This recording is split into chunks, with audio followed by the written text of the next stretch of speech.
Taya revealed her outstanding cultivation and power as soon as she unleashed the 3 bursts of chi.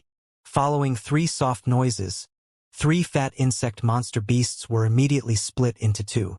Pale yellow juices spurted out, and a disgusting smell permeated the air instantly. More monster insects pounced on them, spitting out highly corrosive venom.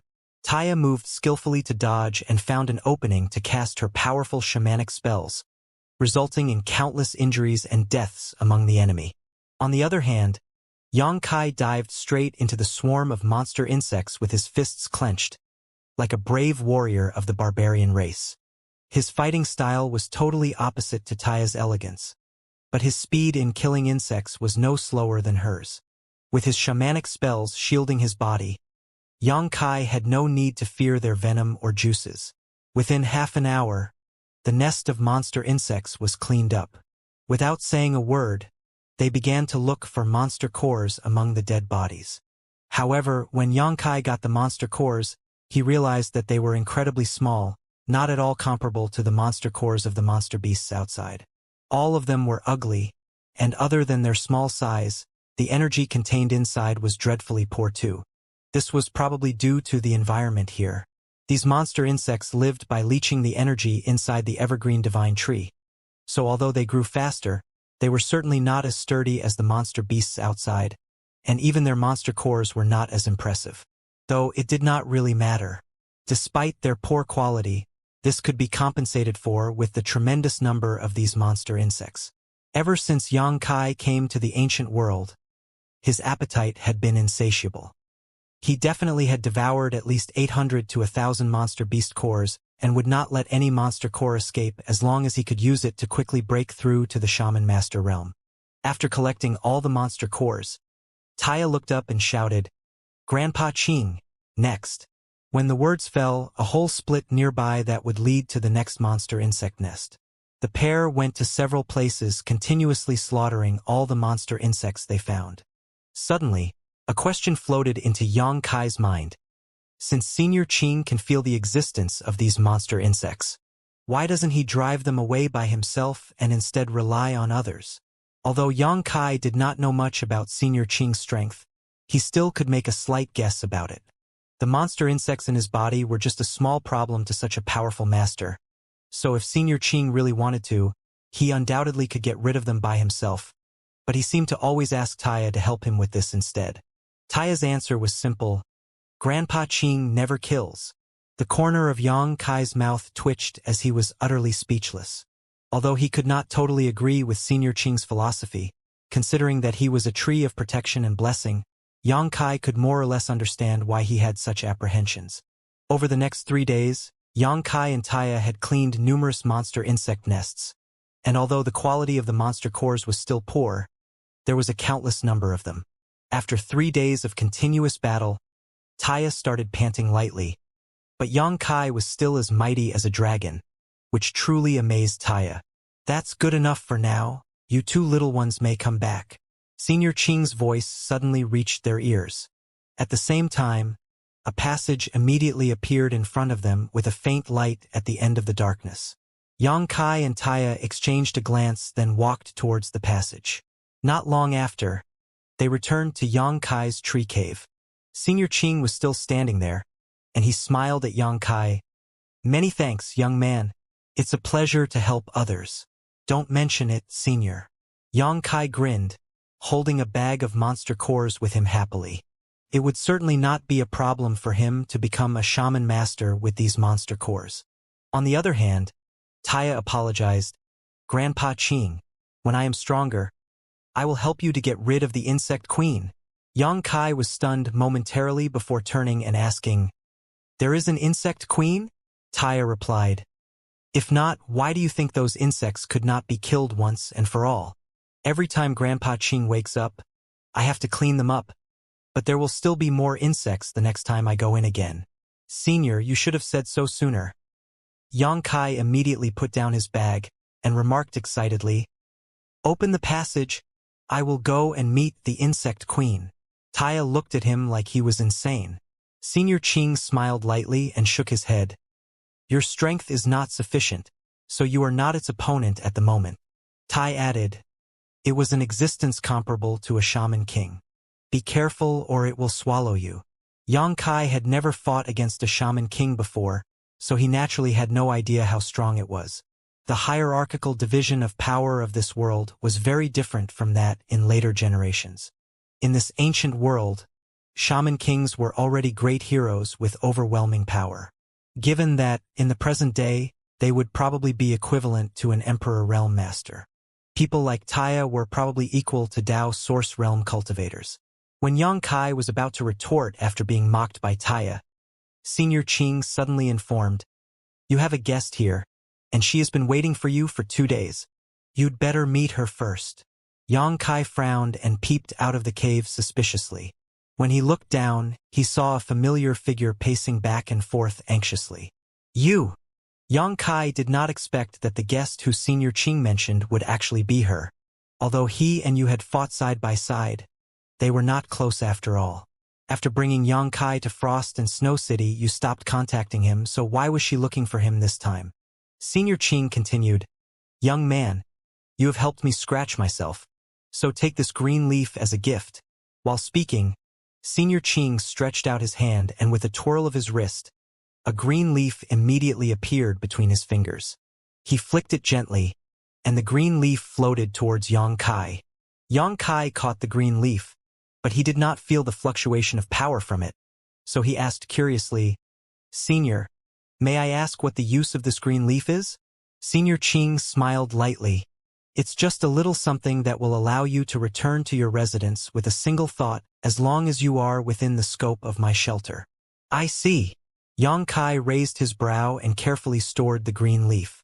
Although this green leaf could only return him to his tree cave and it seemed to be of no great use, since it was given by Senior Qing, he could only accept it. Without another word, Senior Qing disappeared with a flicker. After 3 days of fighting, Taya looked a little exhausted, so after saying goodbye, she returned to her own tree cave to rest. After the other two left, Yang Kai peeped out of the cave, looked downwards and called out, "Are you looking for me?" You looked up when she heard this voice and revealed a pleasantly surprised smile. She then mumbled an incantation and a green light shrouded her, allowing her to float up gradually and soon enter Yang Kai's tree cave. "What is it?" Yang Kai looked at her as he asked. When you was about to disclose her intentions, she suddenly swept her eyes up and down at Yang Kai as if she realized something shocking. "Are you already a high-rank shaman warrior? How long has it been? Wasn't it just a month ago?" When she brought him back from Whitenet Mountain, Yang Kai was just a low-rank shaman warrior, so how could he break through to the high-rank shaman warrior realm in such a short time? You would not have believed that someone in this world could be promoted 2 minor realms in such quick succession if she had not witnessed this with her own eyes. For comparison, her cultivation had not changed one bit this past month. Yang Kai shrugged his shoulders and did not explain. With the foundation of an Emperor Realm Master, he had no bottlenecks in his cultivation of the ancient shaman arts. He only needed to accumulate enough power, then he could naturally make a breakthrough. This was even taking into account the overly poor quality of his secret art. The secret art that he cultivated was taught to him by the village chief. How could a secret art from a tiny place like Blue South Village be any good? If Yang Kai could obtain the secret art used by a shaman saint, his rate of cultivation would surely be much faster. You returned to her senses after a while of shock, but still looked like she just suffered a heavy impact, remarking lightly, "Shaman Yo, Shaman Che wants to see you." "Shaman Che? Who is he?" Yang Kai frowned. A respectful expression appeared on Yu's face as she answered, "Shaman Che is one of the shaman grandmasters in our Frost and Snow clan." "Why does a shaman grandmaster from your Frost and Snow clan want to see me?" Yang Kai was puzzled. It was not like he had never seen a shaman grandmaster before, as Taya was a shaman grandmaster herself. However, due to her sensitive origins, she dared not to expose her identity. If not for her nomad clan background, she could easily become a leader who stood above 10,000 people. Therefore, Yang Kai did not feel nervous at all even when you informed him about this solemnly. After a short hesitation, you continued, "Are you really the one who made that healing medicine?" "Of course." Yang Kai nodded as he admitted. You was awed. I didn't expect you to be a herbalist. And many of our clansmen bought the healing medicine from you during this time, and its effects have been excellent. As such, our Frost and Snow clan would like you to make a stock of it for us. Of course, we will prepare all the materials for you, you just need to refine it. I see. Yang Kai nodded after listening to her. He would be delighted if he heard about this 3 days ago, because that was the time when his healing medicine could not be sold and he was worried about how to earn monster cores. If Frost and Snow clan had this intention, he would not have to worry about not having sufficient green coins to buy resources.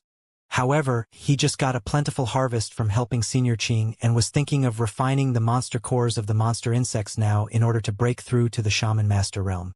Therefore, he felt a little helpless when the Frost and Snow clan suddenly approached him now. After pondering for a while though, Yang Kai responded, "All right, lead the way." In any case, it would not take him too much effort to refine some healing medicines, so it should be fine for him to cultivate while he did so. When Yang Kai agreed, he was immediately elated and nodded, "Many thanks. The barbarian race is all one family." Yang Kai laughed. Led by you, Yang Kai went out of the tree cave and walked all the way to the most magnificent palace in the city.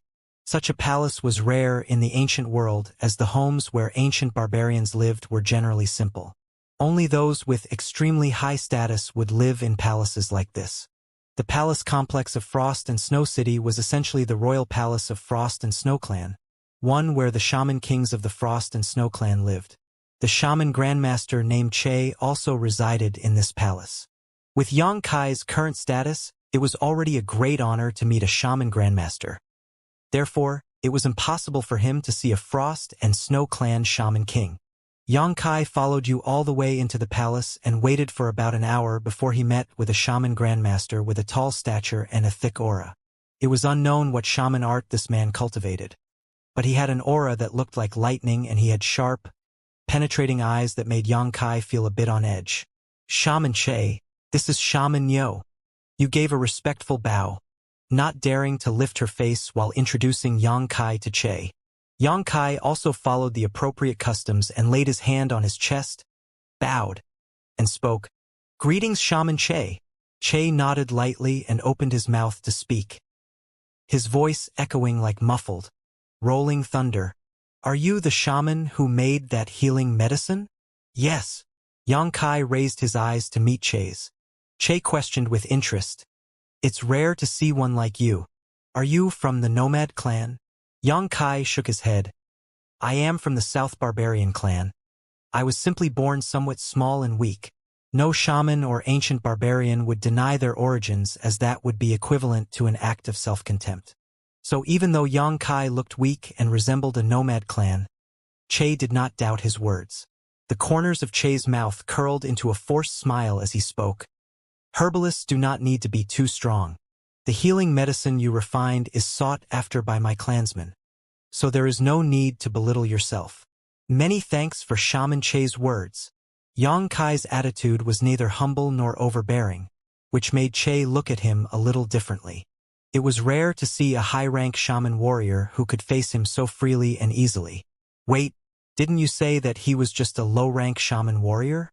Why is he now a high-rank shaman warrior?" This was a difference of 2 minor realms, and Shaman Che believed that you would not be mistaken in her report. Although suspicious in his heart, Che did not ask much and just continued, "I believe Shaman Yu has already told you why we summoned you." Yang Kai replied, "She has, and I, Shaman Yo, am also willing to contribute to the Frost and Snow clan." A light flashed across Che's eyes as he smiled.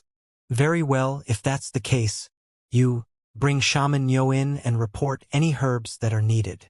"Yes," you responded and took the lead to guide Yang Kai into the palace. After a while, the two of them entered a certain room. Out of Yang Kai's expectation, there were already 2 people waiting here, both of them very old. Their auras were much stronger than his, so it was obvious they were shaman masters. One of them had a head of completely white hair, while the other had somewhat colorful hair. Both of them shot you with inquisitive gazes. You nodded lightly, and the 2 old men stepped forward and chanted in unison, "Greetings, Shaman Yo." Yang Kai uttered in amazement, "These 2 are..." Yu's expression was a little uneasy when she explained. Their helpers Xianxia arranged for you. If you need any assistance, just ask them. Is that so? Xianxia smiled lightly. He had some guesses about this situation, but he did not speak up. After all, this was not a big deal to him. Seeing Xianxia's smile meaningfully, Yu's expression became even more uneasy, while a trace of guilt flashed across her eyes. Fortunately, Xianxia did not question further and instead just got to work. I need some herbs. Could you help me gather them? And what do you need? Yu asked quickly. Xianxia immediately reported the names of the herbs and Yu noted each of them by memory. The two old men also perked up their ears at this moment and listened attentively, not willing to miss a single word.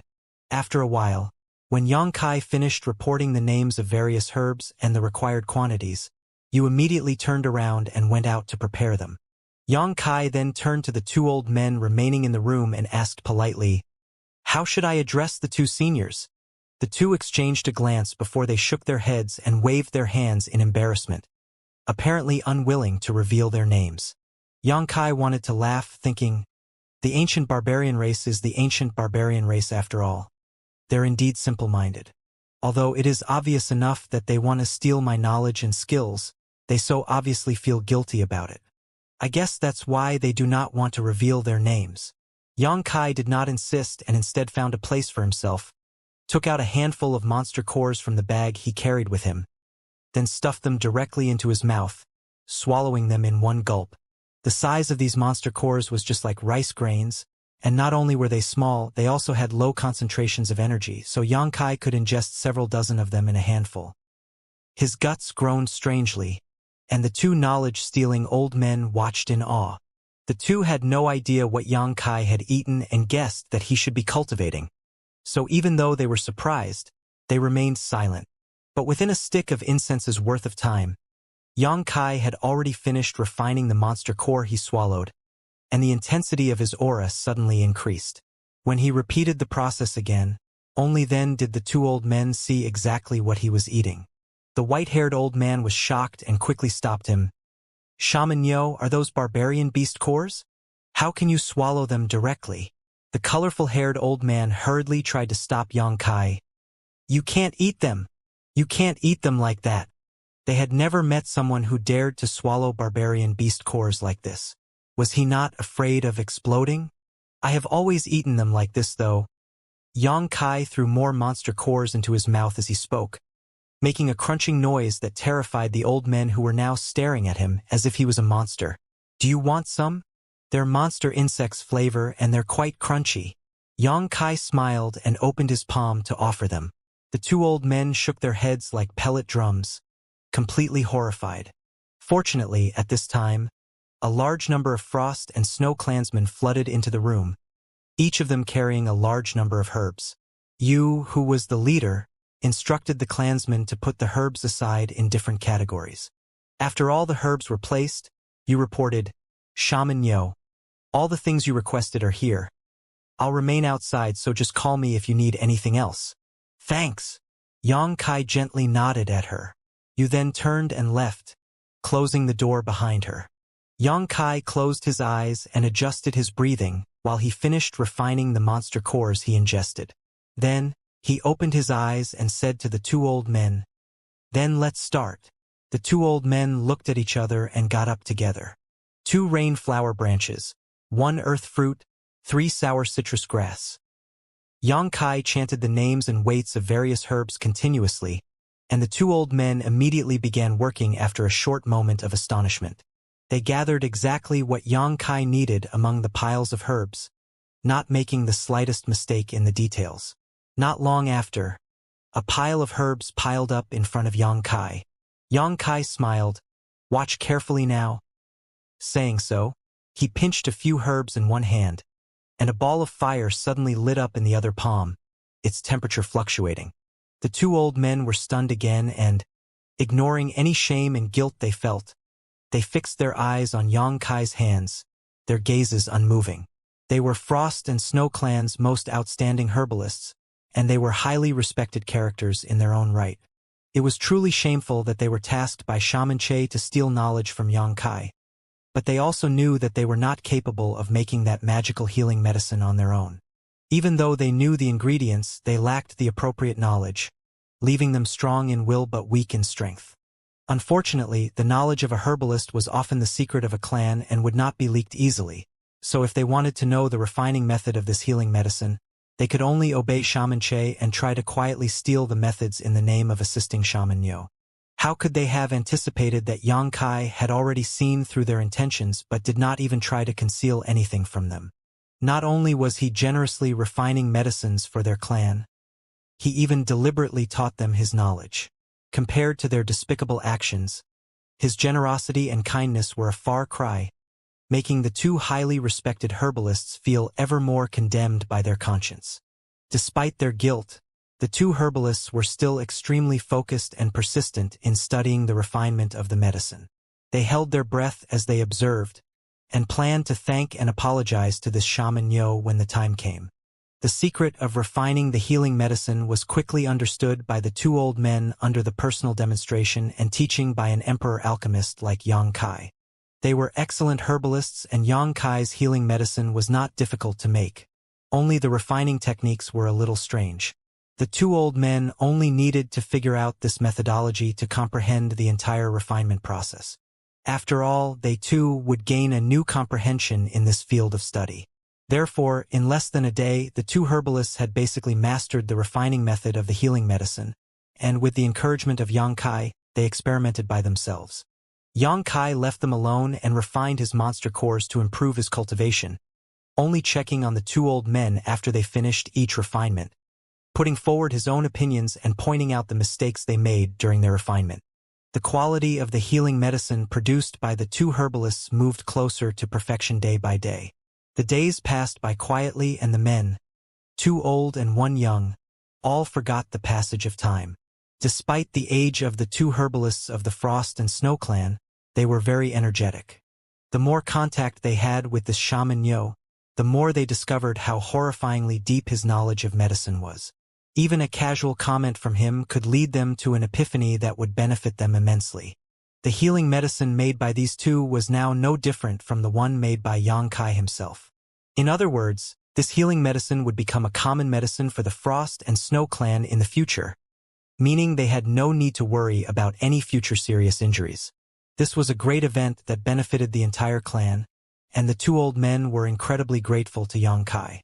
10 days later, the huge number of herbs delivered by Yu were all refined into healing medicine by the two old men.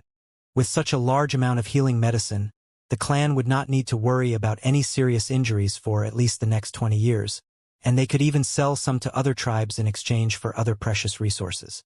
While the two old men concentrated on refining medicine, they did not notice that the aura on Yang Kai's body had suddenly escalated, and at the same time, the monster cores he had harvested were completely exhausted. Examining his own condition in joy, Yang Kai opened his eyes slightly, and his eyes flashed in a terrifying light. The ups and downs of the early stage have passed. From now on, his cultivation path would be smooth and rapid. Inside the palace, Shaman Che was holding a small pot of sticky healing medicine and looked up after a long silence. "Did you refine these?" In front of him, the two old men exchanged looks. Then the colorful-haired old man answered, "Strictly speaking, we refined them under the guidance of Shaman Nyo." Shaman Che continued, "So, have you learned how to refine more?" The two old men nodded, with the white-haired old man saying with obvious shame, "He didn't hide anything. He willingly taught us to make these healing medicines, so we learned very quickly." "Excellent." Shaman Che revealed a faint smile. "What do you think about Shaman Nyo?" The old man with colorful hair replied, "Broad-minded, open-minded." The white-haired old man added. Che replied, "I was asking about his ability." The two old men pondered for a while, and responded in unison, "Unparalleled." Che's eyes beamed, as if he were a hungry beast that had finally found its prey, and remarked faintly, "It's a pity that the South Barbarian clan doesn't make good use of such an excellent herbalist." After a pause, he ordered someone standing by his side, "You, treat him well and try to meet any of his requirements. But Don't let him leave the royal palace. Yu's heart jumped, and she understood Che's intention. Yes, she replied with a complicated face. The two old men looked at each other and sighed lightly. They wanted to say something more, but when they looked up, Che had already disappeared. On the other side of the royal palace, Xianxia sat cross-legged in a room that was considered luxurious by ancient standards. As he released his divine sense, feeling his recovered power, his heart filled with joy. Sure enough, as the village chief mentioned, he regained use of his divine sense after he became a shaman master. And once he cleared this hurdle, the restrictions that hindered Xianxia's progress were all shattered. His space ring could be opened again, and his various artifacts could be summoned too. For a moment, Xianxia felt like he could break into anywhere in this vast world. The first thing he did was check the sealed world bead. The sealed world bead had devoured tremendous amounts of shattered principles in the fourth layer of the five-colored treasure pagoda. After which Xianxia deliberately collected a massive amount of five elements principles. According to his speculations, when the five elements joined together, they would give birth to a new world. However, he never got the chance to check the changes of the sealed world bead until now.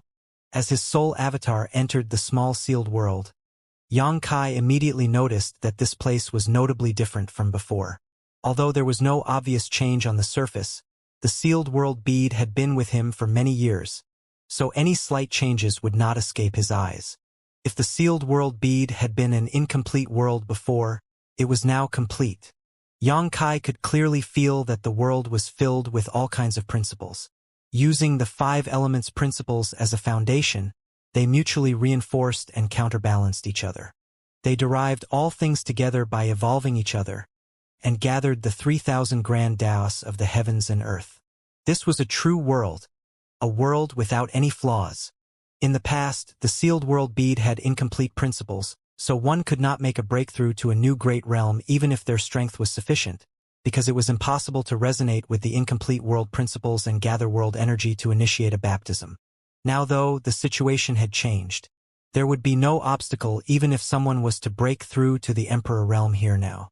Xianxia was overjoyed and carefully examined the sealed world bead, rejoicing many times.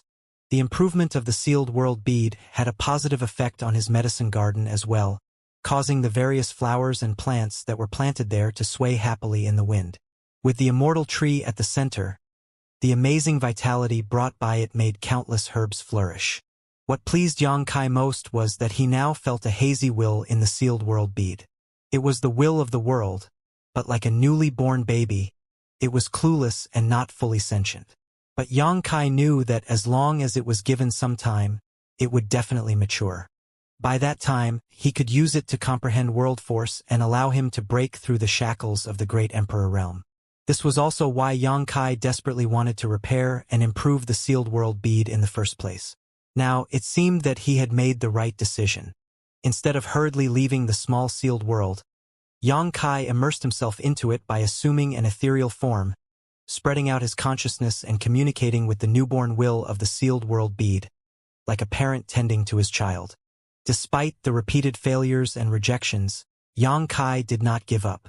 After an unknown amount of attempts, Xianxia started to sense that the rejection of the world's will was slightly weakened, and seemed to have the sign of gradually accepting him. Just as Xianxia was about to establish contact with one last effort, his vision was suddenly blacked out and his soul avatar collapsed while he returned to his true body instantly. When he opened his eyes again, a sense of dizziness struck him. Xianxia, who sat cross-legged on the bed, fell to the ground, resulting in a loud bang. Xianxia was currently experiencing a splitting headache and his face was gaunt. He knew that this was due to excessive consumption of his spiritual energy. Although he was now a shaman master and could mobilize his divine sense, his strength was still far from his peak. He could not project his soul out of his body without limit, as it caused a great load on himself. If he was at his peak, this would not be a problem at all. However, it was a big problem now. The sound of someone or something falling to the ground startled the guards outside the room, and Yu was the first one to rush inside. At first glance, she saw that Xianxia's face was pale and blood was oozing from all his 7 orifices. So she hurriedly went forward to help him up, and asked worriedly, "Shaman Yo, what happened to you?" Yang Kai opened his eyes sluggishly, and after identifying the person in front of him, he waved his hand to signal that he was fine.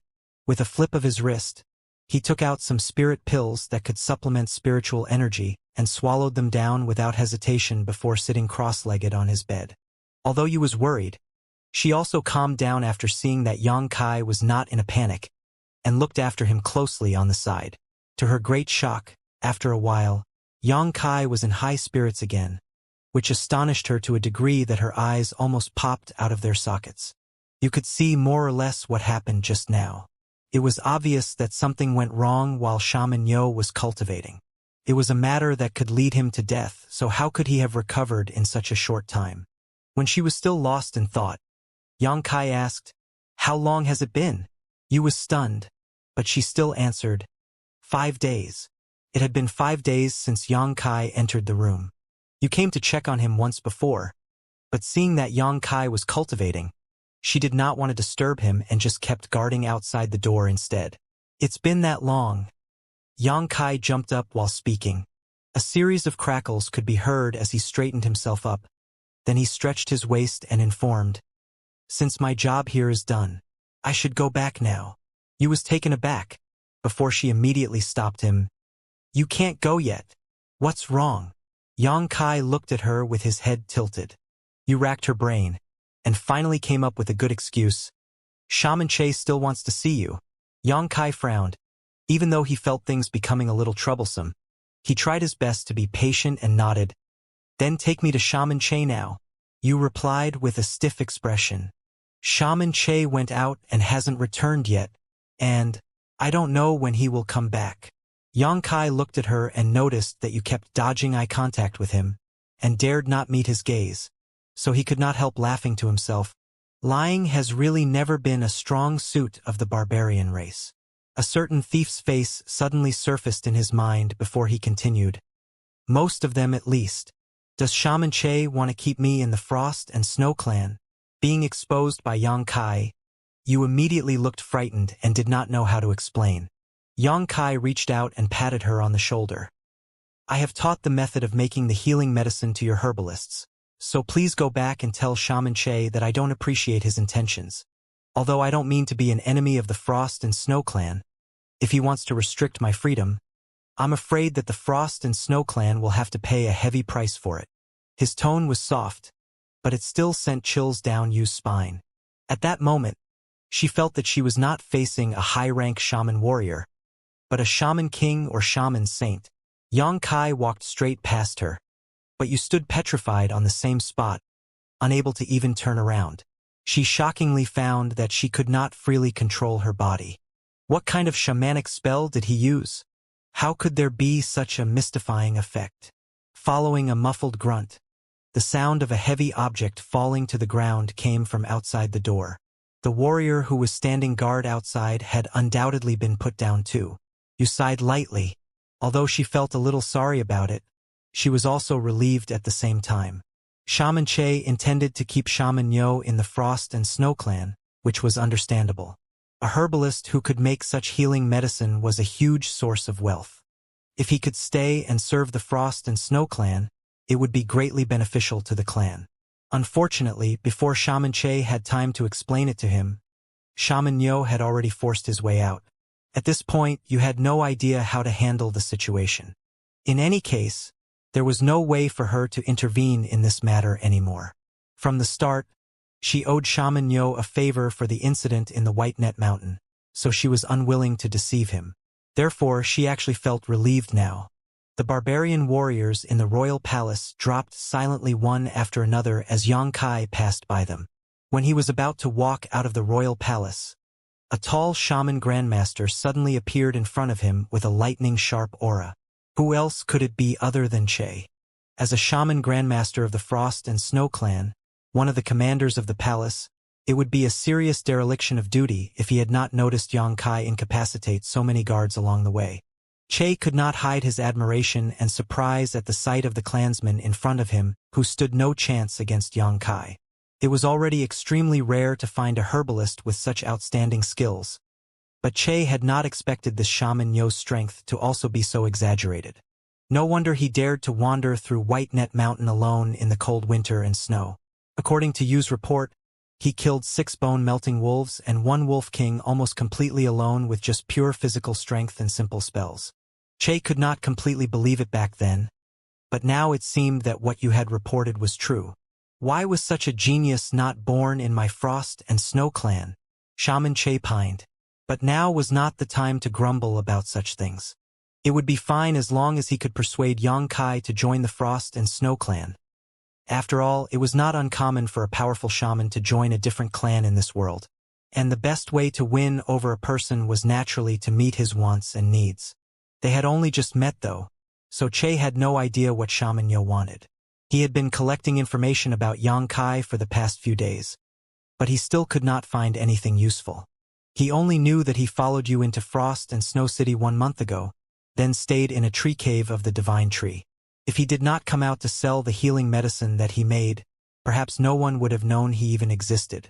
Such a person should not be unknown. He should remain in the Frost and Snow clan and make astonishing achievements. Shaman Che. Across from him, Yang Kai grinned mockingly. Is this the hospitality of your Frost and Snow clan? Che's expression remained unchanged. Since you are already here, you seem to know my plan. This shaman sincerely invites you to join our Frost and Snow clan. What do you think about it? Yang Kai replied, Many thanks for your sincerity. If there is nothing else, I'll be leaving. Che frowned, and was obviously unhappy with Yang Kai's arrogance and impudence. Although they were not from the same clan, lower-ranking shamans should show some respect to their superiors, but Che did not feel even the slightest respect from Shaman Yo. However, this was his fault to begin with, so Che did not feel right criticizing him. It was already unbecoming for Che to arrange for his people to learn from him to steal his skills, but Yang Kai still generously taught them. Everyone in the Frost and Snow clan was notably grateful for this, so Che would only seem insatiable trying to keep Yang Kai with them now. If you have any conditions, just state them. I can agree to any request my Frost and Snow clan can grant. Shaman Che was unwilling to give up. No price is worth my freedom. Yang Kai shook his head lightly and continued in a deep voice. So far, I have no opinion about your Frost and Snow clan, but if Shaman Che continues to speak nonsense, my view about the Frost and Snow clan will change. Che sighed heavily and raised his hand lightly.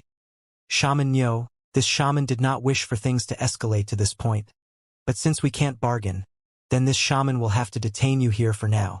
I believe you will change your mind about our clan if you stay in the palace for a little longer. Just like what you said to you, the barbarian race is one family. Isn't it the same wherever you serve? After he spoke, he suddenly shot a flash of lightning out of his palm towards Yang Kai. The lightning shot through the air and abruptly spread into a net, trapping Yang Kai tightly, catching him off guard. The lightning wrapped around Yang Kai and tied him up like a rice dumpling, causing his hair to all stand on end. Che, however, furrowed his brow. Although he did not use his full strength, only focusing on suppressing Yang Kai without hurting him, he was still shocked to see this young shaman's face remained unchanged after taking a blow of his shamanic spell. Yang Kai was just a high-rank shaman warrior, and he should have passed out directly after taking this attack. However, Yang Kai's eyes still looked crystal clear, not showing the slightest signs of fainting. Shaman Che. Just then, Yang Kai voiced out leisurely, Not that I underestimate you, but if I want to leave, I'm afraid that you can't stop me. As soon as Yang Kai spoke those words, the lightning net shrouding him was suddenly shattered by a surging force. Che was taken aback and his face changed as he called out in surprise, Shaman Master! He was finally able to sense Yang Kai's realm after the latter made a move. But how did this boy become a Shaman Master? When he saw Yang Kai a few days ago, it was clear that he was just a high-rank shaman warrior, but he actually only spent a few days breaking through the shackles of a great realm. Although there was no significant difference for Shaman Che between a newly promoted Shaman Master and a high-rank shaman warrior, it was still a watershed point which countless shamans became stuck at, past which they were unable to advance for the rest of their life. Connecting the information reported by you before, Che's eyes instantly lit up. I truly found a treasure. This was not a simple shaman who happened to be a herbalist. The strength of this shaman Yo had been improving terrifyingly fast. He was just a low-rank shaman warrior 1 month ago, then he reached the high-rank shaman warrior just a few days ago. But now after meeting again, he was already a shaman master. Such rapid promotion obviously showed that this shaman Yo received the favor and blessings of the barbarian gods. If he was given a little more time, achieving the rank of shaman grandmaster, shaman king, or even shaman saint would not be a problem to him. The Frost and Snow clan lacked the leadership and protection of a shaman saint, and only had a few shaman kings. Therefore, there was still a gap between them and the top clans. However, if there was a shaman saint born in the Frost and Snow clan, the status of the whole clan would be greatly improved. No matter what, Che could not let Shaman Yo leave today and had to keep him here. Even if he would be despised or hated later, he still had to make Shaman Yo a member of the Frost and Snow clan no matter the cost. When Shaman Yo reached the Shaman Saint realm, the Frost and Snow clan would shake the world. After a few quick thoughts, Che made up his mind. His aura surged as lightning arcs flashed across his skin. Shaman Yo, this shaman likes you more and more. Stay and become a member of our Frost and Snow clan. He smiled lightly. Xianxia snorted coldly. I was born in the South Barbarian clan, and I will die in the South Barbarian clan. Whether I stay or go depends on if you have the ability to make me stay. Che wanted to say something more, but his face suddenly changed as he raised his hand to cast a shield in front of him. As a shaman grandmaster, he had mastered the use of this simple shamanic spell after years of practice. The power that he unleashed with the wave of his hand was just right, no more and no less, without the slightest excess or waste. Furthermore, such shield spell was not one that a newly promoted shaman master could break through. Che was full of confidence, but in the next moment, his face changed abruptly, because a clear cracking sound reached his ears, and the shield spell that he had just formed was suddenly shattered. Following that, a rather modest-looking fist rapidly enlarged in front of his vision. His shield spell was broken. It was hard for Che to imagine what kind of violent power could be contained in that small, weak body that gave it the kind of brutal force not inferior to the most powerful warriors blessed with the bloodlust spell in the clan. Hong!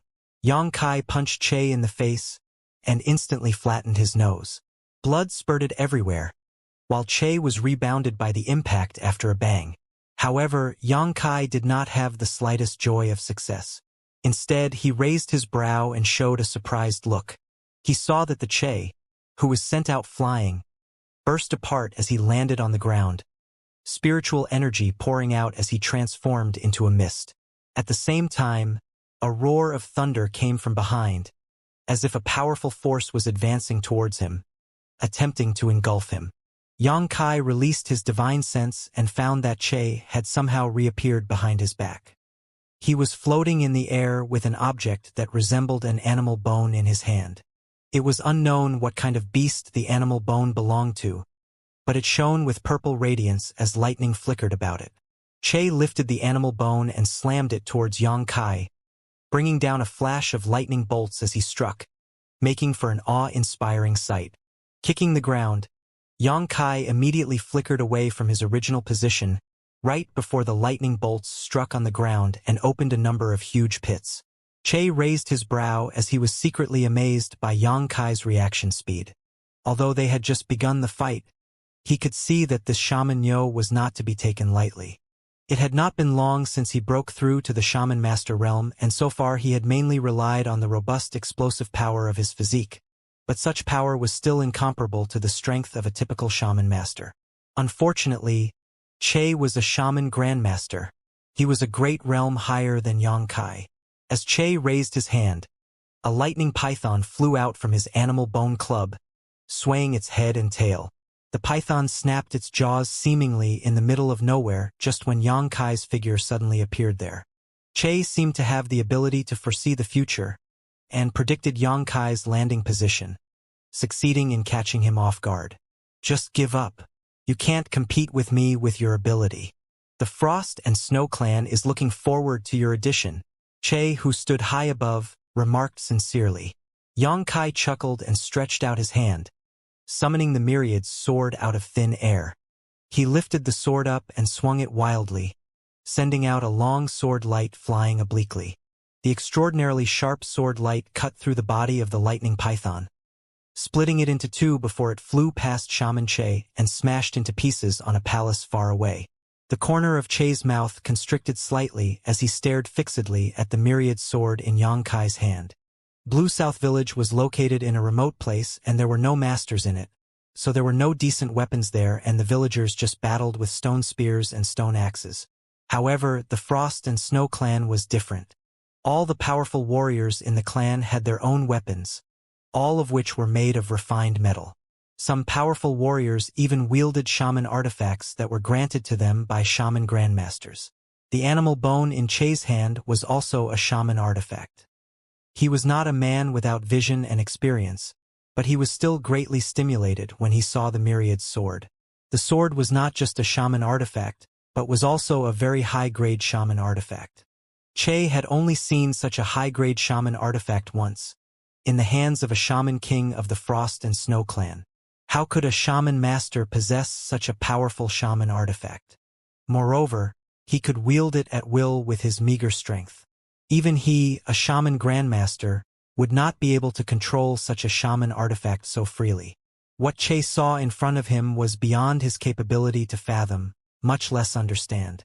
Yang Kai pointed his sword at Shaman Che, and he smiled with his black hair flying in the wind. Shaman Che, I'll say it again. If I want to leave, you can't stop me. If you continue to block my path, I won't hold back anymore. Che could not help feeling intimidated by his assertive tone, but he clenched his teeth and replied in a deep voice, "The Frost and Snow clan needs you? Please stay." He stomped his foot, and a thunder domain spread wildly, revolving around him, covering an area of 1,000 meters in an instant. Dense bolts of lightning filled this region, as if the apocalypse had come. A domain! Yang Kai grinned. This thunder domain was somewhat similar to the domain mastered by Origin Kings, but it was still notably different. The course of tens of thousands of years had resulted in many changes in the martial Dao. Che's thunder domain was stronger than any domain of an Origin King that Yang Kai had ever seen. Perhaps, even an ordinary Dao Source Realm cultivator would be troubled if they were trapped inside of this lightning sea. Che was obviously going all out now, and with his hairs and beard billowing crazily, he bellowed, "All within my thunder prison fall under my command.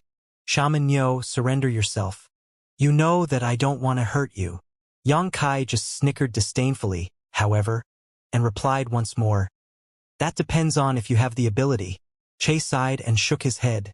"Looks like you must experience the power of this shaman in order to change your view of my Frost and Snow clan."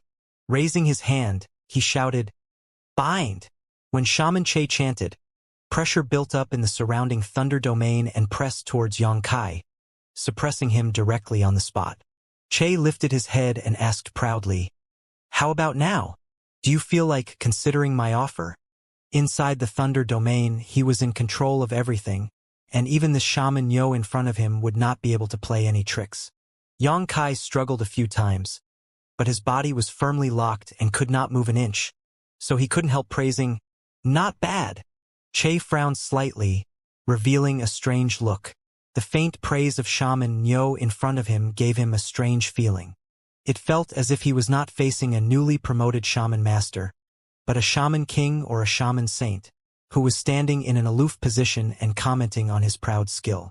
Why do I have such a strange feeling? Isn't he just a shaman master?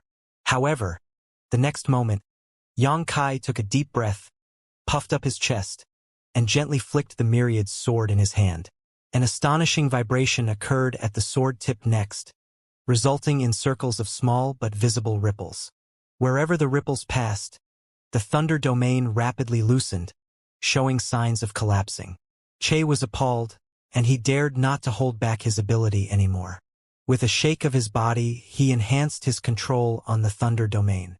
Che had not previously exerted his full strength while unleashing his thunder domain. After all, the opponent's cultivation was a great realm lower than his, so how could he have expected that this shaman Nyo would have the ability to directly nullify his domain? However, it was still futile. The ripples from the strange shaman artifact sword seemed to have unstoppable power, and no matter how much Che strengthened his control, he still could not stop his domain from collapsing. Cold sweat instantly beaded on Che's forehead as he stared at Yang Kai with horror-filled eyes, as if he was looking at a ghost. With the myriad sword quivering gently and space principles pulsing out from its blade, the thunder domain quickly broke and Yang Kai lightly stepped towards Che. In the modern world, an origin-returning realm cultivator needed to master Shur, while Origin Kings mastered domain. When one arrived at the Dao source realm, they would be able to sense and inspire the surrounding world principles. As for the Emperor Realm Masters, they would be able to directly use principle strength. To be strict, Che's Thunder domain was slightly better than a domain of an Origin King, and it could even slightly inspire local world principles. Nevertheless, the power that was mastered by Yang Kai was even greater than his. If Che did not try to show off meager skills before an expert but had instead forced on a direct close combat battle with Yang Kai, perhaps the latter would need to put up more effort in countering him. This was mainly because Yang Kai's cultivation was restricted at the moment and the power he could use was limited. However, Che had no idea about Yang Kai's situation and attempted to suppress Yang Kai by taking advantage of the difference in realm between them, which gave Yang Kai a chance to turn the tide. Space principles were extremely esoteric in the first place, so when they were introduced into the Thunder domain, they caused it to destabilize and quickly collapse. Wherever Yang Kai passed, the sky full of lightning turned blank, and the domain was completely wiped away. The gap between their level of skill was clear at a glance. Following the footsteps of his opponent, Che could even hear the collapsing noise of his own domain. The distance between the two was rapidly getting close. Yang Kai's face was full of mockery, while Che was no longer as calm and proud as before. When Yang Kai's foot made the last step, it felt as though he was not stepping on the ground, but on Che's heart. Che, who was a powerful shaman grandmaster, and one of the few commanders of the Frost and Snow clan, trembled and spewed a mist of blood. His Thunder domain collapsed instantly, and he retreated in a stagger, with a hand over his chest as his initially bright eyes became much dimmer. When his domain was broken, it was equivalent to his foundation being damaged, a severe injury. He thought that Shaman Nyo talked big and was lying about it being impossible to stop him, but now it seemed that he was speaking the truth. But how was it possible for such a shaman master to exist in this world? Yang Kai did not feel elated from overcoming the situation, however, and instead just swept his eyes around and muttered in annoyance, "Tisk, so troublesome." After speaking, he took out a green leaf and communicated with it in his mind. Then, in a flash of green light, his figure disappeared into thin air. In the depths of the palace, a horrifying aura was aroused like a sleeping dragon being awoken. The appearance of this aura seemed to cause a terrible chain reaction, and soon, more incredible auras surged from every corner of the royal palace. It was the several shaman kings who were alarmed. The color of the Frost and Snow clansmen in the entire royal palace drained from their faces as they stood with their heads down, their bodies shaking. A few powerful divine senses scanned across the palace while Che, enduring the pain he was in, placed his hand on his chest, bent his waist towards the void, and spoke, "Greetings, sirs." "What happened?" The aura that appeared first suddenly asked in an erratic voice that echoed from all directions. Che pondered for a moment before briefly explaining the previous incident, focusing on Yang Kai's various abilities and his skill in making medicine. The several shaman kings were silent for a moment, likely communicating amongst themselves. Eventually, the shaman king who spoke earlier declared, "Since he is useful for the clan, go and invite him again. However, Senior Qing seems to favor him, so don't be rude." "Senior Qing?" Che's face changed hearing this. There was only one person in the entire ancient barbarian race who could be called Senior Qing by the shaman kings. The one who protected the Frost and Snow City, the evergreen divine tree. He actually obtained the blessing of Senior Qing. After some hesitation, Che showed a look of enlightenment. No wonder Shaman Nyo suddenly disappeared. Before, he was still thinking about what was going on just now, but it turned out to be an ability of Senior Qing. Now that he thought about it, Shaman Yo seemed to have taken out a green leaf just before disappearing. The auras of the several shaman kings arrived rapidly, but also disappeared quickly. In the blink of an eye, they retreated like a tide, leaving Che alone with a frown on his dark face. The shaman kings ordered him to invite Shaman Yo back again, but Shaman Yo was sheltered by Senior Qing. If he was unwilling to, what could Che do to be able to invite him over? If it was before what happened earlier, he still had the confidence to subdue him directly with force. However, after the fight with Shaman Yo, Che felt that he did not have such skill. That Shaman Yo could not be regarded as an ordinary shaman master at all. His strength was at least at the level of a shaman grandmaster, or even a peak shaman grandmaster. On the other side, Yang Kai arrived back in his tree cave after communicating with the evergreen divine tree through the green leaf he obtained. He then knocked on the trunk and called out loudly, "Senior Qing!" A figure flashed in the tree cave, and the old man appeared leisurely, looking at him with a smile. Yang Kai spared no time on nonsense, and blurted, "Many thanks, Senior, for your care for all these days. Just as the mountains are always lush and the rivers forever flow, we are bound to meet again someday in the future." The Frost and Snow clan wanted him, not for his life, but for his abilities. However, Yang Kai did not want to lose his freedom, so he decided to quickly leave. With his current strength, he could easily defeat a shaman grandmaster like Che, but if he had to fight against the entire Frost and Snow clan, he would stand no chance. Now that he had alarmed the shaman kings, he had to quickly leave before it was too late. Moreover, his purpose of coming to Frost and Snow City has been achieved. Now that he broke through to the Shaman Master realm, it was better for him to go back to a remote place like Blue South Village. With the supplement of the million monster cores in his space ring, as long as he was given some time, he could be promoted rapidly. Then, when he was strong enough, the Frost and Snow clan would not be able to keep him even if they wanted to. While speaking, Yang Kai looked out of the tree cave. It was calm and peaceful outside, with people coming and going freely, completely unaware of what just happened in the palace. But on second thought, it actually made sense. Yang Kai had used the green leaf to teleport here, so no matter how fast the Frost and Snow clan reacted, they still needed some buffer time. This buffer time was enough for Yang Kai to leave the territory of the Frost and Snow clan and run as far as he could. Once he left their territory, the Frost and Snow clan could do nothing about him. "Don't be in such a hurry." Senior Qing raised his hand. "What instructions does Senior have?" Yang Kai asked curiously. Senior Qing touched his beard and smiled. "I saw the secret art that you used for cultivation for the past few days and found it to be extremely bad. Do you want to change to a better set?" Yang Kai was stunned and replied joyously, Of course I want." Previously, he also considered changing to a better secret art. After all, the secret art he had was taught to him by the village chief, so how good could it be? But when Yang Kai thought about it carefully, most of the secret arts of the Frost and Snow clan focused on ice attributes, which was not necessarily suitable for him. Furthermore, he did not want to be too involved with the Frost and Snow clan, so he did not ask them for anything. In any case, the way he cultivated was different from others, so he just dealt with it even if his secret art was bad, believing he would find an opportunity to change it in the future. Therefore, he was overjoyed when he heard Senior Qing's offer. He did not expect such a helping hand would be extended at this moment. After a pause, though, Yang Kai asked seriously, "Senior, what can I do for you?" Although he didn't have much contact with Senior Qing, Yang Kai could see that the elder in front of him was not someone who simply liked to give benefits to others for no reason. He was incredibly even-handed with his actions. If one wanted to live in a tree cave, they had to offer monster beast blood first.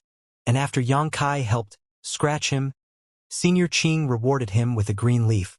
Perhaps this had something to do with Senior Qing being a blessing tree. He was looking after the entire Frost and Snow clan, and if he just granted everything that people wished for, his vitality and strength would have been extinguished long ago. Therefore, even though Yang Kai was elated, he still asked in caution. Senior Qing smiled faintly. "I do need a small favor from you. Please name it." Yang Kai waited respectfully. Qing disclosed, "If I tell you that my predestined time is approaching, what would you think?"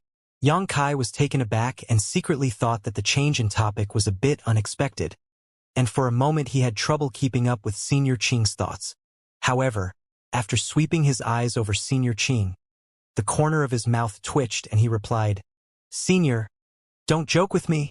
Senior Qing laughed out loud and did not continue on the topic.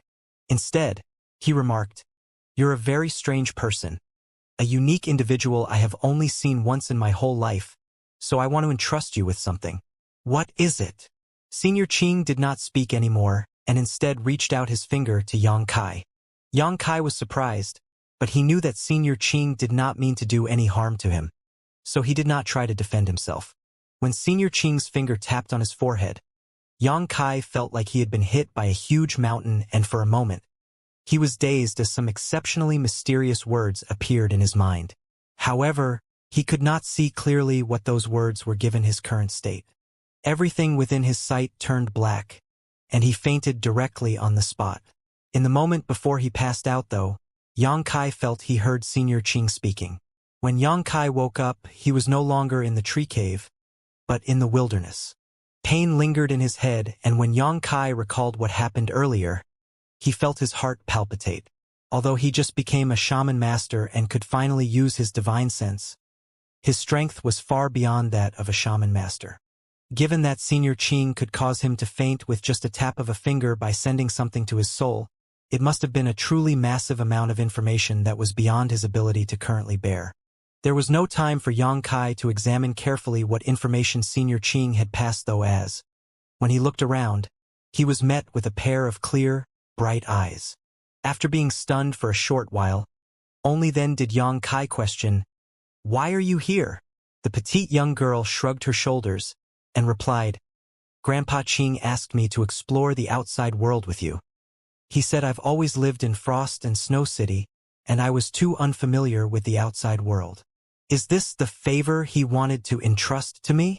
Yang Kai touched his chin as he mumbled to himself.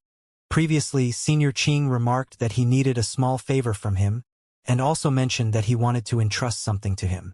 Looking at the current situation, it seemed that Senior Qing wanted to entrust Taya to him. 16 years ago, Taya was abandoned beneath the evergreen divine tree, and Senior Qing was the one who raised her. However, Taya and Senior Qing were different in the end. Taya could not just stay in the Frost and Snow City forever, but her identity was too sensitive, so she would be an easy target if she were to travel alone. Nevertheless, it would be different if Yang Kai took care of her. Before he passed out, he seemed to recall Senior Qing mentioning Taya. After clearing his thoughts, Yang Kai also felt relieved. Taya was a shaman grandmaster, and she should be no worse than himself in terms of strength and ability, so he did not need to really take care of her. The reason Senior Qing wanted her to travel with him was probably just to let her gain some experience. "Where are we?" Yang Kai got up and looked around with a puzzled face. Taya answered, "Grandpa sent us out using his soul clone. We are now 500 kilometers east of Frost and Snow City." While speaking, Taya also pointed to the side. Yang Kai turned to look and saw an evergreen tree as tall as a man standing on the roadside, exuding an aura the same source as Qing's. Yang Kai raised his eyebrows and examined the evergreen tree with interest. Taya continued, "You don't have to worry. The people in Frost and Snow Clan have no idea that you've left. They most likely still think that you are in your tree cave." "Senior Qing is impressive," Yang Kai praised. Taya smiled lightly. "It's Grandpa Qing after all." Her admiration towards Senior Qing was obvious from her words. Turning to Yang Kai, she asked, "Where do we go now? Let me see." While speaking, Yang Kai took out the map that was given to him by the village chief, and after searching for a while, he found his current location and gained his bearings. When he left the village in the winter, he promised the village chief that he would return when spring came. Now that spring was near, and his goal of traveling for cultivation had been achieved, it was time to head back. Blue South Village was a remote and untraversed place, which was a great location to cultivate in retreat.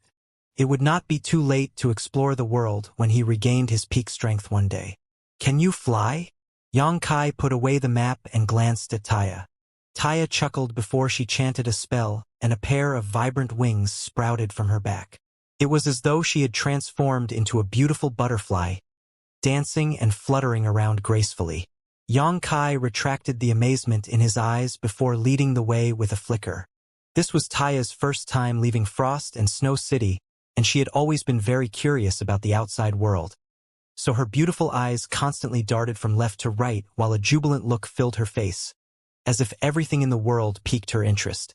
However, she did not disturb Xianxia, and instead just enjoyed the scenery along the way on her own, exclaiming in amazement from time to time.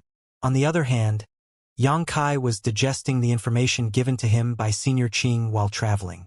Initially, he thought that it would only be a profound secret art, but the more he read it, the more shocked he became because the information was not as simple as just a single secret art, but rather a tremendous amount of information that seemed to include the essence of Senior Qing's entire life.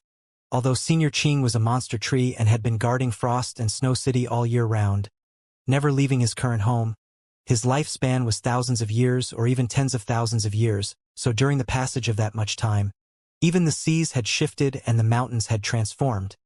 But Senior Qing remained unchanged. He had seen all kinds of people, experienced the changing of eras, and watched the development of whole epochs from beginning to end. His knowledge was wide and profound, essentially the epitome of the whole ancient time. The information that he infused into Xianxia was all his knowledge and experience. The most important message was not secret arts and shamanic spells, but the essence that he achieved from his endless life. But why? Xianxia was not convinced that he deserved such a precious gift from Senior Qing for just doing him a small favor. Even a great emperor would be moved to receive such a gift, because it was greatly beneficial to one's future cultivation. As long as this knowledge could be fully absorbed by him, Xianxia's future cultivation path would be smooth. Xianxia was sure that this must be the greatest benefit he received from this trip into this sealed world. There was nothing else that could compare to it. Thanks to the village chief's efforts to teach him, Xianxia was familiar with these ancient characters. Otherwise, he may not be able to absorb this knowledge at all. He silently rejoiced in his luck. It was indeed true that having an old man in the family was as good as having a treasure. If the village chief had not insisted before, perhaps Xianxia would not have studied the ancient characters. Xianxia was so immersed in comprehending the knowledge along his journey that he did not even notice the passage of time. He just wanted to quickly find a place to completely absorb the knowledge given by Senior Qing in retreat. However, no matter how long a journey was, there would always be an end. Furthermore, he was only returning to Blue South Village. Back then, it took him a longer time to travel because he was not strong enough to fly. Nevertheless, now that he could fly all the way back, he almost reached his destination in 5 days. Xianxia returned to his senses and he could not help feeling some joy in returning to his hometown, which he secretly found funny too. On the other hand, Taya seemed to be a little nervous. Will the people in your village hate me and chase me away? Should I disguise myself? Since they were so far away from the evergreen divine tree, they could not make use of Senior Qing's blessings. Thus, Taya could not always appear as a burly man. However, as a shaman grandmaster, it was not difficult to master a disguise technique. With her cultivation, once the shamanic spell was applied, no one in the village would notice anything off about her. She chattered endlessly, like an ugly daughter-in-law who was about to see her father and mother-in-law, causing Xianxia to laugh lightly, but just as he was about to answer, he suddenly frowned and looked forward. The next moment, Xianxia's face changed and he accelerated rapidly, leaving Taya behind. "Hey!" Taya shouted in annoyance as she had no idea what was going on. But she soon realized that something was wrong, because there was smoke rising everywhere from a village not far ahead. How could there be so much smoke when it was not the time to make a fire to cook? Frowning, Taya felt an ominous premonition in her heart and sped forward to catch up without another word. Soon, Xianxia and Taya landed in the village. Taya looked around and sighed. The village had clearly been attacked. There were ruins everywhere and the ground was painted a dark red color. Given the state of the dried blood, the incident should have happened a few days ago. Such weak villagers were easy targets. Many villages were destroyed like this every year among the whole barbarian race. Taya sighed. This wasn't done by wild animals. This is done by people. Although she did not investigate thoroughly, it was obvious as there were no footprints of beasts on the ground and no signs of half-eaten corpses. Therefore, this couldn't have been done by wild animals. And the battle ended pretty fast. Either there was a large number of attackers, or the attackers were extremely powerful. It's more likely to be the latter. Even though Taya had scant life experience, as a member of a nomad clan in the ancient barbarian race, tracking and evasion were her instinctive abilities. As such, she could see a lot of information from what remained in the village. "Does your village have any enemies?" Taya asked. Xianxia shook his head and spread his divine sense wildly around like a tide. Taya's eyes were filled with shock when she sensed the power of Xianxia's divine sense.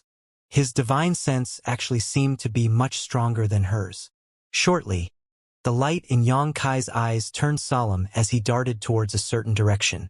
Taya did not know what he was going to do, but she still kept up with him. Not long after, they came to a stack of firewood. Xianxia stretched out his hand to remove the firewood one by one and found a hole covered by a wooden board. After removing the wooden board, several frightened and pale faces were exposed underneath. They were all children, about 7 to 8 of them, the eldest only 10 years old while the youngest was no more than 4 or 5. After seeing Xianxia's face, the eldest barbarian kid revealed a pleasantly surprised look and cried out, "Brother Anyo, come out first."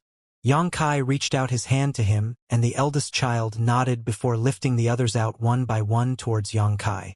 It did not take long to rescue all of the kids out of the hole, but because they were frightened and had not been eaten for a long time, they all looked quite unwell. "What happened? Who attacked the village?" Xianxia asked while looking at the eldest child. The village chief said that they are from the bone-devouring clan. The barbarian kid bit his lips, shaking uncontrollably as he recalled the scene a few days ago. "What?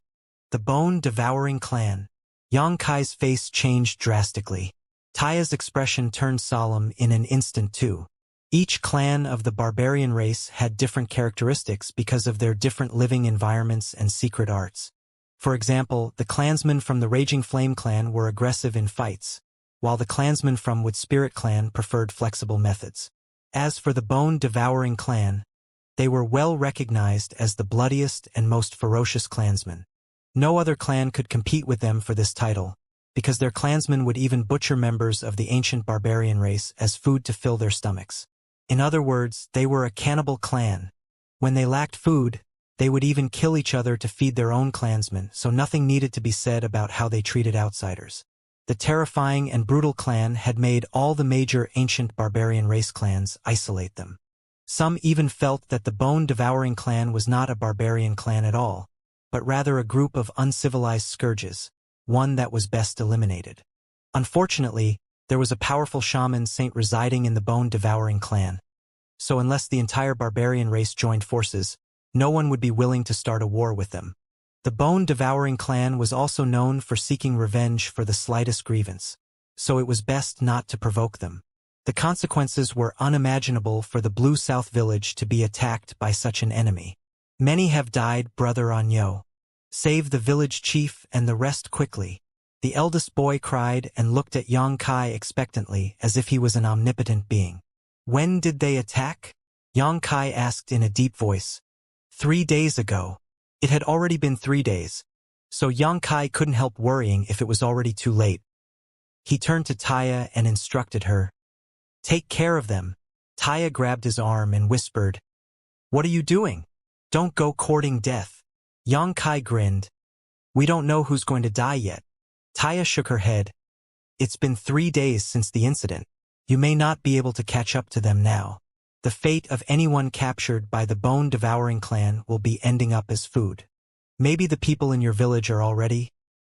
Then they will have to pay the price for that." Xianxia flung her hand away and flew into the air.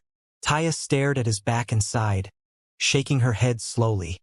Jaws dropped, as the few barbarian boys gaped at the sky in amazement. The eldest gawking in admiration as he dumbly shouted, "Ah, Brother Anyo can fly. There were nearly 300 villagers in the Blue South village, and every man, woman, young and old were warriors. In order to capture such a huge number, the bone-devouring clan would need to send out a lot of people and would leave obvious traces in their retreat. As such, it was not difficult for Xianxia to trace and follow the trail. The snow was melting, and all beings were beginning to stir from the cold. Perhaps the bone-devouring clan's winter food storage had been running low, which drove them to scavenge for food.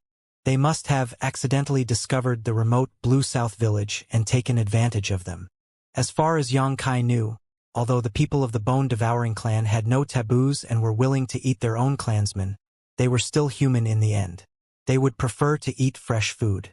In other words, they would not kill all the prisoners at once, but would only kill their livestock when necessary. This gave Xianxia some time to save his people. As long as they were stopped or Xianxia was able to find their lair before the situation became irreversible, he was confident he could rescue them. Xianxia arrived outside a stone fortress just as night fell. The stone fortress was built on a mountain, on the side of a cliff, bordered by precipitous rocks as smooth as a mirror that covered a wide area.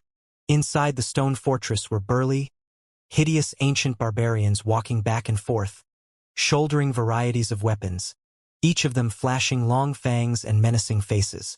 There seemed to be objects hanging on the stone walls, and as Xianxia squinted at them with all his might, he was stunned by what he found. The hanging objects were actually corpses, and based on his rough count, there were at least 100 of them. There were only 300 people in the entire Blue South village, but 100 corpses were already hanging here. Xianxia's heart turned cold, and a chill radiated from his body that could freeze the air. He was still a step too late. Taking a deep breath to calm his anger, Xianxia stood up from his hiding place, preparing to take advantage of the darkness to infiltrate into the stone fortress. He was now a shaman master, and an ordinary shaman grandmaster would not be his opponent. It was highly unlikely that there was a shaman king in charge of this stone fortress, but it was always better to be careful. At that moment, Xianxia suddenly crouched down again and concealed his aura as he noticed something as he looked in another direction. There was a rustle of movement over there, and even though it was faint, Xianxia heard it clearly. He quietly swept his divine sense over that area, and a look of surprise appeared on his face. After pondering for a moment, Xianxia snuck over to that spot and reached out his hand. Right after, a voice exclaimed in the dark, "Who?" Xianxia immediately covered that person's mouth with his hand and shushed, and comforted the barbarian warrior who was subdued by him. "Don't be nervous. I'm not an enemy." The barbarian warrior was horrified, as although the opponent had only used one hand, no matter how hard he tried, he could not escape from Xianxia's restraint. After several struggles, this warrior felt chills running all over his body, and despair shrouded him. The moonlight shone on them, and the barbarian warrior suddenly fell silent, staring at Xianxia with astonished wide eyes. His voice muffled against Xianxia's hand. "Shaman Yo." And Xianxia was startled. "Do you know me?" As he spoke, he let go of his hand, and after seeing the tattoo on the barbarian warrior face, Xianxia suddenly blurted, "You're from the Raging Flame clan?" The barbarian warrior was pleasantly surprised and nodded. "Yes, Shaman Yo. We met in the canyon previously." Xianxia immediately understood at the mention of the canyon, and his eyes lit up. "Is ya here? Shaman Ya is nearby. I'll take you to him." "Good." Xianxia nodded. He had noticed the presence of quite a few others here just now and knew that they were not enemies, but he did not expect an old acquaintance to be among them. Fortunately, the Raging Flame clan barbarian recognized him, otherwise it would be troublesome to explain. Xianxia moved silently as he followed the barbarian warrior from the Raging Flame clan, attracting suspicious glances along the way, all of them unable to fathom as to why another person had suddenly appeared here. After a short while, the barbarian warrior came to the forefront and whispered, "Shaman Ya. Shaman Yo is here." A voice came from the front. "Shaman Yo? Which Shaman Yo?" A familiar face appeared in front of him, and Xianxia squeezed out a smile. "Shaman Ya, we meet again." He was shocked and gaped at him. "Shaman Yo, why are you here?" This man called Anyo gave you a very strong impression after the challenge in the canyon. Only one winter had passed after they met, so it was natural that he did not forget him. Yang Kai quickly replied, "The reason should be the same as yours for being here." You froze, and he was dazed for a moment before nodding. "It looks like your village has also been attacked." "Why was yours attacked?" Ya explained with a grim face. "I took some clansmen with me to gather food, and when we came back, the villagers were all taken away. We came here after following the trail. Then our goals are the same." Yang Kai grinned, exposing a mouthful of pearly white teeth that ghastly gleamed under the shadow of the moonlight. Ya's heart jumped in fright seeing this vicious look and quickly continued, "Are you alone? I am the only one left in the village who can fight." Ya showed an expression of admiration. If he was in the same situation, and he was the only survivor of his village, Ya was not certain he would have the courage to even track the enemy to their base. The opponent was none other than the brutal and bloody bone-devouring clan. So returning alive from such an endeavor was questionable at best. "Come with me to meet a few of our seniors." Ya beckoned to Yang Kai and then led the way. Yang Kai followed with suspicion, wondering who he was going to meet. After a short while, a low voice suddenly came from the front. "Ya, what are you doing here?" Ya replied respectfully, "Shaman Chi, a friend from the South Barbarian clan, has come. It seems his fellow villagers have also been taken captive by them." "Oh," the person called Chi responded in surprise. "Come here." Ya signaled to Yang Kai to come forward. In the dense grass, a man and a woman sat cross-legged, their aura vigorous but well-controlled, blending seamlessly with the surrounding nature. They were two shaman grandmasters. Yang Kai raised his eyebrows in astonishment. That man should be Chi. He had a tattoo of the Raging Flame clan on his face, and his aura appeared to be a little hot. He obviously cultivated shaman arts and shamanic spells related to the fire attribute. As for the woman, although she had a big waist and a burly body, she had a sense of elegance and flexibility, which was extremely contradictory to her appearance. When Yang Kai approached, these two cast sharp gazes immediately at him, watching him with an uncomfortable, scrutinizing gaze. "Shaman Nyo from the Blue South Village greets two seniors." Yang Kai stretched out his hand over his chest. Chi nodded lightly and complimented Yang Kai. "A shaman master. Not bad at all." "What? Shaman master?" Yo was flabbergasted. Wasn't Shaman Nyo just a low-rank shaman apprentice? "Shaman Chi, are you mistaken?" Little did he know that at the end of winter, this Shaman Nyo had already become a shaman master. If only he had known, you would probably have complained that the barbarian god was being unfair. How could there be such a skinny clansman? "Do you belong to the nomad clan?"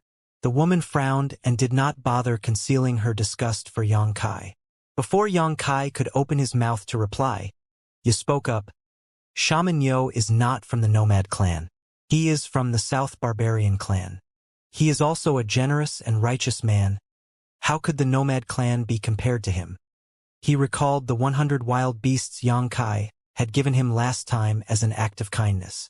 "That would be best." The woman nodded lightly, seemingly having complete trust in Ya's statement. "How should I address this lady?"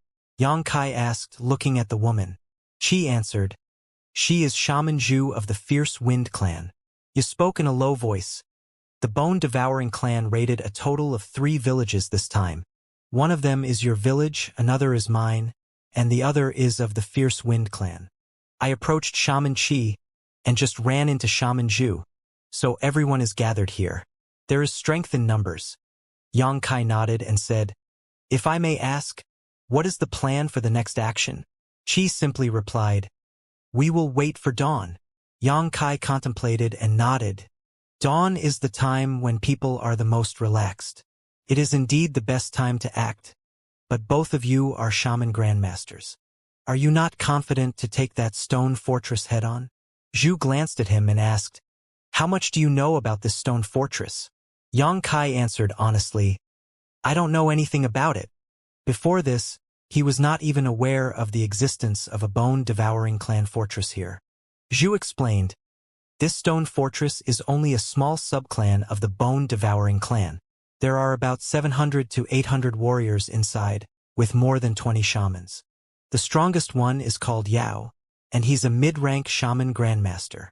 Yang Kai noticed a trace of fear appeared on Qi's face when Zhu mentioned Yao, obviously conscious that he was not strong enough to fight against this bone-devouring clan's shaman grandmaster.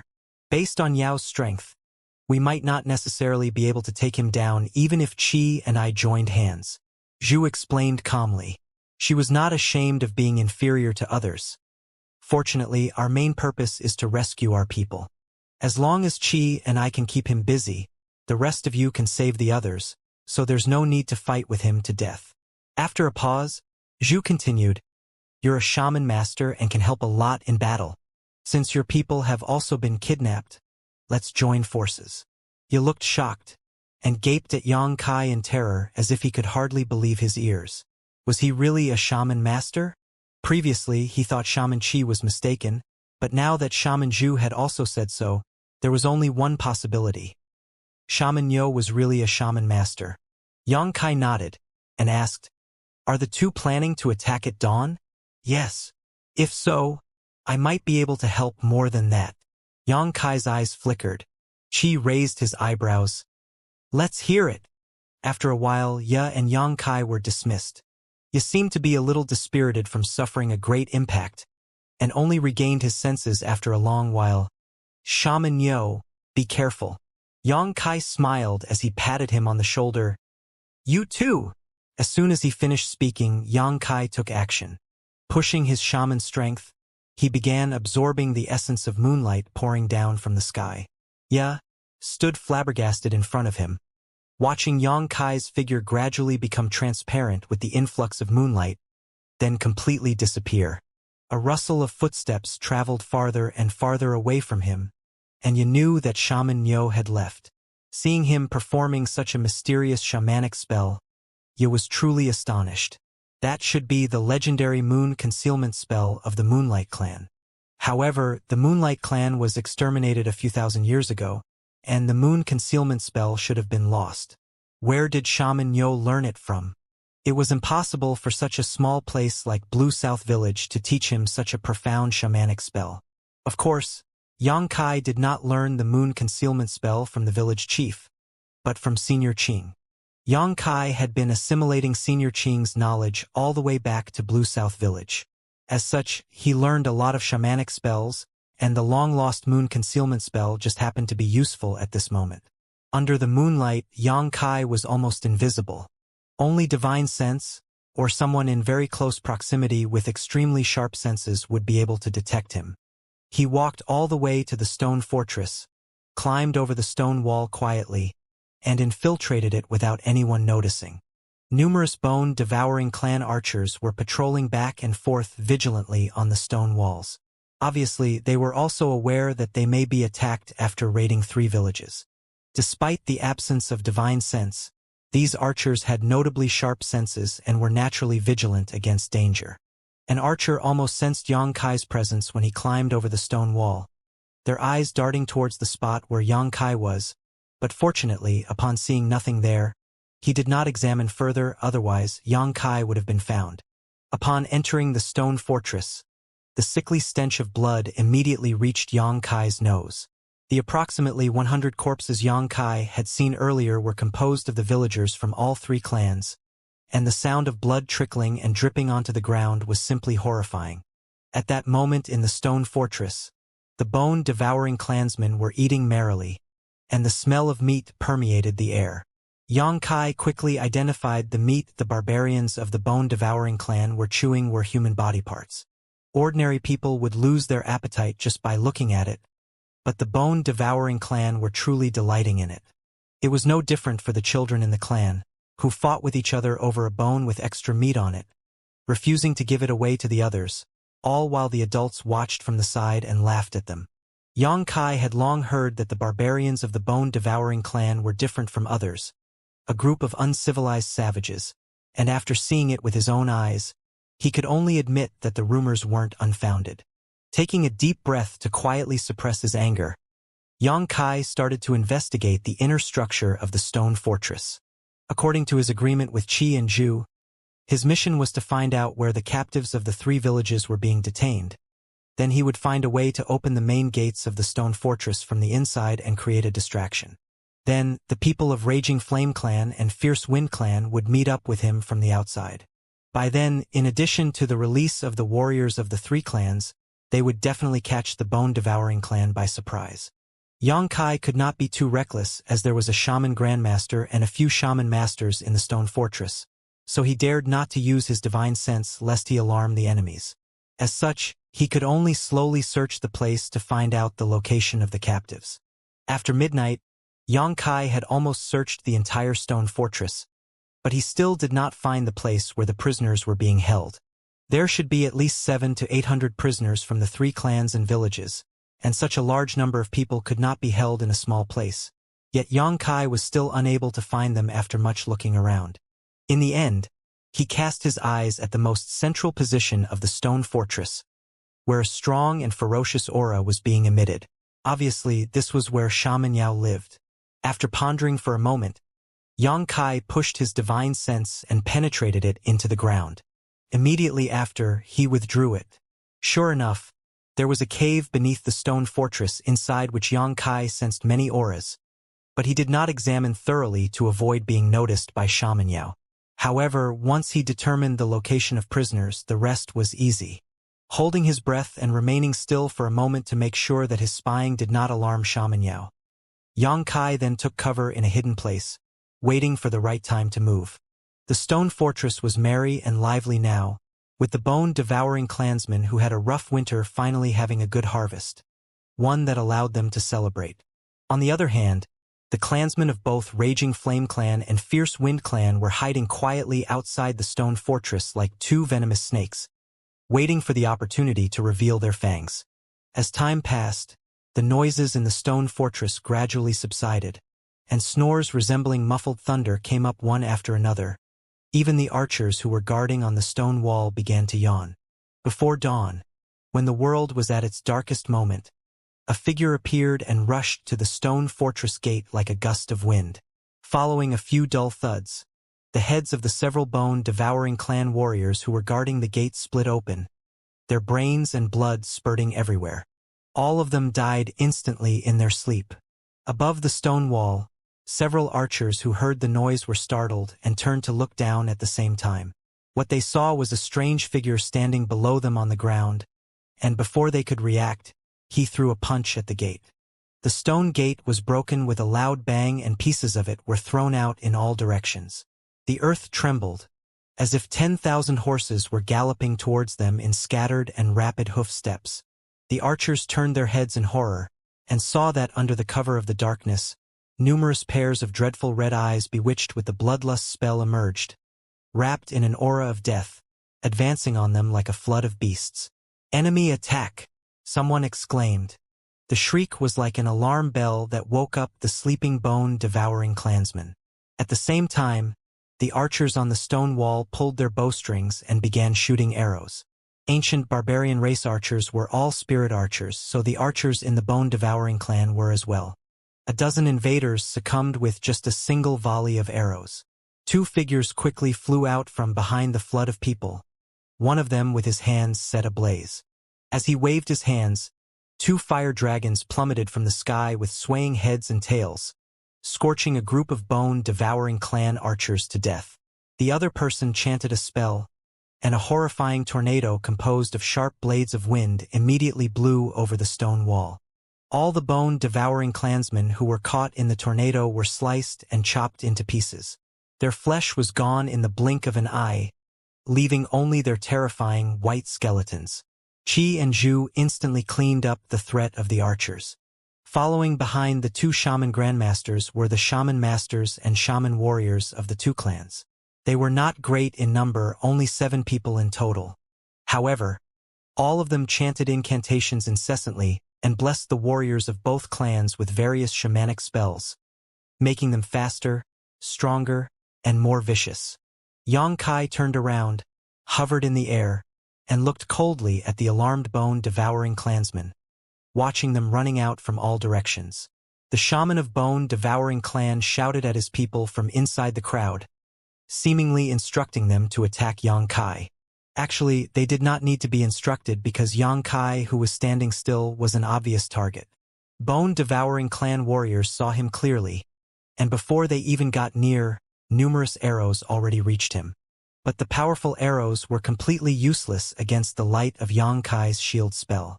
The shield spell remained intact after this barrage despite the ripples on its surface from blocking the wave of attacks. The shaman in the crowd was stunned. His eyes widened and his jaw dropped. A dozen brave and ferocious bone-devouring clan warriors rushed towards Yang Kai and leapt up high before swinging their weapons down at him. Yang Kai stretched out his hand and summoned the myriad sword. With a swing of his arm, a sword light tens of meters in length appeared out of thin air, one so powerful it cut through space. Voila! The dozen bone-devouring clan warriors who jumped up high had their bodies severed from their waists, and they fell one after another with a grunt. Their internal organs spilled out of their bodies, while their blood gushed out like a fountain. The rest of the bone-devouring clansmen who were charging towards Yang Kai stopped in their tracks, staring at Yang Kai in horror, as if they were looking at the cruelest devil. Fear grew within the fearless bone-devouring clan under Yang Kai's domineering sword. "How dare you be impudent in this shaman's place? You court death!" A roar came out from the inside of the stone fortress, and then a half-naked, vicious-looking burly man flew out like thunder, sending a punch flying towards Yang Kai.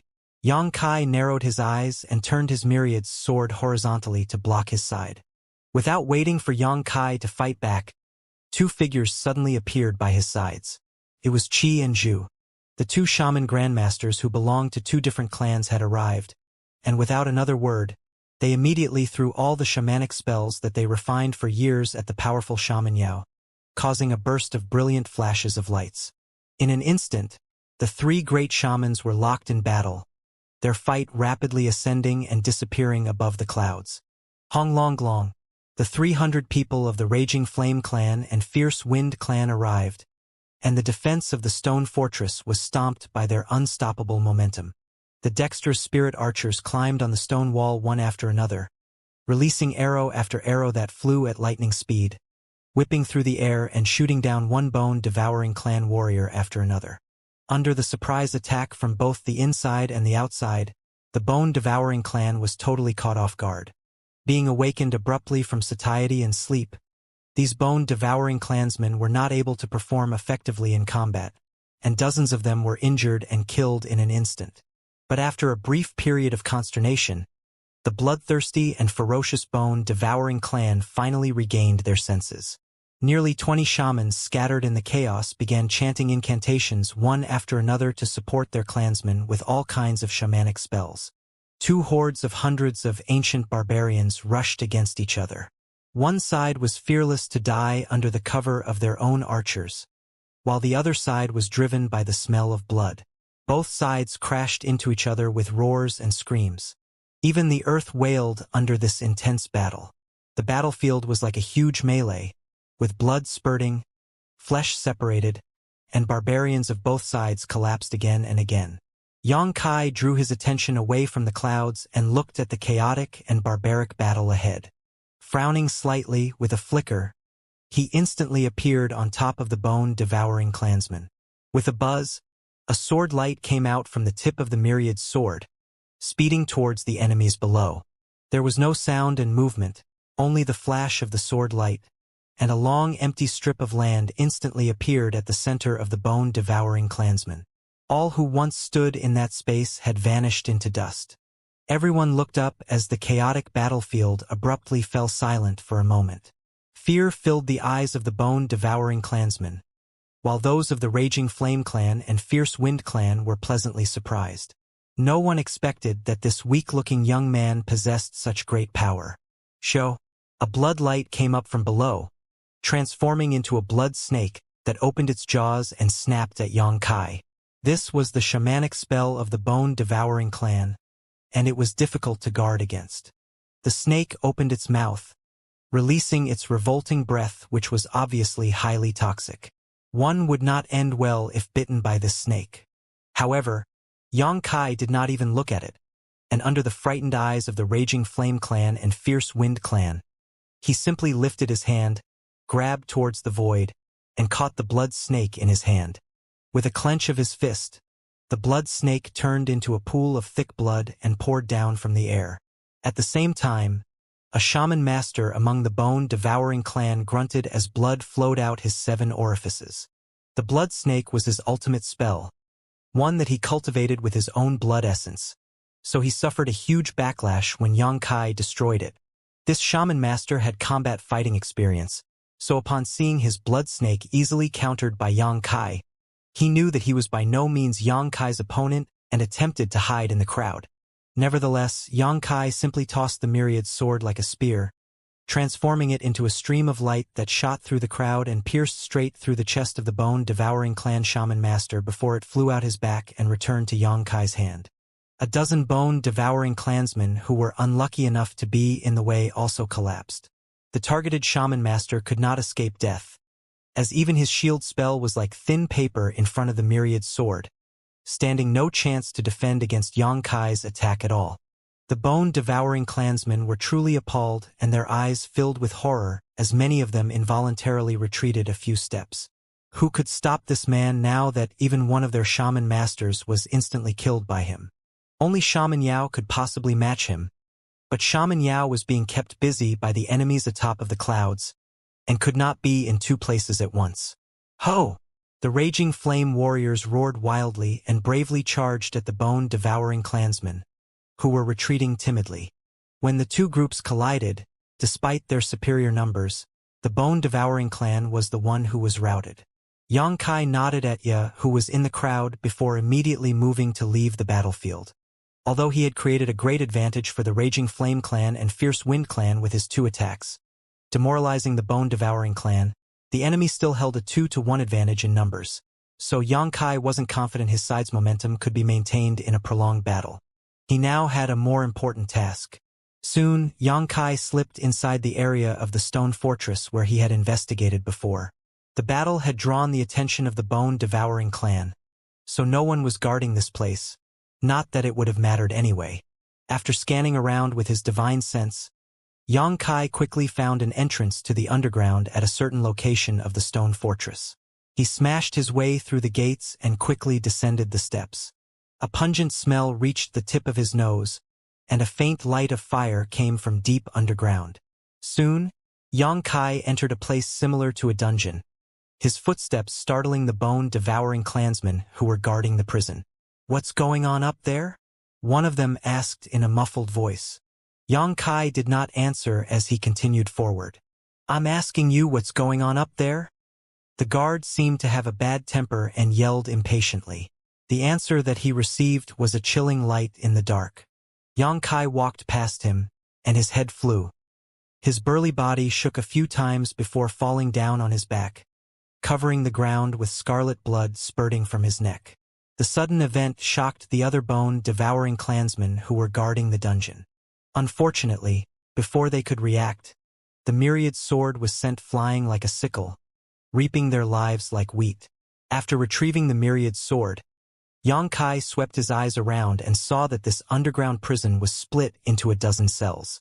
Each cell was full, and many pairs of eyes looked at Yang Kai in amazement and anticipation. A familiar voice suddenly called out, "Anyo!" Yang Kai turned in the direction of the source and saw Ahu's face. "Brother Anyo? Brother Anyo is here. Anyo came to save us." The other villagers of Blue South Village shouted with excitement and joy one after another in the prison cells. Yang Kai went forward and put his hand on the prison gate, pushing his shaman strength slightly to collapse the bars. The villagers of Blue South Village swarmed out of the cells and without a word spread out to save the other prisoners in the other cells. Yang Kai looked at them and found that they had no other problems except for being a little weak. But soon, he frowned and asked, "Where's the village chief?" He did not see that kind old man here. As soon as he asked this question, the faces of villagers of Blue South Village gathered around Yang Kai darkened. Yang Kai darted his eyes at Ahu. His gaze was as sharp as a knife. Ahu replied with his head down. Village chief could not bear the torture when those bastards brought us here. He died on the way. Xianxia said nothing, but his aura was spine-chilling. Ahu looked up with his red eyes and declared, "Anyo, I want revenge. Please avenge the village chief." The villagers of Blue South Village clenched their teeth as they bellowed.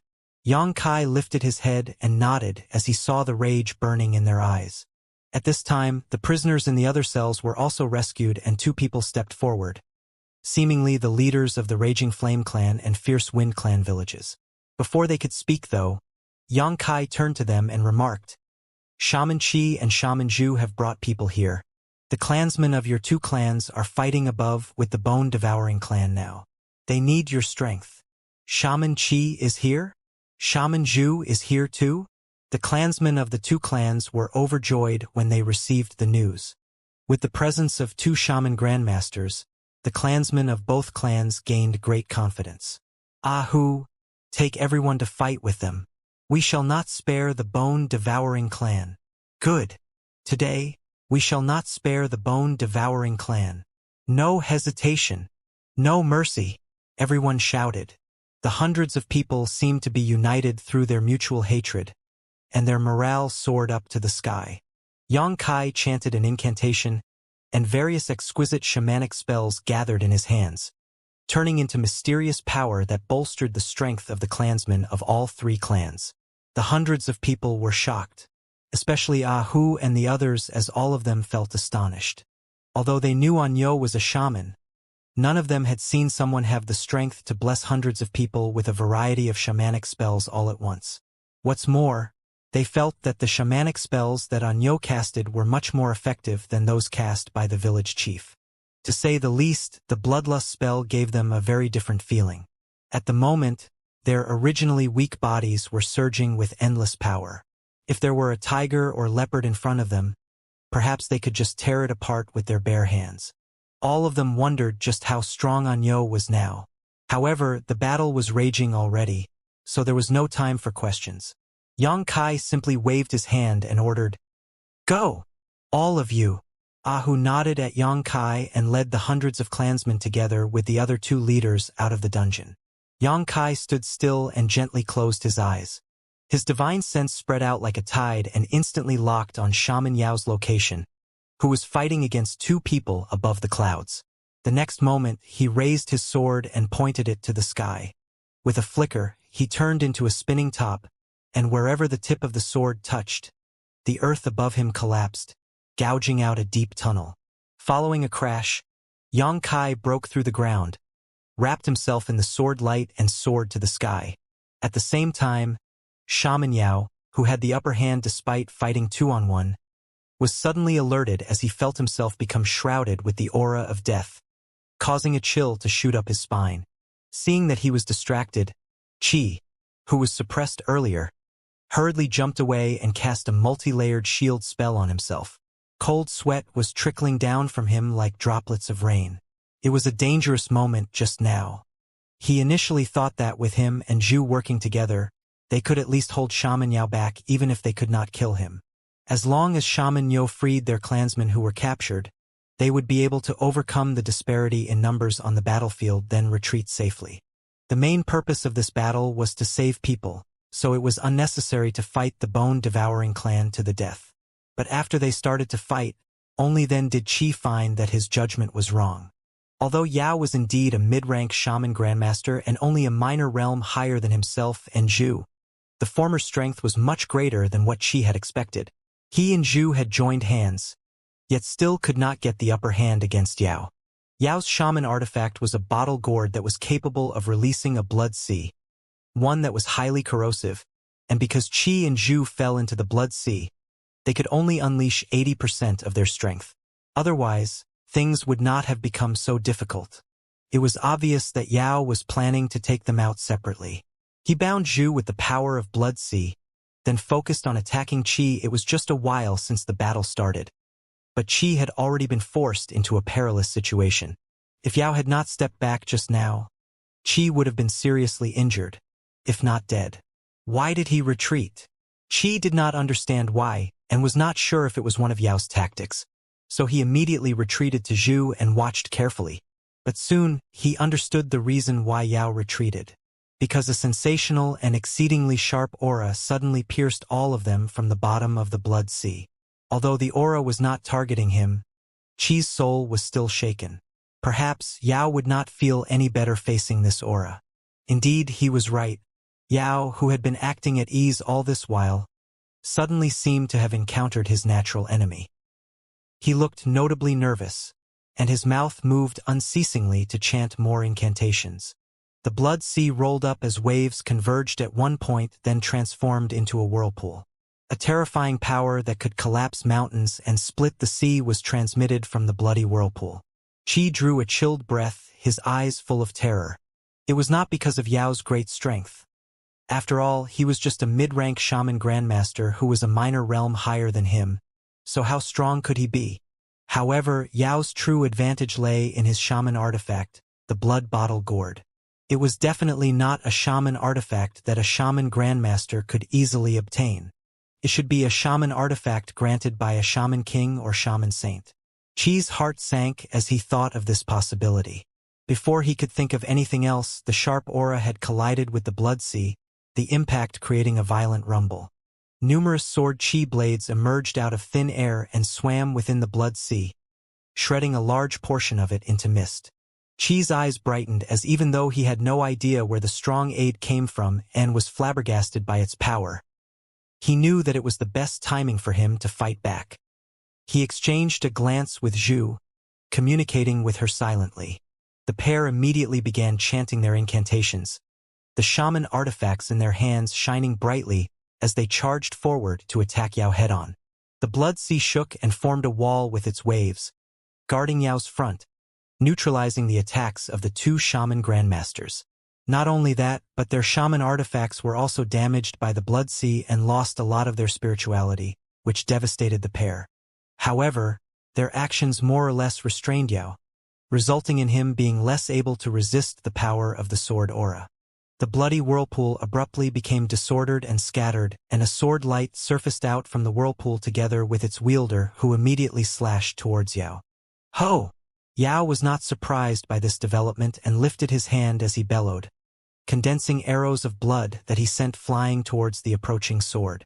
Chi chi chi chi. The arrow rain hindered the progression of the sword light, and gradually dimmed it as it was contaminated by the putrid blood light, revealing a person behind it. Following a cold snort, Xianxia landed on the blood sea and looked at his surrounding environment in surprise. It's you. Qi looked at Xianxia in shock. He could not believe that the sudden strong aid was actually the shaman master of the South Barbarian clan. But was he really a shaman master? How could he be so strong? Even Zhu's eyes bulged as she obviously could not believe what she was seeing. A shaman master? Yao frowned. He thought that the intruder should be at least a high-rank shaman grandmaster. However, when he examined Xianxia clearly, he found that his opponent was still just a shaman master. But soon, Yao showed an enlightened face and stopped his eyes at the myriad sword. He noticed that the main reason why this shaman master could unleash far more power than he should be able to was because of this sword, which was definitely a shaman artifact that could not be ignored by even a shaman king or shaman saint. After realizing it, Yao could not help cackling. The most powerful use of his blood sea was to corrode shaman artifacts, so no matter how powerful the shaman artifact was, it would lose a great deal of its spirituality if it was even stained with a little blood. It was unwise to rely on the power of a shaman artifact to fight him. As long as he could corrode the spirituality of this sword, he could do whatever he wanted in the blood sea, and it did not matter if there were 2 or 3 enemies to him. But in the next moment, Yao trembled and looked in front of him in horror, because Xianxia just waved the myriad sword slightly and the blood on it vanished. The bright sword reappeared, and there was not the slightest corrosion that could be noticed. How is this possible?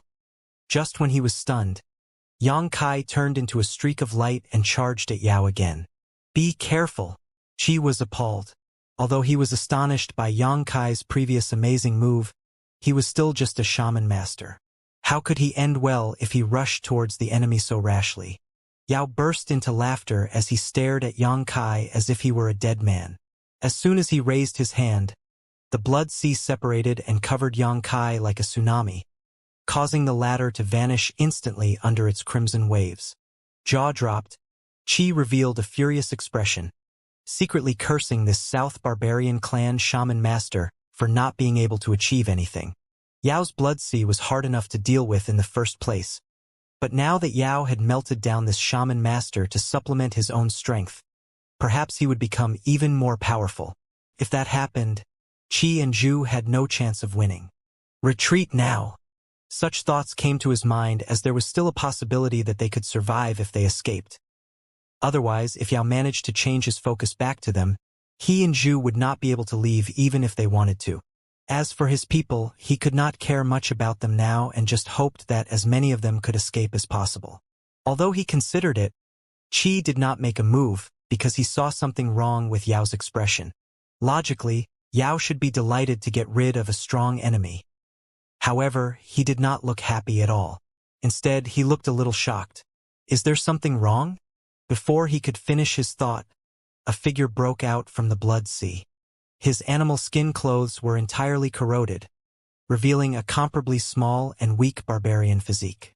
Nevertheless, his seemingly small and weak body was unscathed, and he swiftly arrived in front of Yao like a gust of wind, lifted the huge sword high, and slashed down furiously. Yao was terrified of the sword as, although he was aware that it was only a simple slash, he could not dodge it no matter how much he tried, as if he had been locked in the spot. He spewed out his blood essence in a hurry and forcibly tried to retreat. Qi. Following a light slicing sound, Yao's left arm was severed and fell into the blood sea, turning into pus in the blink of an eye, agitating the blood sea to tremble more and more violently. You? Dumbstruck, Yao took a few steps back and looked at Xianxia in horror as he covered the wound of his severed arm. He had no idea how his opponent survived being engulfed by his blood sea, even emerging shortly after being drowned in the corrosive red liquid to cut off his arm. Just as Yao spoke, a cold face suddenly appeared in front of him, so close that they nearly bumped into each other. Yao was frightened out of his wits and hurriedly retreated, forming a bloody whirlpool beneath his feet with a single thought that he fell directly into, trying to hide himself. At that moment, though, his opponent's right eye suddenly turned into a golden light, and a single majestic, heart-palpitating vertical pupil abruptly appeared. There was a mystical power in this pupil, which seemed to be tugging at his very soul, making Yao feel extremely uneasy. That moment of distraction delayed Yao's escape. Xianxia slashed up with his myriad sword, and Yao's right arm flew off. Yao let out a scream as the severe pain shocked him back to his senses. He dared not hesitate anymore and quickly vanished into the blood sea. Xianxia shook his head and looked exasperated. He could not unleash his full strength here due to the different world principles of this ancient era and the suppression of this sealed world. He already felt exhausted using his demon eye of annihilation only once. However, since Yao suffered serious injuries, with both arms being severed, he probably dared not to show up in front of Xianxia again. The vast blood sea trembled as a dumbfounded Qi and Zhu stood in place and gawked at Xianxia. Was what I saw just now real? Both of them suspected something was wrong with their eyes.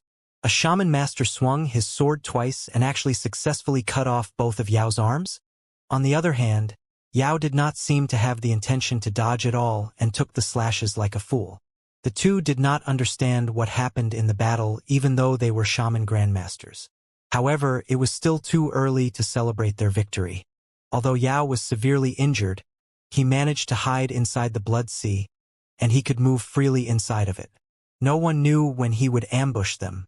Just as these thoughts fleeted through their minds, Xianxia suddenly turned to both of them, and his cold eyes made Qi and Zhu's hearts clench. The next moment, a shocking scene was revealed in front of their eyes. Shaman Yo raised his hand and a pitch-black, blade-like attack strangely appeared, slashing towards them with a dreadful, deadly aura. The pair had no doubt that they would die immediately if they took such a blow directly. "What are you doing?" Zhu shouted furiously. At that moment, she thought that this Shaman Yo attacked his own side because his consciousness was polluted by the blood sea. While speaking, she and Qi cast a shield spell together in front of themselves. but the dark blade sliced through their shield spell without even slowing and struck towards their heads. A chill was sent down the spines of the two shaman grandmasters as the aura of death surrounded them and actually made their minds go blank. The next moment, a terrible scream came up from behind them. It was Yao's voice. Qi and Zhu were appalled. They did not have time to think about why they were still alive and intact as they hurriedly turned around and saw Yao, who was filled with resentment and panic. His right leg was cut off for some reason as he quickly hid back into the blood sea, disappearing again. "He was targeting you?" Xianxia shouted. "Be careful!" Qi and Zhu were ashamed when they heard this rebuke. The three stood still in the blood sea. Xianxia spread his divine sense to his surroundings, while his lightning-sharp eyes darted around in search of Yao. Qi and Zhu dared not to let down their guard either as they stood back to protect themselves from another ambush. The blood sea was no longer trembling, but had calmed down into a tranquil state. However, everyone knew that Yao had not escaped and was still there. It was not that he did not want to escape, but rather that he couldn't. Once he emerged from the blood sea, the peculiar and powerful Shaman Yo would not let him go. After witnessing Shaman Yo's skills, Qi and Zhu no longer treated him as a mere shaman master. After all, he was the person who could cut off Yao's limbs and force him into a completely passive position with just a few moves. "Do you think I won't be able to do anything to you if you keep hiding?" Xianxia suddenly voiced out with ridicule and disdain. "Today, this shaman will make you pay with your life." When those words fell, Xianxia suddenly reached out and summoned a longan-sized bead. The bead looked ordinary, but when it was activated by Xianxia, a black vortex with an irresistible suction force suddenly formed from it. The blood sea that filled the whole sky rushed into the vortex. Qi and Zhu's eyes lit up, silently thrilled. Given the situation now, Yao dared not to reveal himself and was counting on his blood sea to hide. The two of them had no effective way to catch him, so they were afraid that they would let Yao get away if the situation persisted. After all, they could not stay in this blood sea for the rest of their lives. But now, when they saw the power of Shaman Yo's shaman artifact, it seemed that things had once again turned in their favor. As long as the blood sea was completely removed, there would be no place for Yao to hide. The only question now was whether the unremarkable-looking bead could absorb such a vast blood sea. Of course, the answer was yes. The sealed world bead was a whole world of its own. So although Yao's blood sea was not small, it was nothing compared to the sealed world bead. It would be completely devoured sooner or later. As Qi and Zhu watched nervously, the blood sea that shrouded the whole sky visibly decreased and shrunk while the suction power bead did not weaken at all, the huge vortex continually drawing in the blood sea. Within a stick of incense worth of time, the blood sea had shrunk to half its original size. At this time, Yao, who was hiding in the blood sea to heal his wounds, could no longer sit back and do nothing. 80% of his strength was based on this blood sea, and without it, he definitely would not be able to fight back. The calm blood sea suddenly trembled again, and under a vicious roiling, a figure swam towards Qi and Zhu, moving so silently and secretly that even the vigilant Qi and Zhu did not notice him. Following a sound of a crash, Yao abruptly appeared in front of Zhu like a bolt of lightning falling from the heavens, a ferocious grin on his face. His arms and leg that were previously cut off by Xianxia were somehow recovered with notably fair and tender newborn skin, though they were not as muscular as before. In fright, Zhu quickly performed a hand seal and a shield spell lit up immediately. At the same time, a wind blade slashed towards Yao in an attempt to force him to retreat. The blood sea surged, and a wall of blood formed in front of Yao, serving as a blockade against the wind blade. The blood wall collapsed, but Yao was not there anymore. Zhu noticed that her shamanic spell shield was broken and was scared out of her wits, feeling chills all over her body. At that moment, a figure suddenly appeared in front of her, and although it was not tall and in fact, seemed quite scrawny and weak, it gave her an illusion of formidability. Shaman Yo! Xianxia stretched out his hand and grabbed something. It seemed that he had caught something in the sky covering blood fog, and after a grunt, Yao's figure reappeared. However, his neck was now grasped by Xianxia like a helpless chicken. Zhu gasped for breath as lingering fear could be seen on her face. Everything happened so fast that she could not react at all. If the shaman Yo had not come out at the critical moment and accurately caught Yao, who was hidden in the blood fog, perhaps she would have been killed. How did he do that? Zhu's mind was blank, but she also wondered if this was the right time to think about such a thing. Now that Yao was captured, given all the skills and strength that this shaman Yo had displayed previously, Yao would not be able to do anything, and it could be said that they had already won the battle. Just when she began to feel relieved, she suddenly saw Yao revealing a weird grin and asking in an aloof manner, "Do you think you've caught me?"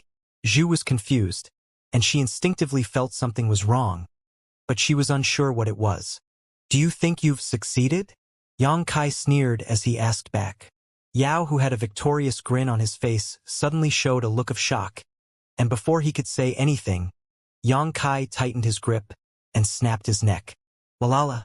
Yao's broken body abruptly dissolved into blood and returned to the blood sea. A blood soul clone. Qi and Zhu were appalled. If what Shaman Yo caught was Yao's blood soul clone, where is the real Yao now? A realization dawned on both of them, and they turned around simultaneously. They saw that above the blood sea, Yao had already reappeared in front of the bead that was continuing to draw in the crimson liquid. He reached out to grab the bead, obviously trying to snatch this shaman artifact. This was undoubtedly a wise move.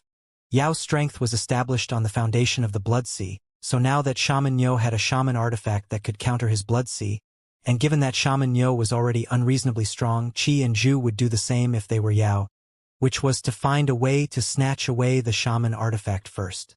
Without the shaman artifact that could counter his blood sea, Yao would be invincible. Previously, the blood soul clone that he used to ambush Zhu was just a distraction to lure Shaman Yo away from the shaman artifact. The facts proved that Yao's tactic was quite effective as Shaman Yo's attention on the shaman artifact was indeed redirected, and the unguarded shaman artifact was now grabbed by Yao. At this moment, Yao should have been ecstatic, but he instead showed a deep fear on his face.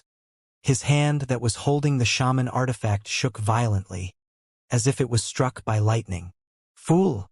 Yang Kai sneered as he casually walked over towards Yao on top of the blood sea. Yao was panic-stricken seeing Yang Kai approach and madly surged the shaman's strength of his whole body. But he still could not free himself from the suction of the sealed world bead. He thought that everything would be fine after snatching the sealed world bead, but he had no clue that Yang Kai's very soul was connected to it, allowing him to control the sealed world bead with just a single thought. Shaman artifacts were very different from modern artifacts.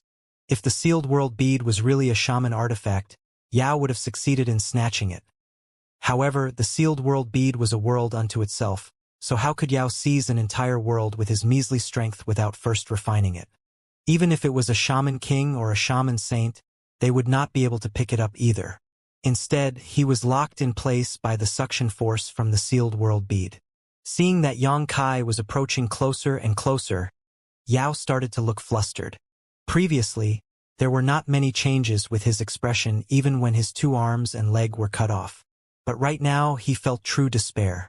Not begging for mercy or showing any sign of cowardice, Yao looked at Yang Kai coldly and grinned. "The bone-devouring clan will not let you go." When the words fell, he put on a resolute face and the shaman's strength of his whole body began rampaging. Yang Kai frowned and stopped his movement. The next moment, Yao's body exploded with a loud bang, spraying blood all over the sky which then rained down on the ground, dyeing it red. Yao chose to self-destruct in his desperate situation, which demonstrated his strength of will. However, most ancient barbarians were like him. It was very rare for them to choose to die a lingering death under the situation of certain death. The blood sea disappeared, and the sky became clear again. At that moment, the sun had risen and dawn had come to the world, though a chill still permeated the air. The battle below was continuing.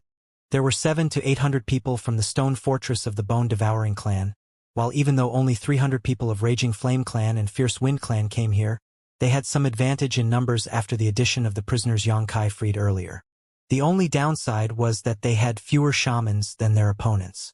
There were only 7 to 8 shamans from the 3 clans, but the bone-devouring clan had 20 of them. Therefore, the war remained an earth-shaking contest. Both sides were almost equal in strength, and more barbarians were killed on the battlefield. However, the balanced situation tilted the moment Yao died. When the blood sea that covered the whole sky vanished, everyone looked up to check the result of that fight. In a sense, the results of that battle were basically the final outcome for their current skirmish. Seeing three figures standing up in the sky, the clansmen of three clans cheered wildly, while the faces of the bone-devouring clansmen went ashen.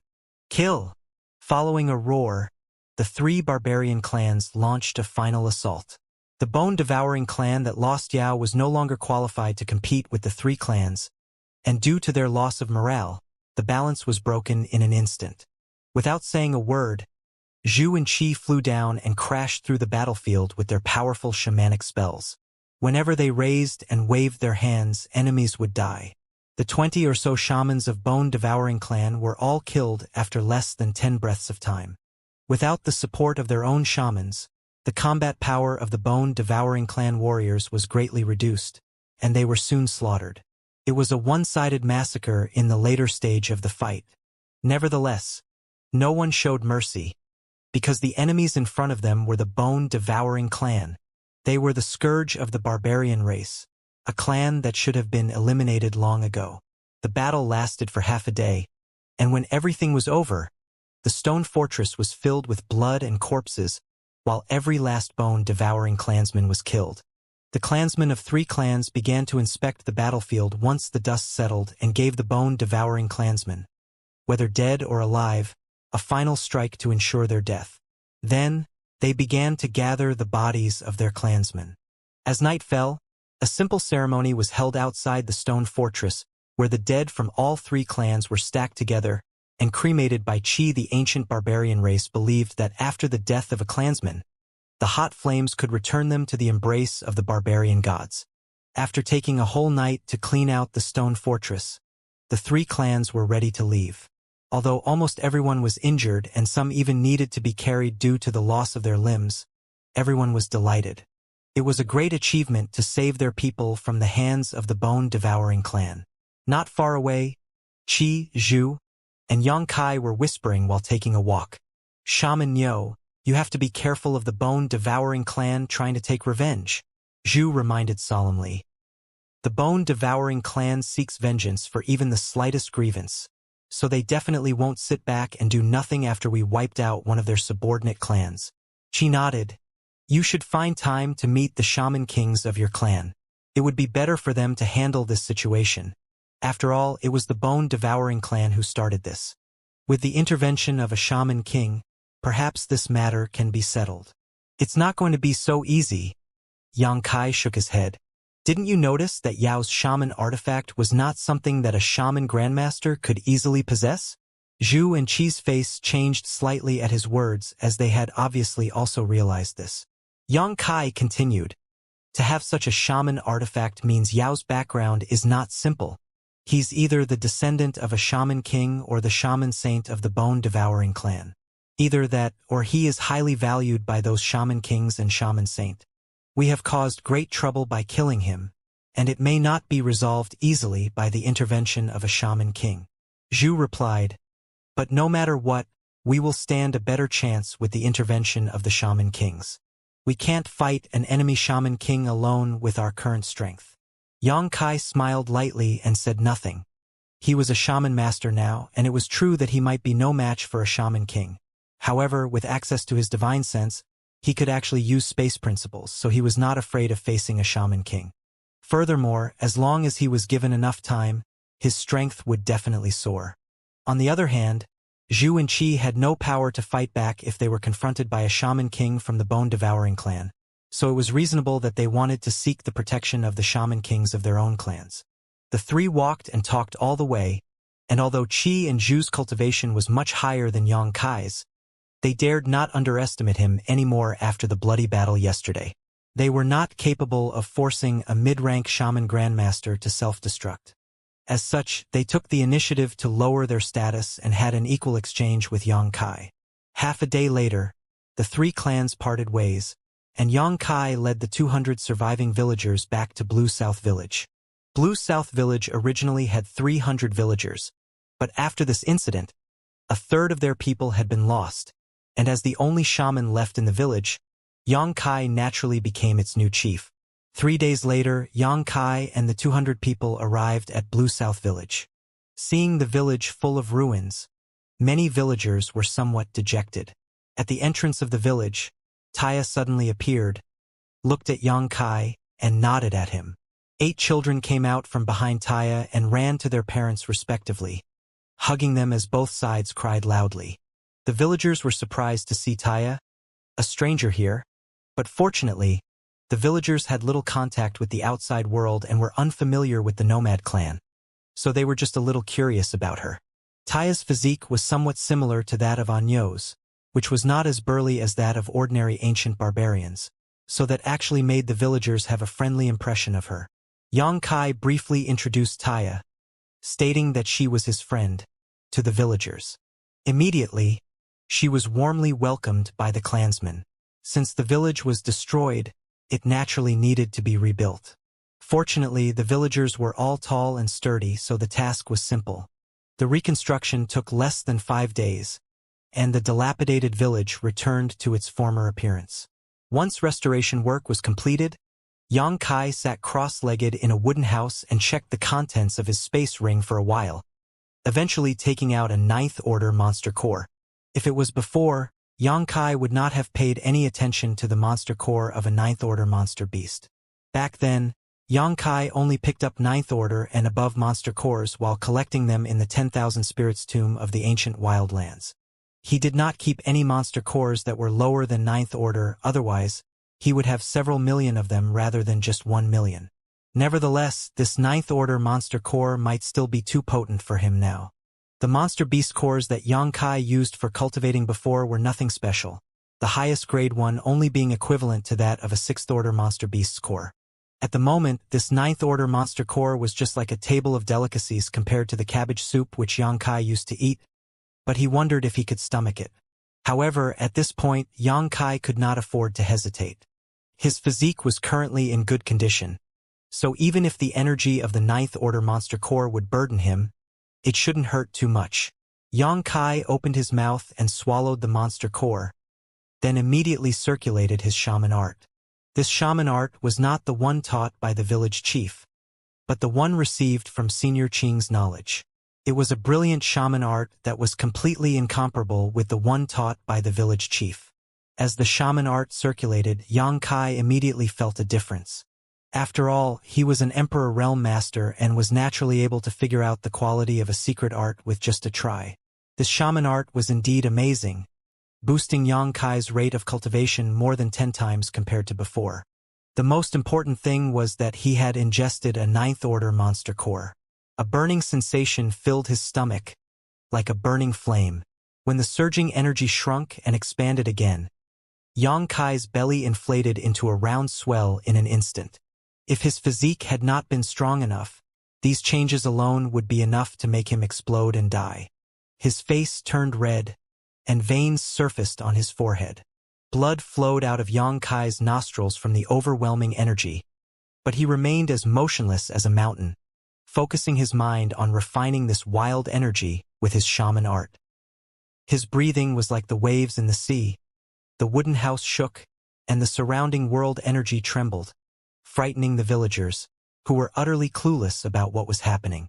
On the other hand, Taya, who was teaching the children about the cultivating methods nearby, noticed some clues and stopped Hu and the others from rushing into the wooden house. Taya had integrated into the village very quickly and helped a lot in the 5-day reconstruction. For the villagers of Blue South Village, she was already a member of the village, and everyone knew that she was a powerful shaman like Anyo. Naturally, everyone listened to her. This bizarre phenomenon persisted for a whole day before the activity in Yang Kai's wooden house gradually subsided. Inside the wooden house, Yang Kai's round belly became flat again. The 9th order monster core was refined by his shaman art, fused into his physique, and turned into his own powerful capital. His cultivation was greatly improved all at once. Without hesitation, Xianxia took out another ninth-order monster core and swallowed it. Once again, the torrent of wind and energy fluctuations that shocked the villagers repeated in the shaking wooden house. Oh! A month passed, and over that time, almost all the villagers in Blue South Village had gotten used to all kinds of abnormal activities in Anyo's wooden house. They had changed from the initial curiosity to the present calm because they had experienced this abnormality countless times. In the beginning, this kind of activity only happened once a day before gradually subsiding. However, this strange phenomenon became more and more frequent as time passed, and it subsided more and more quickly. Taya explained that Anyo was cultivating. The villagers knew nothing about shaman arts and shamanic spells, but they felt that this cultivation was different from that of their previous village chief. The village chief had cultivated before, but there was never such an alarming display. However, they just listened to Taya since she said so. Anyo didn't show himself this entire month. The villagers worried that he would starve to death in his house, but Taya had stopped Aranai and the others from delivering food several times, causing Aranai to gain a little grudge against her. However, if one wanted to point fingers, it was Anyo who was irresponsible for acting like this.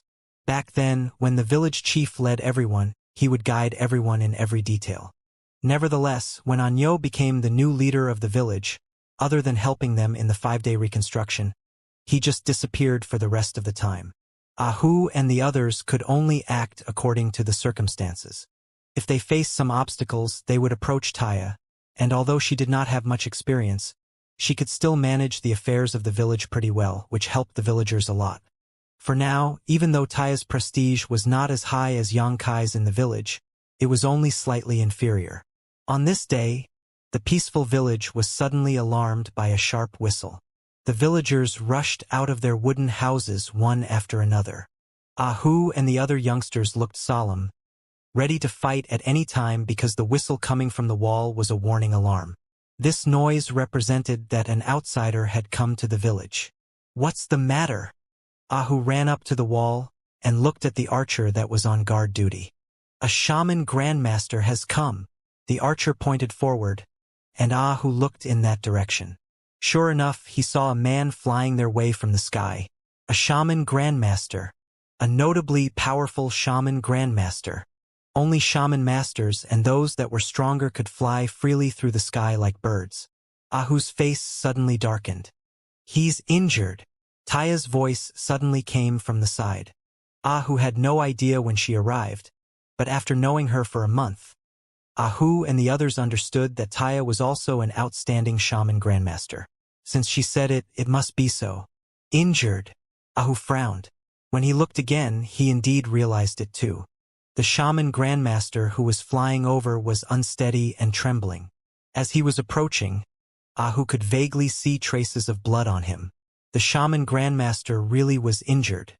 "It's the person from the Raging Flame clan," Taya remarked. "Shaman Chi." Ahu finally saw his face and could not help exclaiming. It was none other than Shaman Chi of the Raging Flame clan. They met in the stone fortress of the Bone-Devouring clan a month ago. As far as Ahu knew, Shaman Chi was a shaman grandmaster, so who could possibly injure him? Looking at his appearance at the moment, it was obvious that he was in a bad condition. He had lost his right arm, and blood was spurting from the wound, staining half of his body red. From the wound, it seemed that it was not caused by a sharp weapon, but was torn off by brute force. Thinking of this, Ahu felt a chill down his spine. Who could face an enemy capable of tearing off the arms of a shaman grandmaster? In an instant, Ahu made the only decision he could. "Get Anyo here." He froze as soon as he spoke though, because he discovered that Anyo had already appeared behind him, floating mid-air, looking ahead coldly. Chi, who sped over from the distance, also detected Xianxia's presence, and while there was a touch of pleasant surprise on his face, he suddenly came to a halt. His eyes widened, and his face was filled with horror as he trembled violently, unable to move at all, as if he was squeezed tightly by a huge invisible hand. His face turned blue then purple as he grit his teeth and roared, "Quick, run!" As soon as those words left his lips, His body suddenly expanded and the crude animal skin clothes on his body were torn apart, exposing the skin underneath that had become transparent, revealing the blood vessels inside. Qi. His skin reached its limits soon and Qi's whole body erupted into a cloud of blood, without any remaining flesh and bones. Ah! Many villagers in Blue South Village were taken aback, unable to understand what was going on. All of them taking a few steps back in shock over Qi's miserable fate. When they looked over at the location of the tragic incident again, a burly figure appeared. This man was clad in a heroic attire, and on his waist hung a few uneven-sized skulls, each of them exuding a chilling aura that enveloped the entire Blue South Village. The strange man was holding something in his hand, all the while looking at Yang Kai with a grin while he gnawed at the food in his other hand.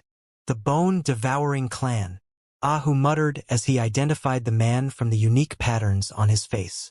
It was well known that the bone-devouring clan would seek revenge for the slightest grievance. So when Anyo and the other two clans cleared out a small fortress of the bone-devouring clan, Ahu was already a little worried that the bone-devouring clan would retaliate. He was planning to suggest to Anyo about migrating the clan, but he could not because Anyo had closed himself inside his house. It seemed that his predictions were right. The bone-devouring clan had really come to retaliate. And the strength of this person was absolutely terrifying. After all, even the shaman Grandmaster Qi was killed by him. Would Anyo stand a chance against such a foe? The villagers nearby who heard Ahu were shocked. They had a deep experience of the horror of the bone-devouring clan, and as they took a clear look of the object the bone-devouring clan shaman was holding, the blood drained from their faces. It was a calf belonging to a child definitely not more than 5 years old, its skin soft and tender. Tearing off a large piece of flesh with each bite, the bone-devouring clan's shaman chewed on the meat with relish, his appearance turning more and more ferocious.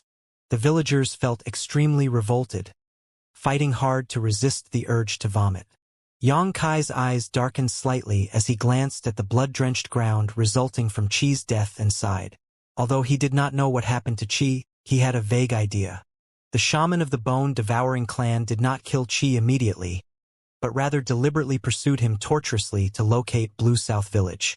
During this torturous period, he may have used many methods to prevent Qi from going to the main clan of the Raging Flame clan, forcing him to have no choice but to seek out other reliable allies. But in any case, there was only one explanation as to how a shaman like him was to be able to manipulate a shaman grandmaster like Qi. He was a shaman king. I recognize the smell of your aura. The shaman of the bone-devouring clan suddenly spoke, eyeing Yang Kai with scorching eyes. You were in the stone fortress. Yang Kai sneered. Yeah, I killed Yao. The shaman scoffed. You? He obviously did not think Yang Kai had the ability to kill Yao. After what happened in the stone fortress, he used many ways and methods to reproduce the battle that day, and even though the traces were vague, it was enough for him to track down the murderer. He visited the Fierce Wind clan and the Raging Flame clan, destroying 2 small villages and killing everyone who had been in the stone fortress that day. However, his last target was difficult to locate, as if something was blinding his senses. In the end, he could only use Qi to lead him to the last culprit of that day. The plan was very successful as the desperate Qi had led him to this backwater place. When he smelled Yang Kai's aura, the shaman decisively finished off Qi. Now all he needed to do was destroy this small village. The majesty of the bone-devouring clan was inviolable, and any enemy who dared spill their blood would surely receive vengeance 1,000 times over. You think I'm not capable?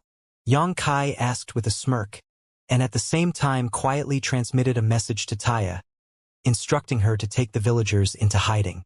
Although Yang Kai's strength soared during this month-long retreat, he was facing a shaman king, so he wouldn't underestimate his opponent and could not afford to be distracted by the Blue South Village.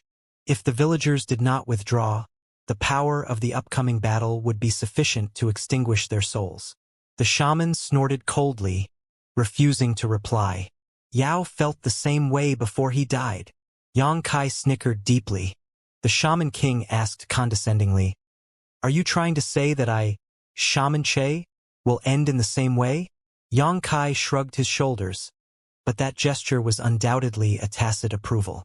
Shaman Che looked at Yang Kai for a moment before he began cackling loudly. The laughter was thunderous, and it actually had a mysterious effect.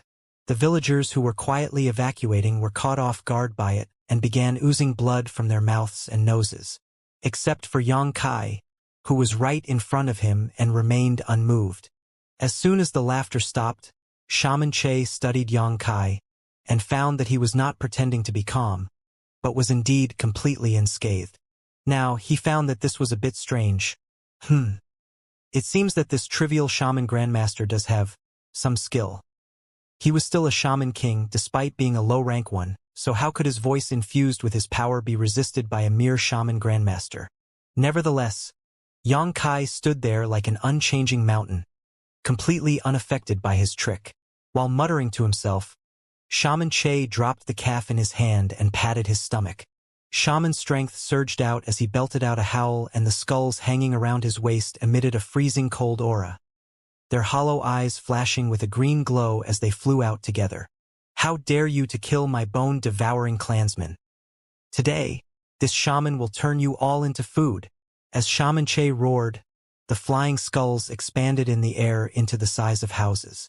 They scattered and fenced the village, spitting an eerie and cold aura from their mouths, freezing the earth and log houses wherever it touched, extinguishing all signs of life. In the blink of an eye, the village turned into a burial ground flooded with death chi. Fortunately, Yang Kai had secretly made arrangements with Taya, and at this moment, the villagers had all gathered in the middle of the village and were about to retreat into the underground escape tunnel, so there were no casualties. This tunnel was excavated under Taya's lead. After the last experience with the bone-devouring clan, the existence of this tunnel was to ensure the villagers' safety if a similar situation occurred again. When Taya made this suggestion, Ahu and the others naturally cooperated wholeheartedly. In a month, this tunnel was covertly dug out to a hidden place 30 kilometers away, enough to put a safe distance away from any disasters in the village. However, the death chi was spreading extremely fast, and it took time for more than 200 villagers to retreat. If nothing was done to prevent the death chi's expansion, they would certainly not be able to evacuate safely. Fortunately, when the skulls began operating, Yang Kai also made his move. With a flicker, he instantly appeared in front of a huge skull. Seeing this situation, Shaman Che could not help but raise his brows and snicker with disdain. You court death! These skulls were shaman artifacts that he had been refining for years, and they were more difficult to handle directly than even he was. If Yang Kai had chosen to attack his body, Che may have to make an effort to repel him, but this boy actually decided to target his shaman artifacts instead. Shaman Che communicated with the skull, and the green glimmer in its eyes flashed wildly, spewing a massive amount of cold aura from its mouth to completely envelope Yang Kai. This frigid death chi was made by collecting the grievances of all those who were killed and consumed by Che. It was mysterious and powerful. Not to mention Yang Kai, who was just a shaman grandmaster. Even if a shaman king was enveloped by this death chi, they would be haunted by evil spirits and have their mind thrown into chaos. By that time, they would become easy to manipulate and kill. Shaman Che could almost foresee Yang Kai's end. He would be frozen on the spot by the chilling death chi, and then consumed by the skull. All of a sudden, a 5-colored light ray burst out of the dense, cold death chi. The power of the 5 elements in the ray of light mutually reinforced and counterbalanced each other endlessly. It was like a pillar standing firm amidst the monstrous flood of death chi, and even seemed to be expanding slowly. Shaman Che frowned, instinctively doubting the situation. His opponent was indeed just a shaman grandmaster, and in fact, he should be a low-rank shaman grandmaster. It was completely unreasonable for Yang Kai to be able to resist the power of his shaman artifact. But the scene before Che was beyond his understanding. The 5 elements' indestructible sword chi pulsed rapidly, and the formidable death chi that could subdue a shaman king was thwarted. Yang Kai lifted his sword high, surging power from his entire body, and a beam of light suddenly materialized and soared into the sky with a force that could pierce a hole in the clouds. In the next moment, with a slash, a sword light that could divide rivers and the seas fell, splitting the icy death chi into 2 clear halves before continuing on to the giant skull. A sharp howl echoed, and the green ghostly fire in the skull's eye sockets flickered violently while under the sharp impact force of the sword light.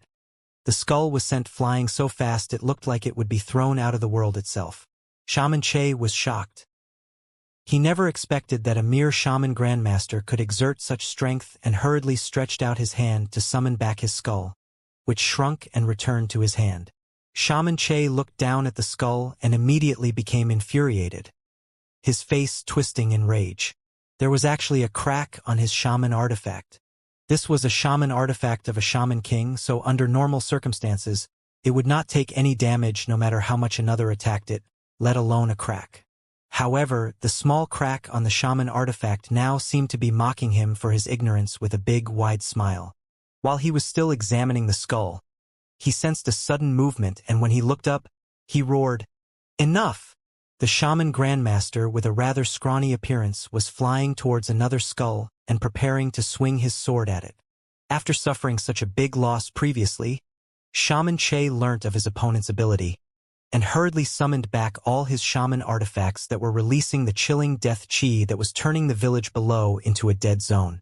The 6 skulls flew back together, shrunk back to their original size, and surrounded him like small moons. Without the skulls, the death chi that shrouded the village soon dissipated like snowflakes under the scorching sun. Yang Kai rested the myriad's sword on his shoulder and looked at Shaman Chi unconcerned, even laughing. "Not to boast, but you should really give this your all if you want to survive." Shaman Che's eyelids twitched. He would not even pay it any mind if another shaman grandmaster spoke to him like this. However, the shaman grandmaster in front of him was a little different. "Did you really kill Yao?" Shaman Che questioned coldly. "Yes and no. He self-destructed in the end." "Then, it really is you." Shaman Che was maddened. He had some doubts before because given Yao's capabilities, how could he have been killed so easily? Qi and Zhu were not capable of killing Yao, so Shaman Che believed that a shaman king from either the Fierce Wind clan or Raging Flame clan had taken part in the previous battle. But now that he witnessed Yang Kai's skills, Che believed what he said was true. Yao had indeed died at the scrawny shaman's hands. Otherwise, how could he know the details so clearly? Yao's strength was mostly dependent on his Blood-See ability, which was linked to his Blood Bottle Gourd shaman artifact. But now it seemed that this shaman grandmaster who killed Yao also possessed a powerful shaman artifact.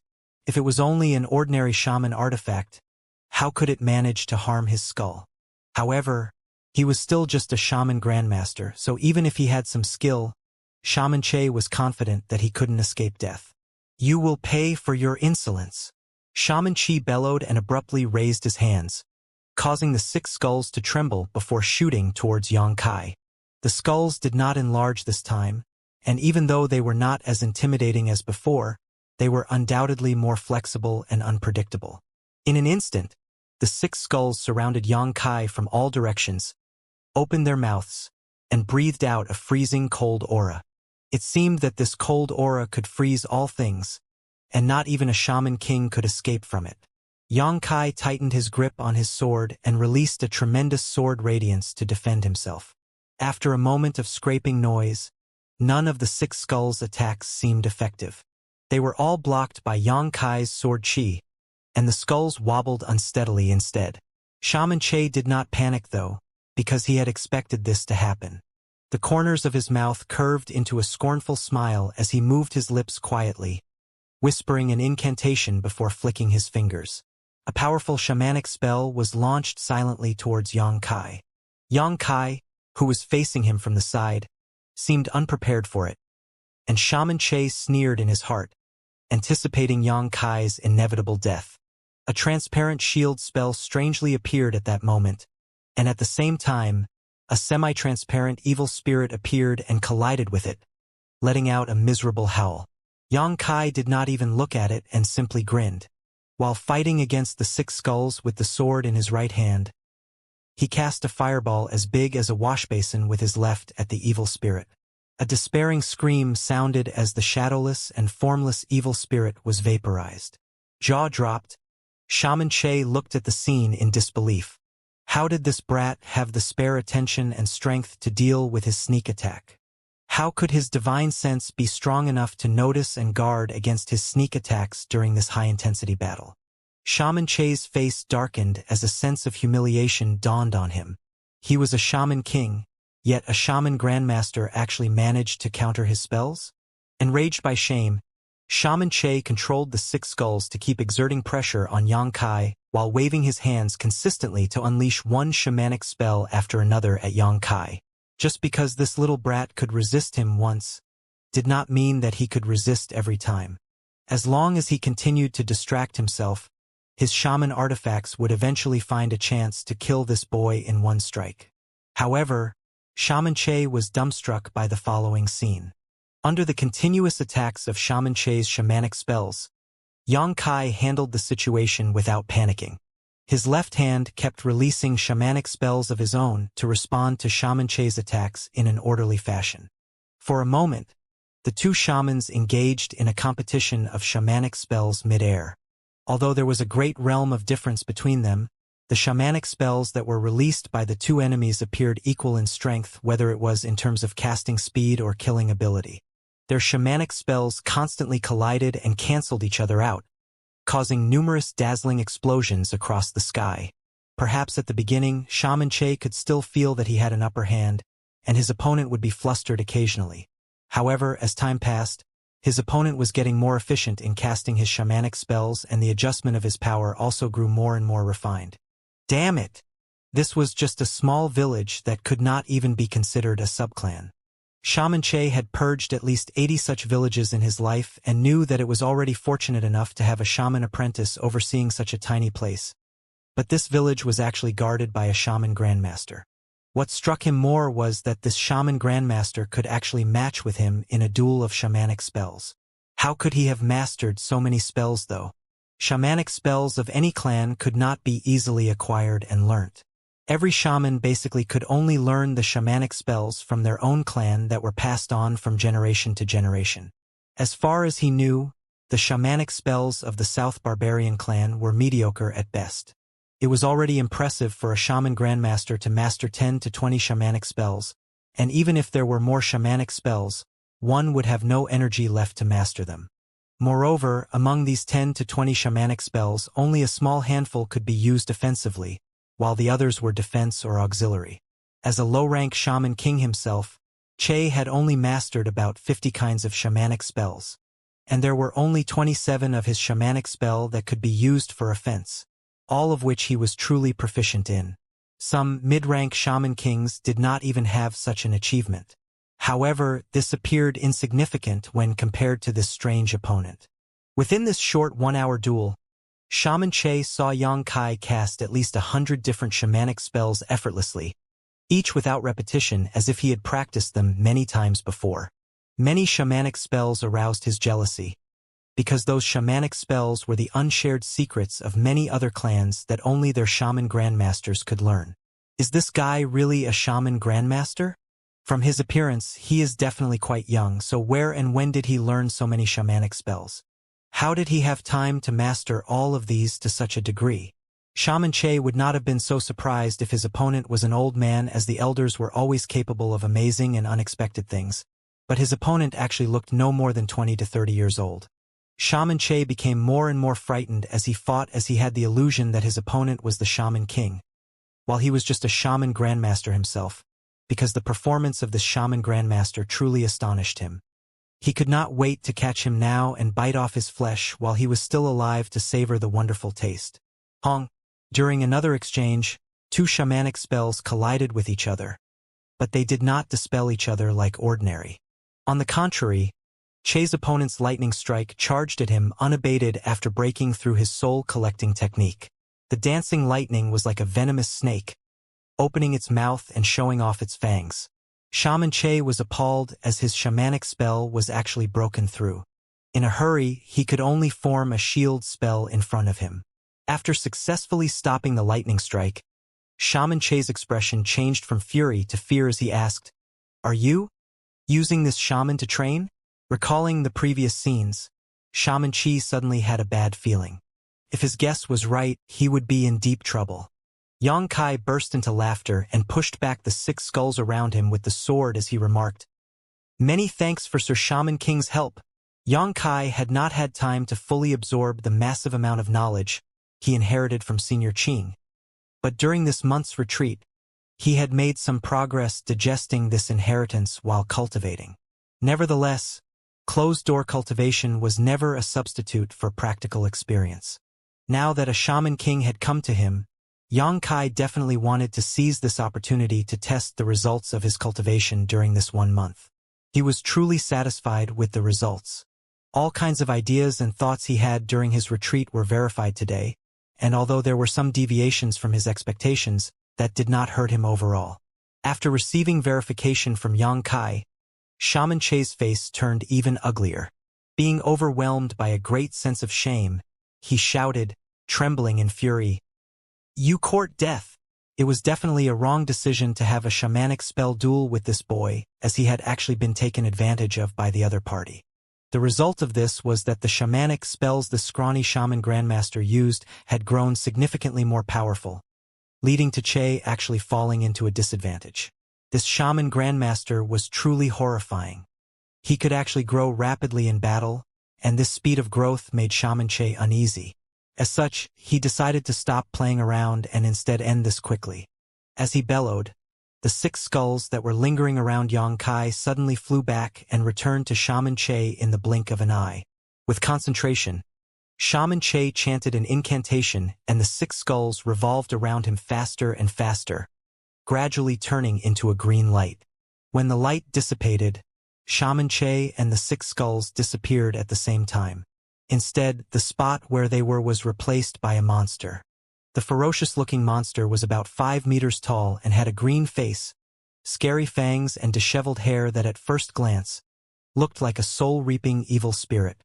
On the body of the evil spirit were many semi-translucent faces, struggling and wriggling, revealing all kinds of tragic expressions and making all kinds of shuddering wails and howls. Yang Kai stood with his sword and remarked with a cold face, "You really should go to hell." The faces that were struggling to surface on the evil spirit were clearly real souls. So where did the souls come from? Obviously, those were the souls of people who were killed and gnawed on by Shaman Che. They must have suffered great terror and torture before they died. Their flesh was consumed, and even their souls failed to escape, being devoured and refined by Che before being trapped in his body. They could not be reincarnated and fell into an endless purgatory. Such a Shaman King would be known as an evil cultivator in the present day and would be an existence that was hated and chased down by all. But in this era, he could just do whatever he wanted with the protection of the Shaman Saint of the Bone-Devouring clan. After Shaman Che turned into an evil spirit, his initially powerful aura rose to a new level, on par with a high-rank Shaman King. Grinning, the breath he exhaled seemed to radiate pure death chi, resulting in the surrounding trees and grass withering rapidly. Che stretched his big hand widely, which turned into a light curtain that covered the whole sky, and grabbed towards Yang Kai. The surrounding space became sealed, and when Yang Kai tried to teleport away, he failed to move. Instead of retreating then, Yang Kai chose to advance with a fierce look on his face. A circle of light rippled out of the myriads sword in his hand, wrapping around himself as he pounced at the big hand madly surging his shaman strength. The big hand closed around him, and Yang Kai grunted softly. But the next moment, a hole appeared on the back of the hand and Yang Kai flew right out of it, covered in blood. He then swooped fearlessly down on Shaman Che and slashed his sword vigorously. Shaman Che was not shocked or flustered, simply sending out a slap with his other hand, as if he was swatting a fly. The slap sent Yang Kai reeling before he could land his attack, the protective shield spell he cast failing to even dampen this blow. Hong Long Glong. Yang Kai volleyed in the air and crashed into a hill before he could stabilize his stance. When he stood up again, he already looked like a mess. His nose and mouth were covered in blood. "You're finished." Shaman Che's cold voice reached Yang Kai's ear, and he emerged in front of Yang Kai to grab at him again. "Aren't you afraid of getting your tongue cut off by the wind while wagging it out of your mouth?" Yang Kai sneered and immediately performed a hand seal with both hands, causing a mysterious power to pulse from him. Shaman Che was stunned as he inexplicably felt as if time was slowing down around him. At the same time, a massive sense of panic and crisis struck his heart. He had transformed himself into an evil spirit, his most powerful spell, one he could use to compete with high-rank shaman kings for a time. But right now, he was dealing with a mere shaman grandmaster. Even if this shaman grandmaster were to struggle before death, what trouble could he bring? But the sense of panic and crisis was so real that Che could not ignore it. With a single thought, he quickly withdrew 80% of his strength to protect himself, assuming a defensive stance. In the next moment, the pause time seemed to flow again. The shaman grandmaster standing opposite of him leisurely pushed his palms forward in a seemingly powerless motion, but one that actually gave off a destructive aura that condemned all living things to death. Time flies. Shaman Che's pupils contracted abruptly. Although he could not see what kind of mystery was hidden in this palm strike, his instincts told him that he must not be hit, as he would at least lose a layer of his skin if he were. Opening his mouth wide, he released a vicious roar. In an instant, countless feral ghosts flew out of Che's mouth and rushed towards the palm print. Hong hong hong. The fierce and surging power exploded while Shaman Che took this opportunity to retreat more than 1,000 meters. As he expected, the spirits that were struck by the palm print were all extinguished. Before they dissipated, these ghosts did not show any excruciating look and instead all looked calm and peaceful, as if they were relieved. Some of them even turned to Yang Kai with a look of gratitude before vanishing. What kind of shamanic spell was that? It was so formidable. Shaman Che looked flabbergasted as the spell cast by the shaman grandmaster standing across from him was beyond his cognition. After the palm strike, Yang Kai was left panting. He felt like his strength had been completely drained, and secretly cursed in his heart. Time Fly's seal was a divine ability of a great emperor, and although Yang Kai had cultivated it and comprehended it, it was not something that he could perform at will in his current state. It was still too forceful for him to use such a powerful divine ability as a mere low-rank shaman grandmaster. Therefore, Yang Kai immediately felt feeble after releasing this palm strike. But Shaman Che had already shown his trump card, so if Yang Kai did not give his all, he would not stand a chance to compete with him. Without exposing his current weakness, as Yang Kai wiped the blood from his nose and mouth with his hand, he stuffed a handful of Emperor-grade spirit pills into his mouth and swallowed them into his stomach before taunting, "Are you scared now?" Shaman Che snorted coldly, "Your tricks are truly unusual, but it's far from being enough." When his words fell, he grabbed at the void and a pitch-black scythe suddenly appeared in his hands before he swung it towards Yang Kai's location. Yang Kai's face changed drastically as he suddenly felt his soul shiver uncontrollably, like it was trying to fly out of his body. He immediately understood that this scythe was not a shaman artifact, but rather a strange shamanic spell that had the effect of reaping souls. Fortunately, the strength of his soul was not what an ordinary shaman grandmaster should have, otherwise he would be in great trouble. Yang Kai grunted and guarded his mind by locking his knowledge sea in place, all while resisting the powerful force of attraction that was attempting to extract his soul. It seemed that there was an invisible connection between his soul and the pitch-black scythe, and the suction force grew stronger the more the scythe was swung, which made Yang Kai not dare to make any rash moves. It's terrible, right? If you feel miserable, just don't resist, and put yourself into the arms of this shaman. This shaman will make you enjoy the remainder of your life. Shaman Che taunted with a ghastly voice, releasing a strong bewitching intent in order to distract Yang Kai's mind. "You want my soul?" Yang Kai bellowed as he gritted his teeth. "You can't resist, so why continue your futile efforts?" Shaman Che sneered. "Fine then," Yang Kai shouted. "If you want it, I'll give it to you." Shaman Che was stunned as he thought that Yang Kai was spouting nonsense. A man would be as good as dead when he lost his soul, so who would be willing to give it up? But soon Shaman Che was dumbstruck, because his opponent was not kidding at all. Yang Kai really released all his knowledge sea defenses and allowed Shaman Che's shamanic spell to exert its full effect, dragging his soul out of him.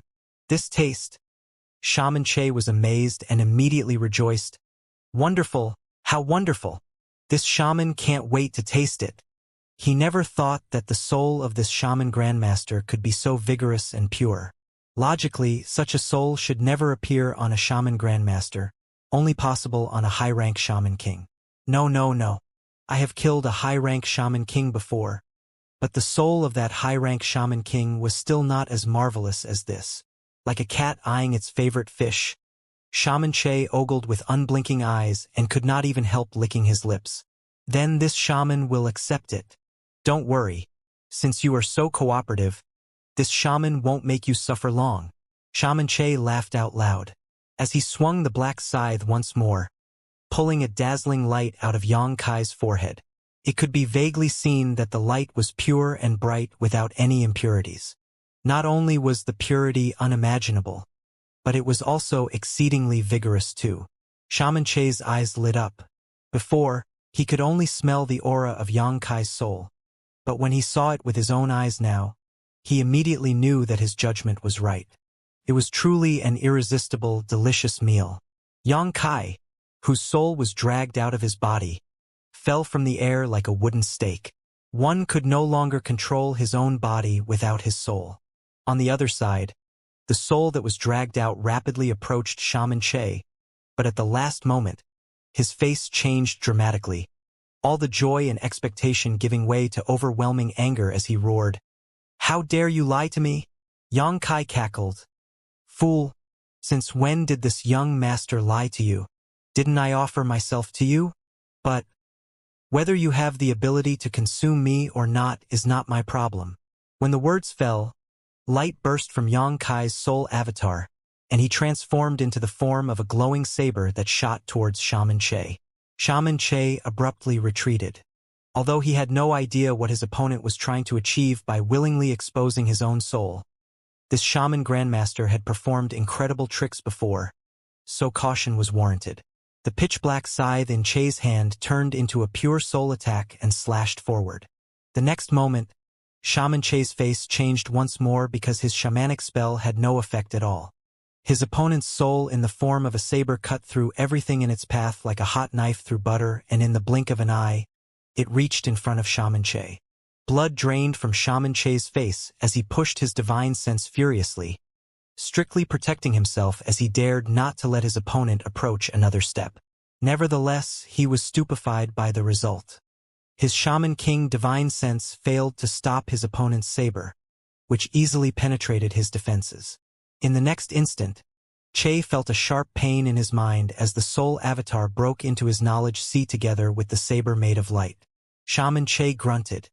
Although he suffered a lot, he did not seem to be panicking and rapidly landed on the ground and closed his eyes, quickly controlling his own soul avatar in his knowledge sea to go into hiding. Che's knowledge sea was like a purgatory, with evil spirits and ghosts everywhere, their cries and howls echoing across the sky. If he had not seen it with his own eyes, Yang Kai would not believe that someone in this world could have such a horrifying knowledge sea. How is this a knowledge sea? It's clearly hell. A group of foolish small ghosts sensed the presence of a strange aura and together pounced at Yang Kai. However, he destroyed all of them with a swing of his saber before they could get close to him. Shaman Che, who was snooping secretly, was appalled and eyed the long saber with a complicated gaze, instinctively afraid of it. What is this shaman artifact? Why is it so strong? On top of that, Yang Kai even brought it into his own knowledge sea. How was that possible? There should not be such a majestic shaman artifact in this world. Although the ghosts in his knowledge sea were also born out of living beings, they were nourished and refined by Che himself, and ordinary ghosts were incomparable to them at all. They were capable of tearing up and consuming the soul avatar of even a shaman king. However, under the light swing of this saber, Shaman Che could clearly feel the fear the ghosts in his knowledge sea had, as if they were mice meeting a cat, not daring to get close to Yang Kai. Holding the saber in one hand, Yang Kai looked around and sneered, "Playing hide and seek? Shaman Che, you are a shaman king, aren't you? Don't be such a disappointment." Shaman Che ignored him as no fool was capable of becoming a shaman king. He would not dare to reveal himself before he understood what the long saber shaman artifact was.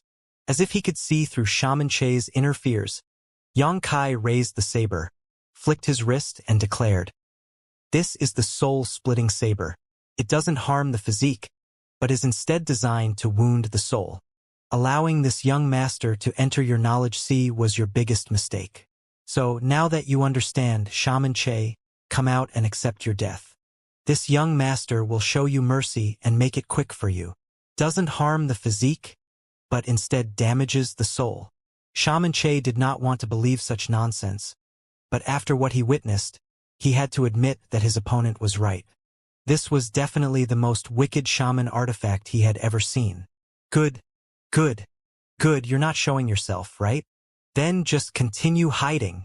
Yang Kai sneered, holding up the soul-splitting saber as he poured spiritual energy into it before slashing downwards. A massive saber made of light that could tear apart this knowledge sea emerged. The saber of light swung forward and the countless ghosts that tried to block it were all killed on the spot. Even Shaman Che, who was hiding in the dark, felt excruciating pain, like his head was being torn apart. This was his knowledge sea, so even the smallest damage Yang Kai caused here would affect him. Although this level of injury was not too big a deal, it would not be fine if this continued on. Shaman Che's face turned deadly pale when Yang Kai slashed the soul-splitting saber everywhere like a madman, cackling wildly. Do you like this? How about this? What about this? Of course, there was no way Shaman Che would like anything Yang Kai did. Shaman Che could feel great pain with every slash of the saber, which made his soul avatar shudder. He knew that it was pointless to hide anymore, because it would be a disaster to allow this madman to continue destroying his knowledge sea. So Shaman Che finally could not help but shout, "Enough!" When his words fell, he appeared in front of Yang Kai and slightly raised his hand to block Yang Kai's attack. Although the soul-splitting saber was extremely strange and possessed the ability to tear apart his knowledge sea, this was his world where he dominated everything. If they really had to start a fight here, they most probably would end up causing destruction to both sides. He was not powerless to strike back. Don't you like to hide? Just carry on hiding then. Yang Kai pointed the saber at Shaman Che mockingly. Scram! Shaman Che ordered him to leave with a cold face. It was not a good thing for his knowledge sea to be invaded by an outsider, as it was not only the home of his soul, but also the hiding place of all his secrets. No one would want their knowledge sea to be spied on. Beg. You can try to beg me to see if I am willing to leave. Yang Kai grinned. His smug face triggered Shaman Che, causing his anger to boil up like a volcano that was going to erupt. Get out! Shaman Che glared at Yang Kai coldly. Yang Kai curled his lip. You're the one who wanted to collect my soul, but now you want me to leave? You should really make up your mind. Shaman Che slightly narrowed his eyes and announced lightly, It seems that you want this shaman to kick you out. I hope that you can handle this shaman's wrath. In this short conversation, he realized that if he wanted to drive out this shaman grandmaster, he had to do it himself. After all, it was not easy for Yang Kai to gain an upper hand, so how could he let go of this opportunity? Shaman Che spared no more effort trying to talk with him and decided to expel him even if he would hurt himself in the process. Yang Kai's presence here was a threat to Shaman Che's life, so some sacrifices were acceptable. After speaking, Shaman Che collapsed and integrated into the knowledge sea. Yang Kai's face turned solemn as he understood that Shaman Che was planning to fight him to the death. For a split second, the space solidified, and a huge repulsive force came crashing towards Yang Kai. It reflected Shaman Che's power as the master of this knowledge sea. If one was capable of invading the knowledge sea of another, they could cause great damage to the opponent. However, entering another person's knowledge sea would mean fighting against an opponent who controlled the whole battlefield. Therefore, it was not common for this kind of thing to happen. Only someone with an overwhelming advantage in strength would dare invade the knowledge sea of another. But then again, if there was such a huge gap in strength, there would naturally be no need to use this method to kill the enemy. All of a sudden, Yang Kai sensed the pressure around him increase, and felt that he was going to be squeezed out of the world. He forced himself to stand firm, but was barely holding on despite his best efforts. Seeing that he was about to be expelled by Shaman Che, Yang Kai suddenly took action. With a flash in his eyes, the soul-splitting saber buzzed and burst into a beam of light. I will deliver you a gift. I hope that you will like it. he shouted as he slashed down. "How is this possible?" Shaman Che's voice was mixed with both surprise and anger, as the power of this slash was almost double of what he had experienced before. Being caught off guard, Shaman Che failed to protect himself against it, and his defenses were instantly torn apart. His soul was slashed, and he felt unbearable pain from the attack. Yang Kai saw the whole world shake as he was expelled out of Shaman Chi's knowledge sea. The next moment, a pitch-black light shrouded him, and when he managed to dispel the cloud of darkness, there was not a trace of Shaman Che. He had escaped. Smart move. Yang Kai snorted coldly and did not chase after him recklessly. Thanks to his soul technique, Heaven-Severing Slash, he was finally able to repel Shaman Che. Shaman Che obviously noticed the situation was growing dire, so he used a distraction and took the opportunity to escape. If he stayed, it would definitely not end well for him. Yang Kai sighed, located his body, and immediately returned to it, not daring to leave his soul avatar exposed. When he opened his physical eyes and looked up, he saw that he was being held in Taya's arms. It seemed that Taya had noticed that his soul had left his body, and had come to guard him. "How are you?" Taya asked with concern. Yang Kai shook his head and tried to stand up. However, he felt dizzy and fell back into her arms. Wryly smiling, he muttered, "I'm not dead yet." Taya looked at Yang Kai with a look of strange disbelief. It was a miracle for a low-rank shaman grandmaster to badly wound a shaman king, and although he also paid a price for it, the consequences were obviously not too serious. After not seeing him for 1 month, he had become a shaman grandmaster. Just how does he cultivate? Taya's heart was full of questions. Where are the villagers? Yang Kai laid down and asked after recovering some strength. "They're safe," Taya replied. She had taken the villagers out of the Blue South village through the underground tunnel earlier, and after everything was settled, she came back to check on Yang Kai's situation, just so happening to witness Yang Kai's soul leaving his body and immediately moving to protect his body. "Call them back. It should be fine now." Yang Kai let out a breath. A shaman king of the bone-devouring clan came, but was forced to retreat in the end. The bone-devouring clan would certainly not make any moves for a time now unless a more powerful shaman king or the shaman saint was willing to take action. However, a shaman saint would not even care about such trivial things, and it would not really help much if other shaman kings of the bone-devouring clan came. After using his trump card, Shaman Che, whose strength was comparable to a high-rank shaman king, was incapable of taking down Yang Kai, so what could other shaman kings do when they came? Moreover, as long as Yang Kai was given time, he would grow stronger. If he met those shaman kings next time, he would definitely be able to handle them more easily than before. While speaking to Taya, Yang Kai suddenly frowned and looked in a certain direction. Taya obviously noticed something too and also looked towards the direction Yang Kai was staring, immediately remarking with a wary face, "Someone else is approaching." Yang Kai's face darkened and secretly kept a sharp lookout. Blue South Village was just a small village, so on most days, it was basically isolated from the world with few outsiders visiting. The only reason Shaman Che could even find this place was because of Shaman Chi. A man soon appeared after Yang Kai drove Shaman Che away, so it was hard to guarantee that this newcomer wasn't an ally of the latter. If he was a shaman king too, they would be in deep trouble. Taya certainly thought of this too, and her pretty face turned slightly pale. But soon, she heard a sigh of relief from Yang Kai. "What's wrong?" Taya turned to him. "It's just a shaman master. Don't worry. Maybe he is just passing by." After listening to Yang Kai, Taya could not help breathing out a sigh of relief. The shaman master was obviously not just passing by, however, because after a short time, he flew straight towards Yang Kai and Taya. A moment later, an honest-looking ancient barbarian appeared in front of Yang Kai, hovering in midair. "Was someone fighting here just now?" The shaman master looked around and asked from above. The traces of the previous battle were still there, and although he could not judge how strong the people in the previous battle were, he felt a little shocked by the residual fluctuations here. It was clearly a high-level battle, which was not something he could involve himself in. Perhaps just the fallout from such a conflict would be enough to extinguish his soul. When he thought about it, he hurriedly turned to Yang Kai and Taya. Yang Kai revealed a weak expression on his face, the shaman's strength from his body pulsing slightly, which allowed this ancient barbarian to see his cultivation clearly. A shaman grandmaster? The man was taken aback and immediately flew down from the sky. Before this man had thought that there would be no masters in this remote place.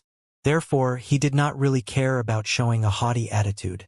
After realizing that Xianxia was a shaman grandmaster, however, he dared not act impudently. Greetings to sir and madam. Taya supported Xianxia to stand up and looked at this newcomer with a frown, only nodding after a short pause. You don't need to be so polite.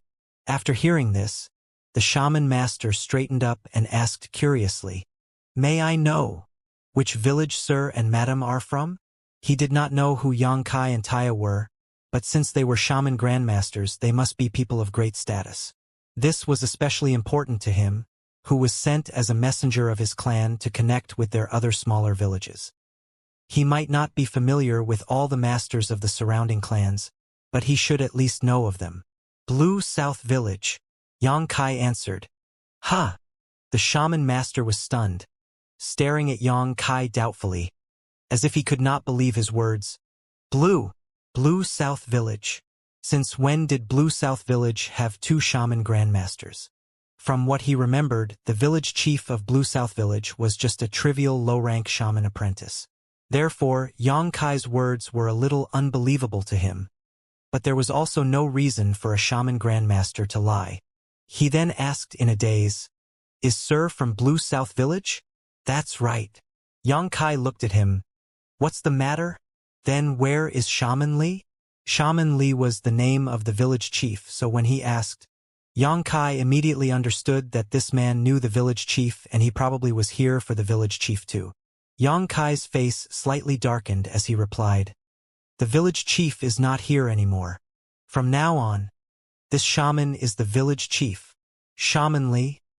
The man was slightly stunned, but he did not dwell too much on it. After all, Shaman Li was already old, and his cultivation was not high, so he was not destined to live long anyway. Perhaps his time had arrived and he had returned to the arms of the barbarian gods. Thinking so, the man changed the topic swiftly. How may I address sir? Shaman Yo. The man nodded, and declared loudly with a solemn face. Shaman Yo, I was ordered by Sir Shaman King to inform you to order all the villagers of Blue South Village to gather in King City within 5 days. An order from the Shaman King? Xianxia was dumbfounded. Although the South Barbarian clan was a powerful force amongst the ancient barbarian race, it still had a Shaman King presiding over it.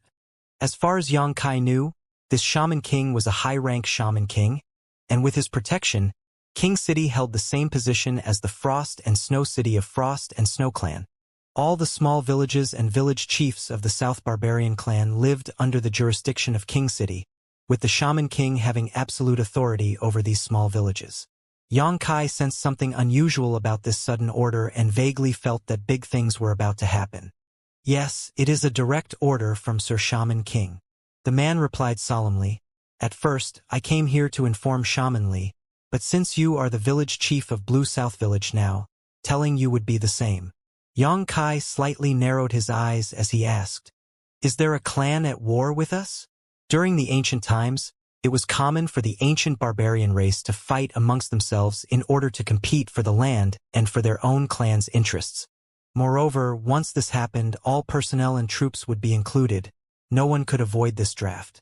So, as soon as he heard this order, Xianxia subconsciously felt that some clan wanted to wage war against the South Barbarian clan, and the first clan that came to his mind was the cruel and inhuman bone-devouring clan. In that case, Xianxia did not mind getting involved. Xianxia regretted that he could not kill Shaman Che today after all. The messenger smiled wryly, then shook his head slowly as he responded in a low voice. It wouldn't be such a big deal if it's only a clan war. Xianxia was stunned. What could be more serious? After a moment of hesitation, the messenger answered, This matter is supposed to be confidential and should not be leaked. However, since both Sir and Madam are Shaman Grandmasters and would definitely be summoned by Sir Shaman King when you reach King City, it will do no harm to inform you in advance. After saying so, he suddenly lowered his voice and declared solemnly, The demon race has invaded. What? Can you say that again? Xianxia thought he had heard wrongly. The demon race has launched an invasion, the messenger repeated with an extremely solemn expression. Xianxia was stupefied for a long while, and only after a long silence did he ask with shock still visible on his face. Seriously? The messenger replied. Yes. 3 major clans have already been destroyed. Xianxia's face turned solemn in an instant. Although the ancient barbarian race was sparsely populated, there should still be at least a few 100,000 members of a major clans. 3 clans being destroyed meant that 1 million people might have already died. This was truly earth-shaking news. The invasion of the demon race. This sentence was not strange to Xianxia, yet it was not familiar either. He learnt from the knowledge inherited by Senior Qing that this land had been invaded by the demon race more than once. The most recent incident was 30,000 years ago. At that time, Senior Qing was just an evergreen tree that had gained consciousness and was working hard to absorb nutrients from the earth to cultivate. He witnessed the world-changing transformation of the land after the invasion of the demon race, where countless people died before his eyes. He also saw that many mighty people of this land sacrificed their lives to stop the progression of the invasion of the demon race, and countless later generations took up the positions of the fallen. They continued to fight with their precious lives for nearly 100 years before eventually triumphing over the demon race. Wails and cries filled the land during that 100-year war, and it took another 1,000 years after it ended for the vast mountains and rivers to gradually restore their vitality. But now, the scene of 30,000 years ago was happening again, and no one knew what was going to happen this time. The demon race was just a general term, and Xianxia did not know what they looked like, only that they had a different form from humans or barbarians and were dreadfully violent. In comparison, the bone-devouring clan were like gentle lambs. However, it was rumored that the reason why the bone-devouring clan was different among the barbarian race was that they were descended from demons. During the war 30,000 years ago, some demons defiled women who gave birth to offspring. These were the ancestors of the bone-devouring clan. Rumors were just rumors, however, so no one knew whether they were true or not. Especially in this era, when such rumors had all but been lost to the long annals of history. The truth remained unknown to even the descendants themselves, with only one, Monster Tree Senior Qing, who had stood for tens of thousands of years, knowing the truth. Nevertheless, the rumor did not start from nothing. Perhaps countless ancient barbarians had proposed to exterminate the bone-devouring clan because of this. It was just that, until now, the descendants had no idea why they had to destroy the bone-devouring clan and simply thought it was because they were vicious cannibals. The invasion of the demon race was definitely a catastrophe for the world. No one knew where the demon race came from. Even Senior Qing, who was the most knowledgeable, had no clue about this. 30,000 years ago, the demon race seemed to just appear overnight. They were fearless and unscrupulous, doing whatever they pleased and killing as if it was their sole purpose in life. The arduous war that lasted for 100 years had severely damaged the foundation of this beautiful world, and nearly wiped out all sentient life. And now, 30,000 years later, another demon race invasion was happening. Xianxia could foresee the incoming catastrophe, where bodies would pile up like mountains and rivers of blood would flow.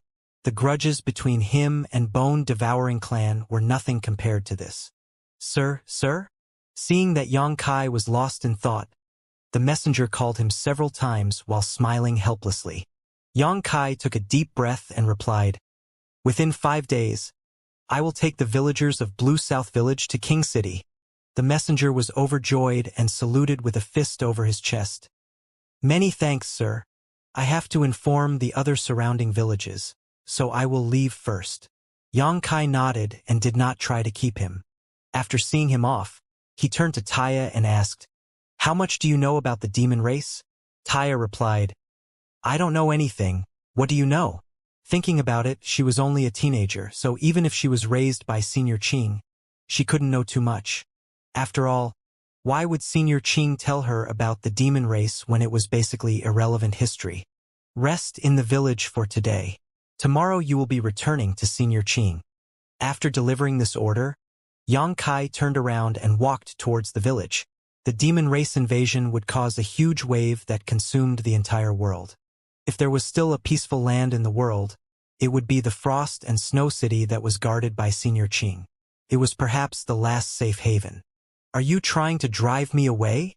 Taya retorted with an angry stare. Are you really driving me away? Think what you like.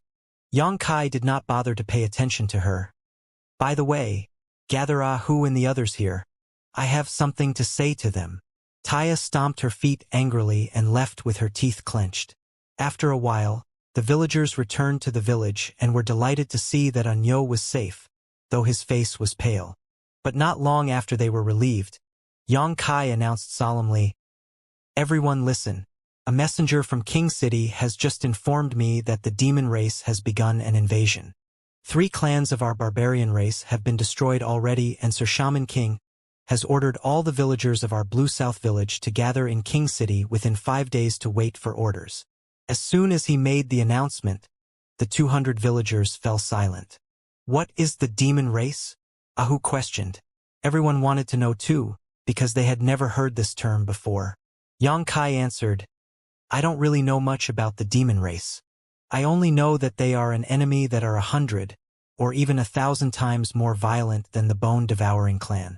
They are a living disaster, and the greatest enemy of our barbarian race. One that we cannot coexist with beneath the same sky, 1,000 times more violent than the bone-devouring clan. The villagers' faces changed at his words. They knew how ferocious the bone-devouring clan was because they were caught by them before. So was it not crazy that someone was even 1,000 times more violent than them?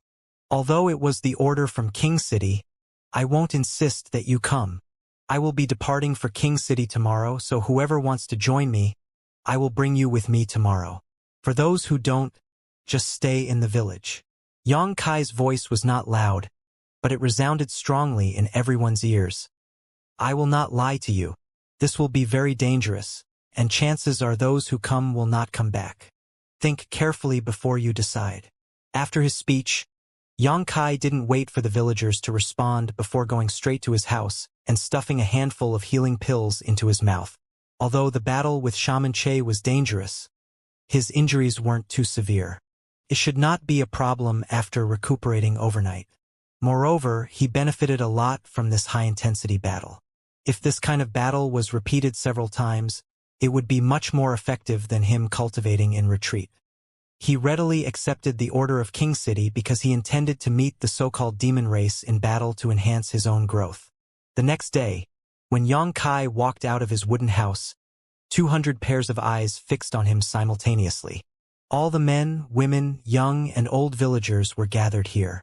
Although there was a large number of people, they were all silent and unified. The petite girl, Taya, was standing at the head of the crowd, looking particularly eye-catching. Yang Kai swept his eyes across the crowd, and every villager who met his eyes showed a simple and honest smile. They probably did not know what the demon race was and had no idea what the invasion of the demon race meant, but they all knew that once they left this village, they might die in a foreign land and never return. Anyo had already made this clear yesterday, but no one chose to remain. The ancient barbarian race was destined to move forward bravely and never glance back in regret. There was sadness in Yang Kai's eyes, but he did not say much and instead just waved his hand. Let's go! He led the 200 villagers to King City like a well-trained army. With the strength of the barbarians' legs, they would take at least 3 days to reach King City. If it was an ordinary shaman who led these 200 people, they would probably have to travel at full speed in order to reach their destination within the specified time. But Yang Kai was a shaman grandmaster now and was also proficient in various shamanic spells.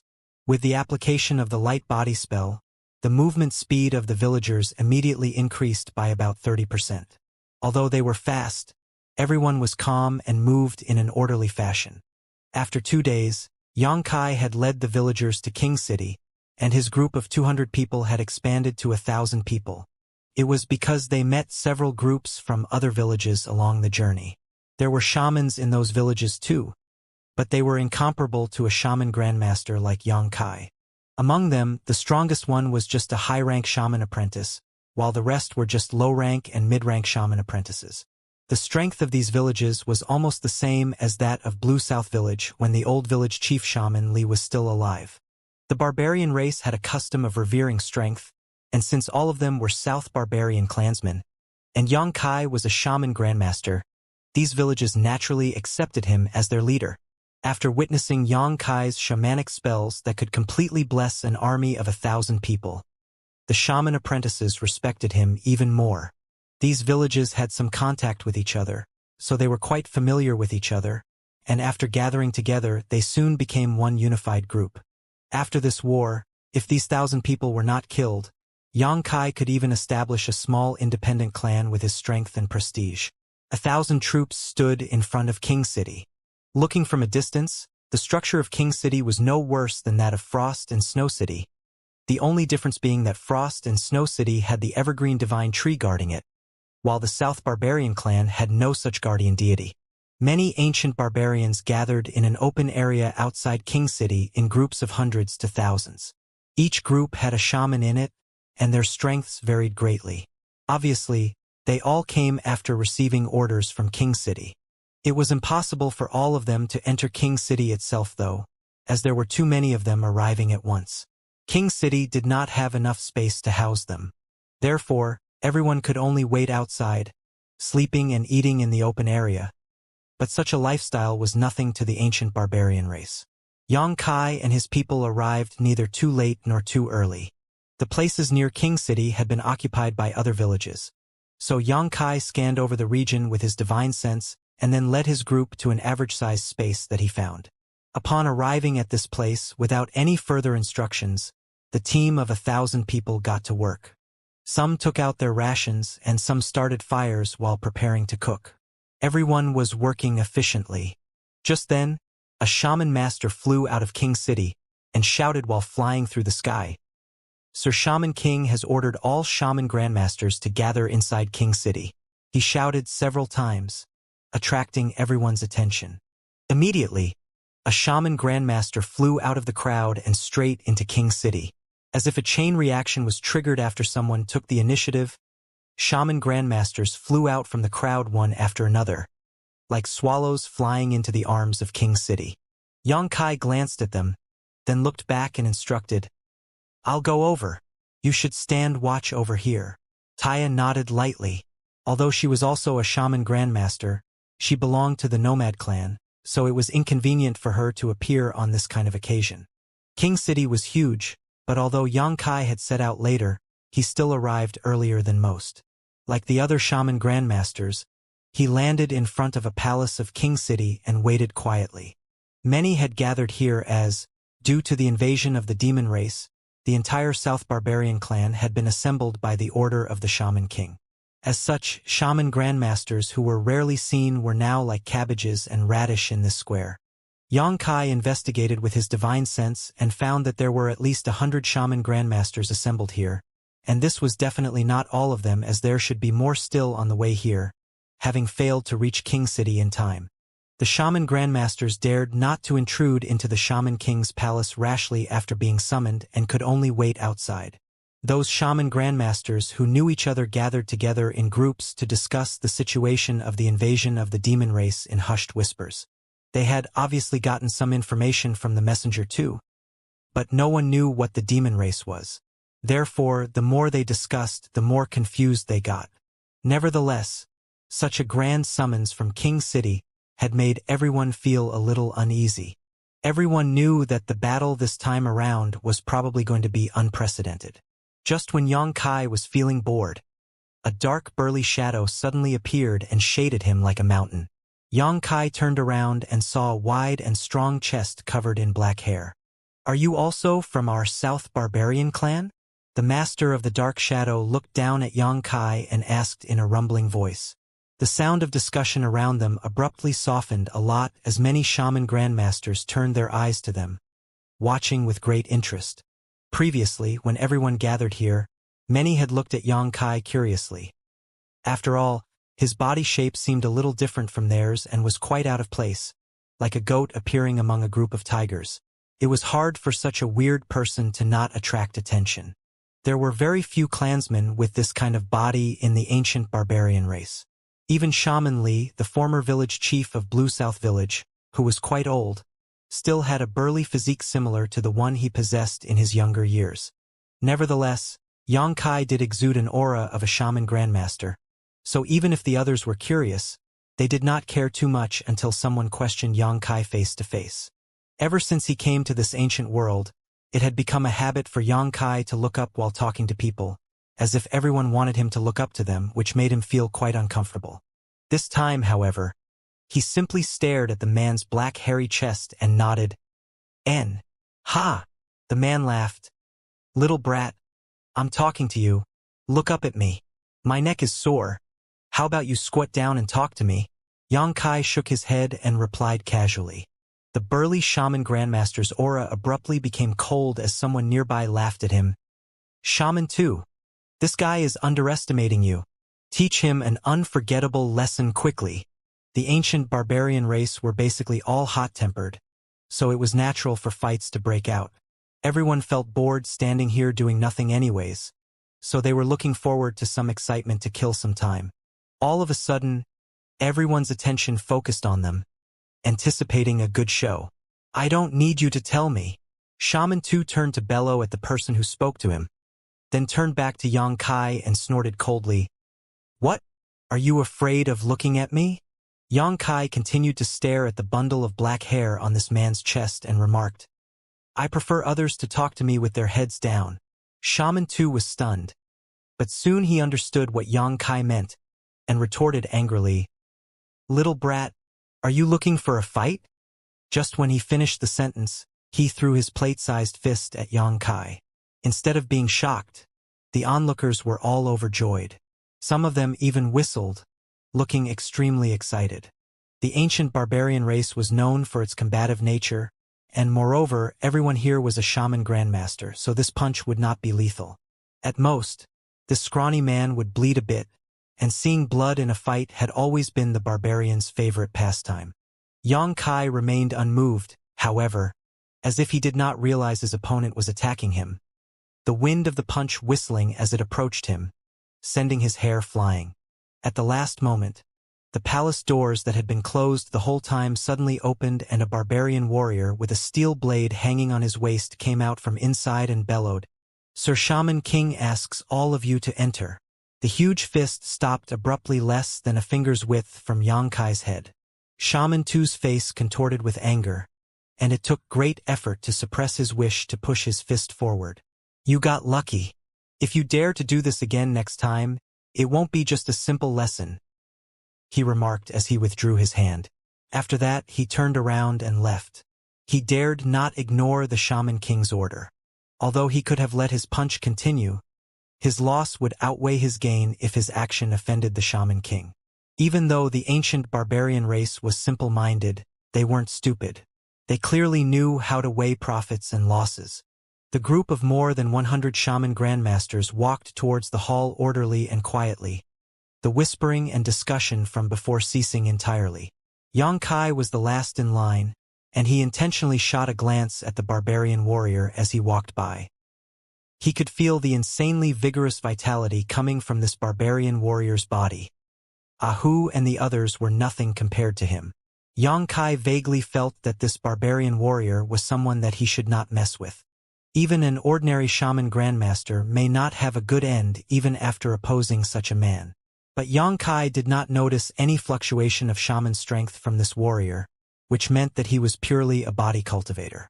Sure enough, the 3,000 grand daos all led to the heavens. It was rumored that someone was able to achieve sainthood through body tempering in ancient times. Xianxia did not care much about this before, but after he saw this barbarian warrior, he believed that achieving sainthood through body tempering was not just a rumor. It was said that one of the 4 great shaman saints achieved sainthood through body tempering. The barbarian warrior naturally sensed Xianxia's unbridled gaze and widened his eyes as he stared straight back at Xianxia with a pair of eyes as sharp as 2 blades, actually causing the latter's eyes to sting slightly.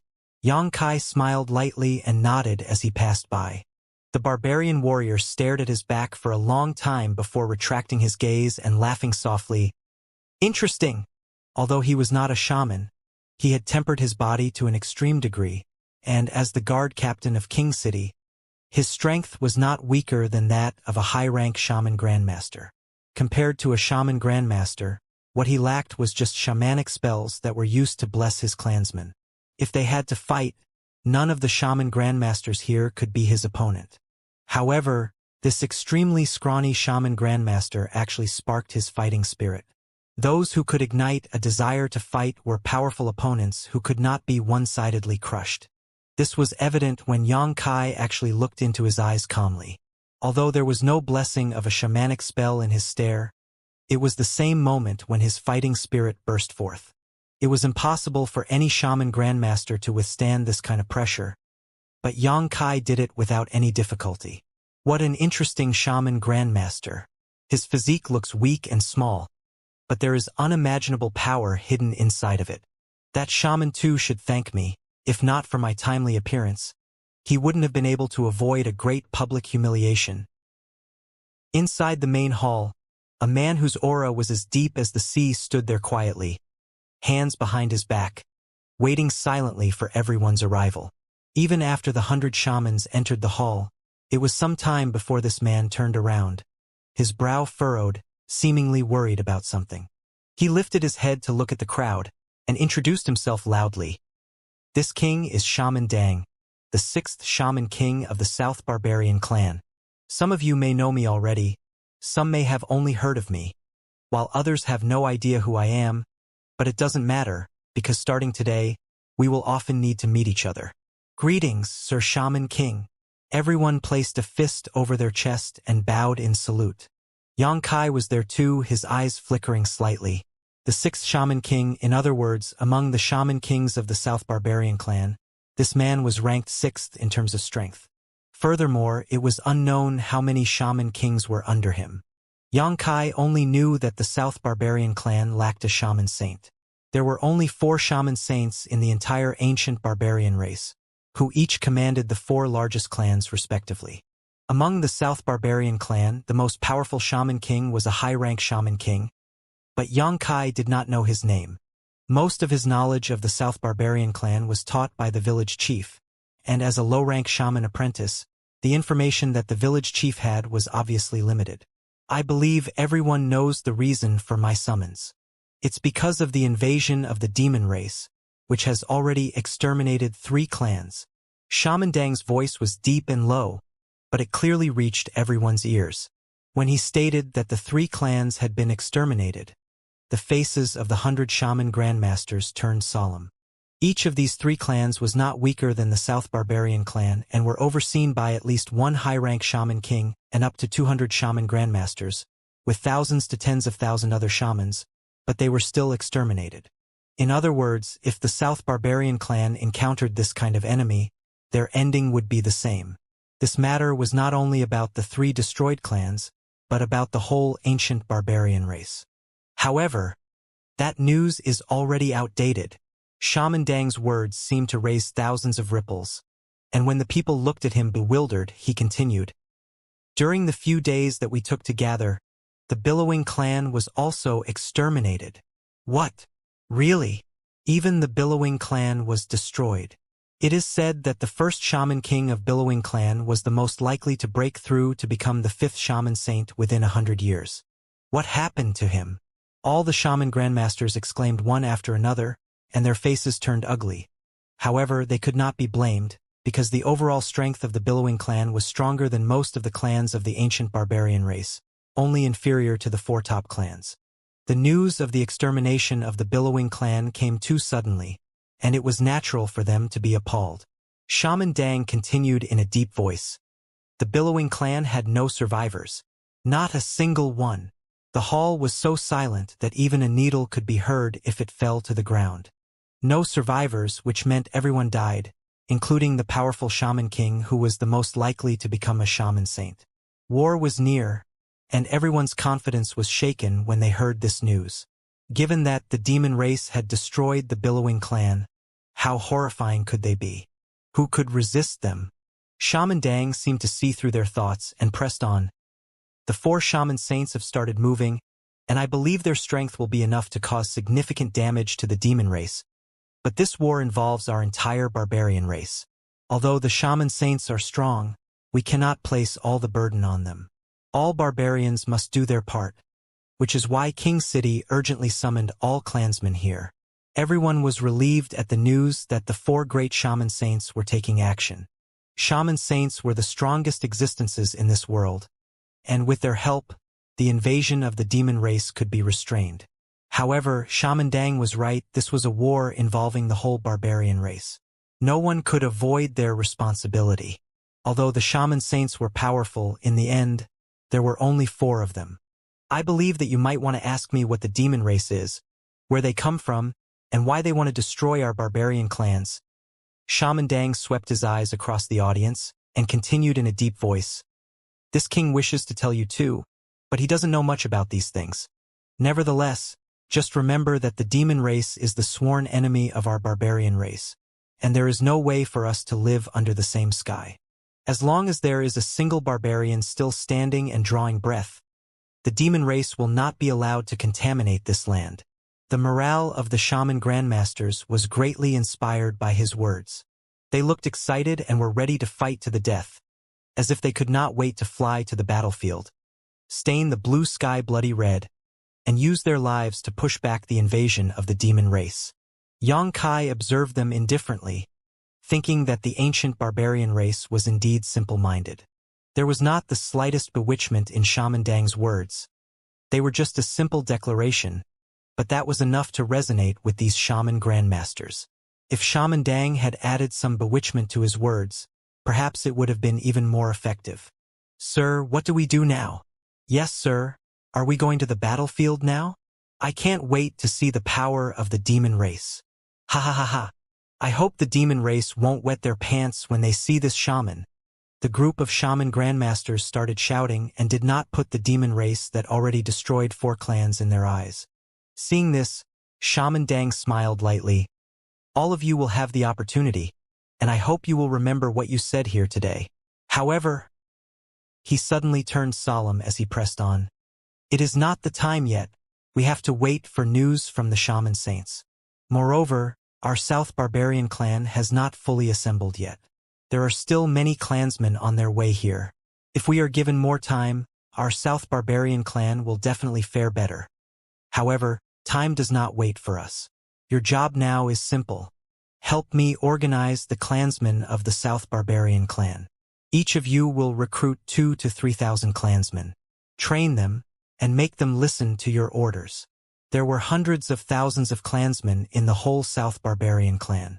Each shaman grandmaster had to recruit 2,000 to 3,000 clansmen, which was just enough to use up all the people of the clan. However, these clansmen were all from different villages, so trying to put them all together would inevitably lead to all kinds of conflicts. It would certainly take some time to adjust to each other, and this kind of matter had to be handled by a leader, which was the shaman grandmaster. Yang Kai nodded lightly in agreement. It was not good for an organization to be a snake without a head. 2,000 to 3,000 people as a unit seemed to be an appropriate number, as it was neither too small nor too big, almost the limit that a shaman grandmaster could control.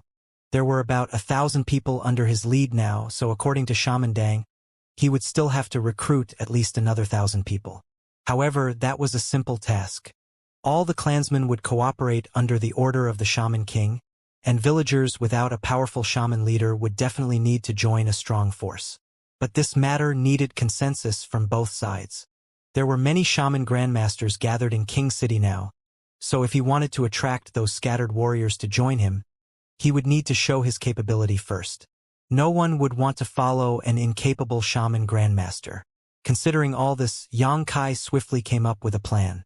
Shaman Dang did not say much more, as the main purpose of this meeting was to inform everyone of this task. Therefore, after announcing it, he gave a few words of advice before dismissing them. All of a sudden, the 100 shaman grandmasters elbowed their way through and pushed themselves out of the hall. They obviously could not wait to recruit people under them, as, once the war began, it would be safer to have more subordinates, so at this critical moment, no one was willing to lag behind others and wanted to use their own means to keep the rest here, so that they could pick the most powerful warriors for themselves first. Only after everyone else left did Yang Kai walk steadily towards the exit. "What's your name?" Shaman Dang's voice came from behind. Yang Kai turned around. "Shaman Yo," he answered. "I was born like this. but I am really from the South Barbarian clan's Blue South Village. Shaman Dang nodded.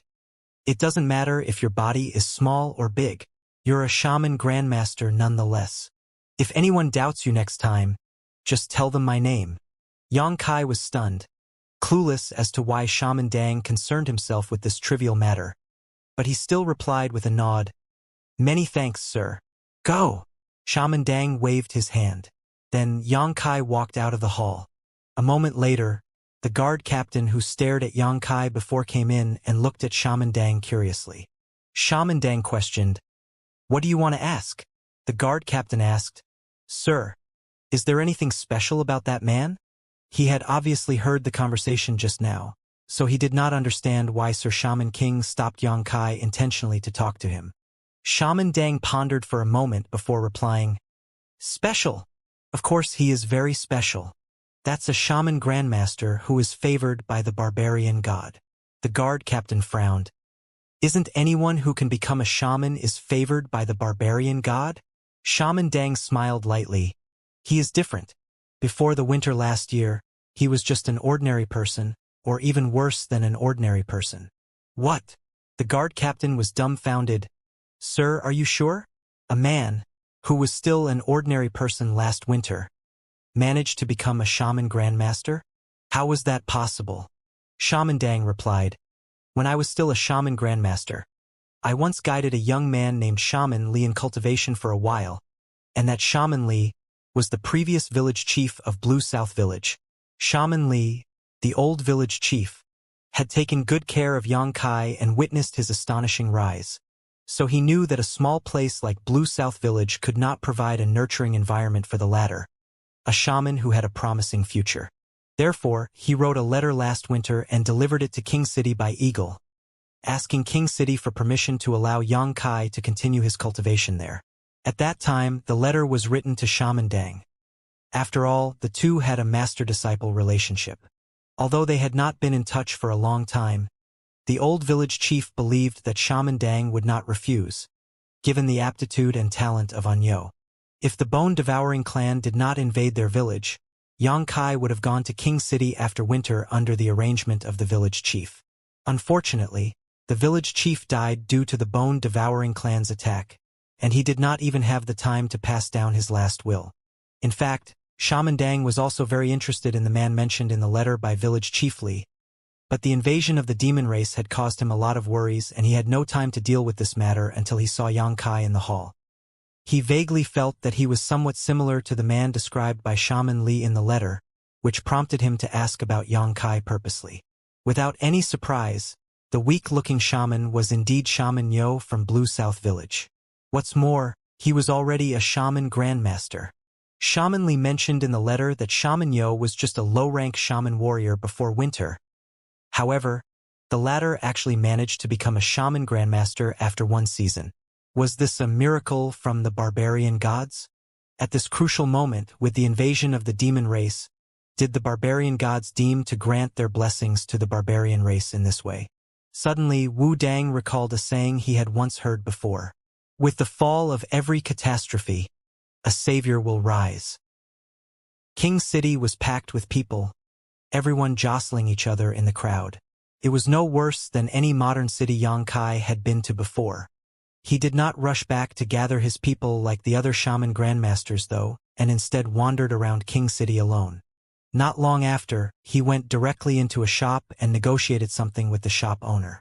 After a long time, he walked out proudly, followed by the shop owner behind him with a gleeful smile on his face, addressing Yang Kai with a notably polite attitude, as if he had gained some great benefits. Without stopping, Yang Kai went into another store, and a while later, the owner of that store also sent Yang Kai off respectfully with the same attitude. After repeating the process for almost half a day, Yang Kai had gone in and out of dozens of shops, repeating this every time. It was not until half a day later that Yang Kai did some calculations in his mind, and after nodding lightly, flew out of the city. After a while, he flew back to the place where he had originally been stationed, where he found Taya standing there silently. When she noticed him coming, she just looked up and nodded gently. Several shaman apprentices who were under him greeted him and looked anxiously at Yang Kai. One of the older shaman apprentices asked, "Sir, where have you been? Why have you only now returned?" "I went to take care of something. Why? What's the matter?" The old shaman apprentice answered, "It seems that other sirs are recruiting people. I heard that Sir Shaman King gave all shaman grandmasters an order to gather 2,000 to 3,000 subordinates. Sir, you are back late and most of those strong warriors have already been recruited by others." Sir Shaman King did pass down such an order. Yang nodded. The several shaman apprentices immediately became anxious when they heard this, with the old shaman apprentice continuing, "Then what are you waiting for, sir? Since you're back now, you should quickly start recruiting. I think there are still some strong warriors left in other villages who seem to be having a dilemma over which shaman grandmaster to join. Sir, you might as well invite them too. We may stand a chance to persuade them to join us." "Yes, sir, it should be done as soon as possible. If we continue to delay, only the weak warriors will be left." The other shaman apprentices began to persuade Xianxia one after another. They merged with Blue South Village that was led by Xianxia while making their way here and did not intend to take refuge under the other shaman grandmasters now, but they were still worried that their leader was too calm and did not seem to be doing anything. Everyone understood the current situation. Only with more strong warriors could they gain certain advantages in the future war. In the past half a day, the 100 shaman grandmasters had been wandering around, constantly drawing the barbarian warriors from various villages to their sides. But nothing was done on their own side, which was very strange. They could not help feeling that they have fallen into a crisis under this tense atmosphere. "Don't worry, don't worry." Xianxia waved his hand with a steady face, which really made the several shaman apprentices speechless as their blood boiled for a moment. Then they turned around and looked at the other groups. Those shaman grandmasters spared no effort in showing off their capabilities to win others over. Some of them even directly performed their powerful shamanic spells to attract people's attention. Seeing the strong warriors approaching those shaman grandmasters one by one, they felt like their vitality was slipping away from their fingers. However, since Xianxia, who was their shaman grandmaster leader, was in no hurry, then it was useless for them to be anxious. After all, they were just a few shaman apprentices who could not play an important role in such an occasion, especially when they were not familiar with Xianxia. It is indeed true that young men are unreliable. The several older shaman apprentices exchanged looks with the same thought. Time passed slowly in suffering. The scattered barbarian warriors gathered around King City were gradually recruited by the teams, led by the shaman grandmasters one after another, and the news of the invasion of the demon race gradually spread among the crowd. All the ancient barbarians began to unite as one, and some took the initiative to take refuge under those powerful shaman grandmasters without even having to be drawn in. No one was interested in Xianxia though, who looked so young and weak, while Xianxia himself did not seem to have any intention to win over anyone either. After returning from King City, he just sat cross-legged side by side with Taya and cultivated, as if all the bustle around him had nothing to do with him. This made the several shaman apprentices under him feel more and more helpless. When evening fell, however, a voice as striking as thunder suddenly boomed. "Where is Sir Shaman Yo of Blue South Village?" With just a sentence, the noisy open field suddenly quieted down, and everyone darted their eyes over to him. They wondered who was the one looking for Shaman Yo of Blue South Village. Everyone had by now heard about Blue South Village, as it was just a tiny village, so how powerful would a shaman be when he was born and raised in such a place? How dare a shaman from a small village be titled as Sir in this place where so many shaman grandmasters were assembled? However, when the people saw the things carried by the owner of that voice, their eyes lit up and their breathing became rapid. The man was carrying a lot of shaman artifacts made of refined steel, which shimmered in dazzling light in the afterglow of the sunset. Those were the real weapons. By the looks of the sharp blades and heavy hilts of these weapons, if one was hit by them, he would be split in half easily. Countless barbarian warriors instantly felt shameful looking down at their own stone spears and axes. Among the barbarian race, only the truly powerful warriors were qualified to wield such weapons, because these weapons were not widely available to ordinary people. They must exchange something of considerable value for these weapons, but what valuable things could the barbarian warriors from small outlying villages have? In the whole southern barbarian clan, Only in King City could such weapons be crafted. No other village had such ability. Therefore, they just looked like a group of country bumpkins with their stone spears and axes when this man carrying so many metal weapons walked in on them. It was not over yet though, as behind this man were a group of fully armed men, each of them carrying weapons on their backs and in their arms, shaking the ground with each step they took. "I'm here!" Xianxia flew into the air and waved to the side. "Over here!" The barbarian leader looked up and grinned when he saw Xianxia, showing a mouthful of snow-white teeth. Then, he hurried the people behind him to speed up to Xianxia. What's happening with this guy?" Not far away, a shaman grandmaster whose body was as strong as a steel tower darted his eyes at Xianxia, flabbergasted. "He is Shaman Nyo?" The abnormal situation here certainly attracted the attention of many people, and even many of the shaman grandmasters flew into the air and looked down to see what was going on with Blue South Village. "Sir Shaman Nyo, all the things you ordered are here. Please check them." The barbarian leader unloaded all the weapons on his back and threw them on the ground while speaking. The weapons all had different shapes, but each one was solid and heavy, none of them weighing less than 100 kilograms. This man actually walked like the wind despite carrying more than a dozen such weapons, and a cloud of dust was kicked up when he threw the weapons on the ground as he let out a groan. "And just leave them here. Many thanks for your effort, everyone." Xianxia nodded lightly. Hong hong hong. One load of weapons after another was dropped while the barbarian warriors passed by one. Soon, a mountain of weapons was piled up in this place. Jaws dropped as Ahu and the others stared dumbstruck at this sight. Those shaman grandmasters who were watching were also dumbstruck. The surrounding barbarians gulped loudly as everyone's eyes fixed on the mountain of weapons with overwhelming shock and desire. Weapons that were exceptionally valuable and could not be obtained by ordinary barbarian warriors in the past were all piled up in front of them now. It was like a dream. Even those shaman grandmasters present had never seen so many weapons gathered in one place. Any of the weapons here was a precious treasure, but things were far from over as more and more people continued coming to drop off more weapons. Why? Why did the shop owners in King City take weapons and bring them here? What is their relationship with Shaman Nyo? Why are so many gathered here? Did they gift these weapons to Shaman Nyo? Impossible. But what else can explain this scene? Many of the shaman grandmasters knew these shop owners, and some had even dealt with them before. Therefore, they knew of their personalities.